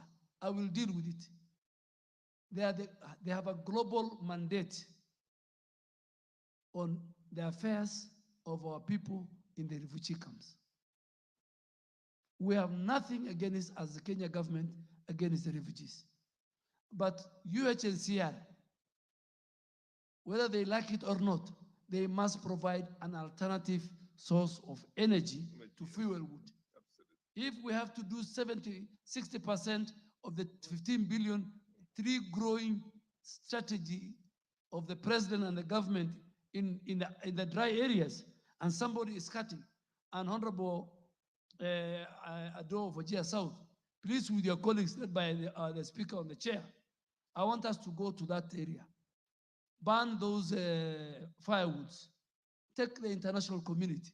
We will expose UNHCR as one of the UN bodies,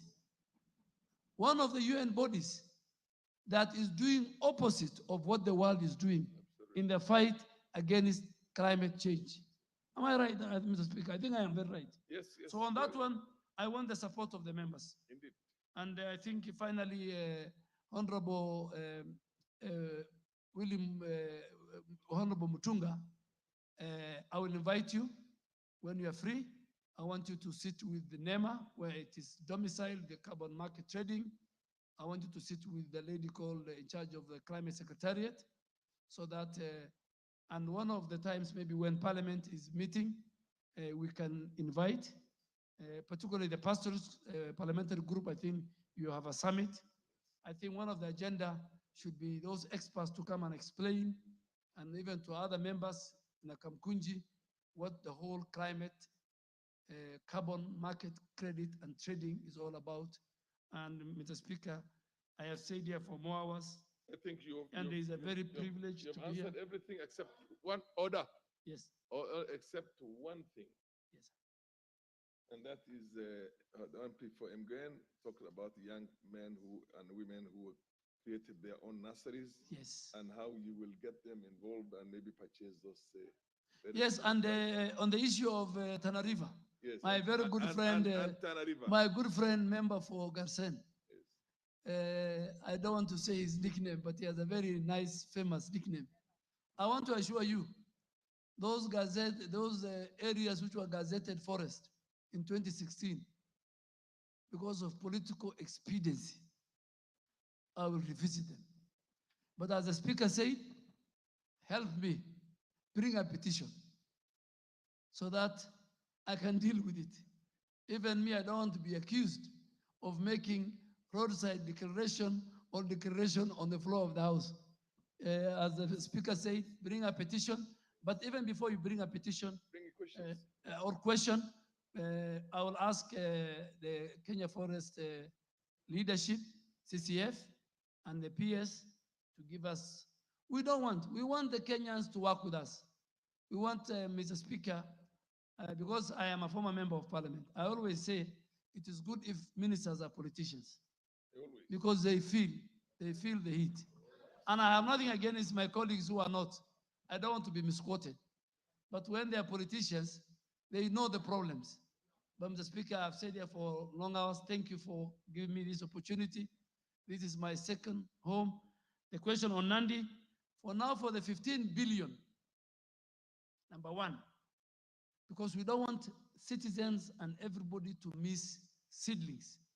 5 government institutions, if you go to them, you get seedlings.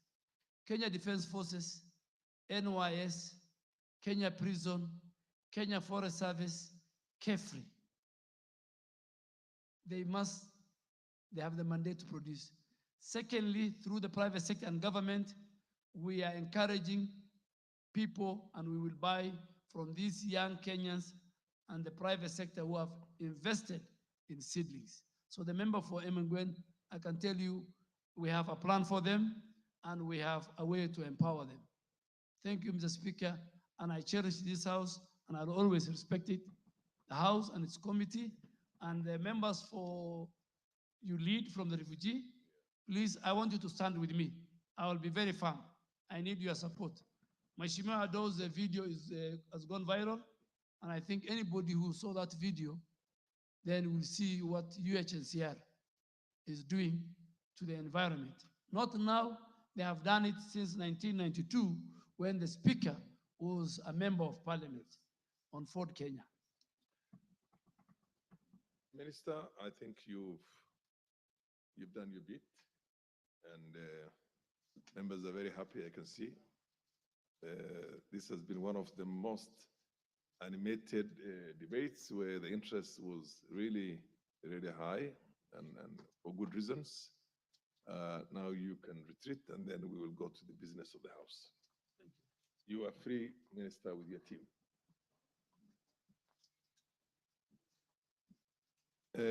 Next order.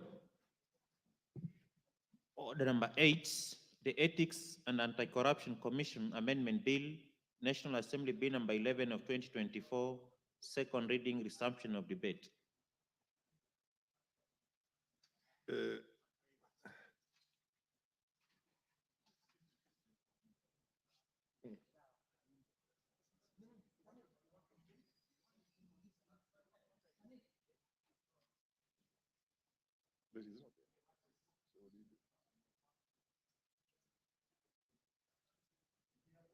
No. Karoli Omondi was on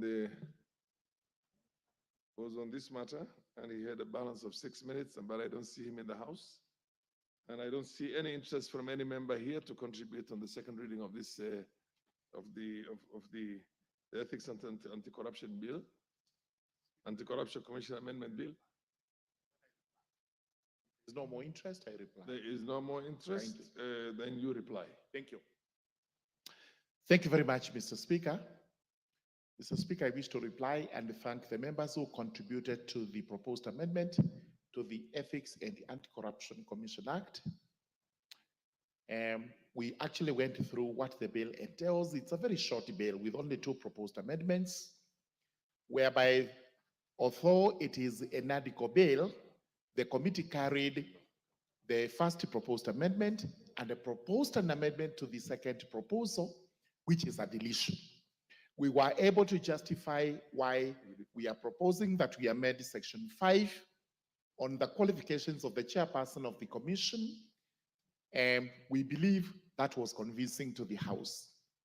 We also actually went on to explain why we were proposing a deletion to the proposed clause 3, which we are proposing to amend section 2, and we are carrying on a deletion. All the way to 20. Our reasons were that, in fact, the contract of the chairperson is protected in law. He will serve for the balance of his term, and thereafter, that clause would be spent, and it would remain dead letter law in our statutes. So with that, we are saying the 2 proposed amendments are timely, save that we have to make a further amendment by deleting 1 proposal and carrying the other proposal to the next level, which is the 3rd reading of the bill. With those remarks, I beg to reply. We now ordinarily have to put the question, but the chair is not going to put the question. This is to be deferred to another appropriate time, which will be communicated. Order number 10, next order, number 9, order number 9. Order number 9, the Kenya National Library Service Bill, National Assembly Bill number 20 of 2023, second reading. Where is the chairperson? He's not in the House? That one is also deferred to another date. That bill is deferred to another date. The second reading, conclusion of the second reading is deferred to another date. Yes. Next order. Order number 10, motion, consideration of Senate amendments to the Food and Feed Safety Control Coordination Bill, National Assembly Bill number 21 of 2023. The leader of the majority is supposed to move this. He's not in. I also defer this one to another date. I direct that it be deferred to another date. Next order. Order number 11, motion, consideration of Senate amendments to the statutory instruments, amendment bill, National Assembly Bill number 2 of 2023. Do we have the chairperson of the Committee on Delegated Legislation? We don't have him in the House. I direct that this also be deferred to another date. Next order. Order number 12, Committee of the Whole House. These are also two bills, and both of them are also subject to order number 10. So under the circumstances, the chair directs that they be placed on the order paper. It's a committee of the whole house at another time and appropriate another time. I direct this be deferred also. Proceed on, go on. Next order. Order number 13, motion, first report of the implementation status of House resolutions on committee reports and public petitions. I realize that this has been debated and the mood doesn't look, I don't think this also has to be deferred to another. The debate was supposed to be resumed. There's a balance of 2 hours and 12 minutes, but I don't think it'd be fair to call for the mover to, because the debate has not been concluded. Under circumstances, the chair also defers this to another date. Next order. Order number 14, motion, alleged unfair trade practices by foreign investors in Kenya. The chairperson, Departmental Committee on Trade and Industry and Cooperatives is not here. I direct also this matter also be deferred to another date. Next order. Order number 15, motion, second report on employment diversity audit in public institutions. This is also one that has to be moved by the Chairperson Committee on National Cohesion and Equal Opportunity, and I don't think it's in the chambers, in the House. I direct this also be placed on the order paper at an appropriate date in the future. Next order. Order number 16, motion, report of the extraordinary session of the 6th Pan-African Parliament, PAP. I also direct that this matter also be placed on the order paper at another appropriate date because I don't see any member of the Pan-African Parliament in the chambers to move this, so it's so deferred. Next order. Order number 17, the Equalization Fund Administration Bill, Senate Bill number 14 of 2023, second reading. Chairperson is also not in the House of this Committee on Finance and National Planning. I direct that this matter be placed on the order paper at an appropriate date in the future. Next order. Order number 18, motion, consideration of reports on financial statements of State Corporation, Nyanza Region. I do notice that also the chairperson of Public Investment Committee on Governance and Education is not in the House. I direct that this matter be put on the order paper at an appropriate date in the future. Next order.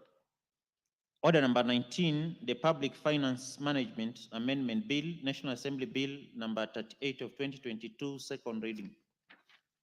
Same also, I don't see the Chairperson Procedure and House Rules Committee or somebody who was delegated by the Chairperson under those circumstances to move this bill, and I direct that this bill or this order number 19 be placed on the order paper at an appropriate date in the future also. Next order. Order number 20, motion, third report on consideration of the audited accounts of specified state corporations. This is also it's a third report of the Public Investments Committee on Social Services Administration and Agriculture on its consideration of the report of the Auditor General. Under the circumstances, I do not see the chairperson of the Public Investments Committee on Social Services and Administration and Agriculture to move this motion. I direct that this also be placed on the order paper at an appropriate date in the future. Honorable members, there being no any other business to be transacted on the order paper today, at the time being 7:25 or 7:24 p.m., this House stands adjourned until Tuesday, the 8th of October, 2024 at 9 a.m.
Resumed. There's a balance of 2 hours and 12 minutes, but I don't think it'd be fair to call for the mover because the African Parliament in the chambers to move this, so it's so. This is also it's a third report of the public investment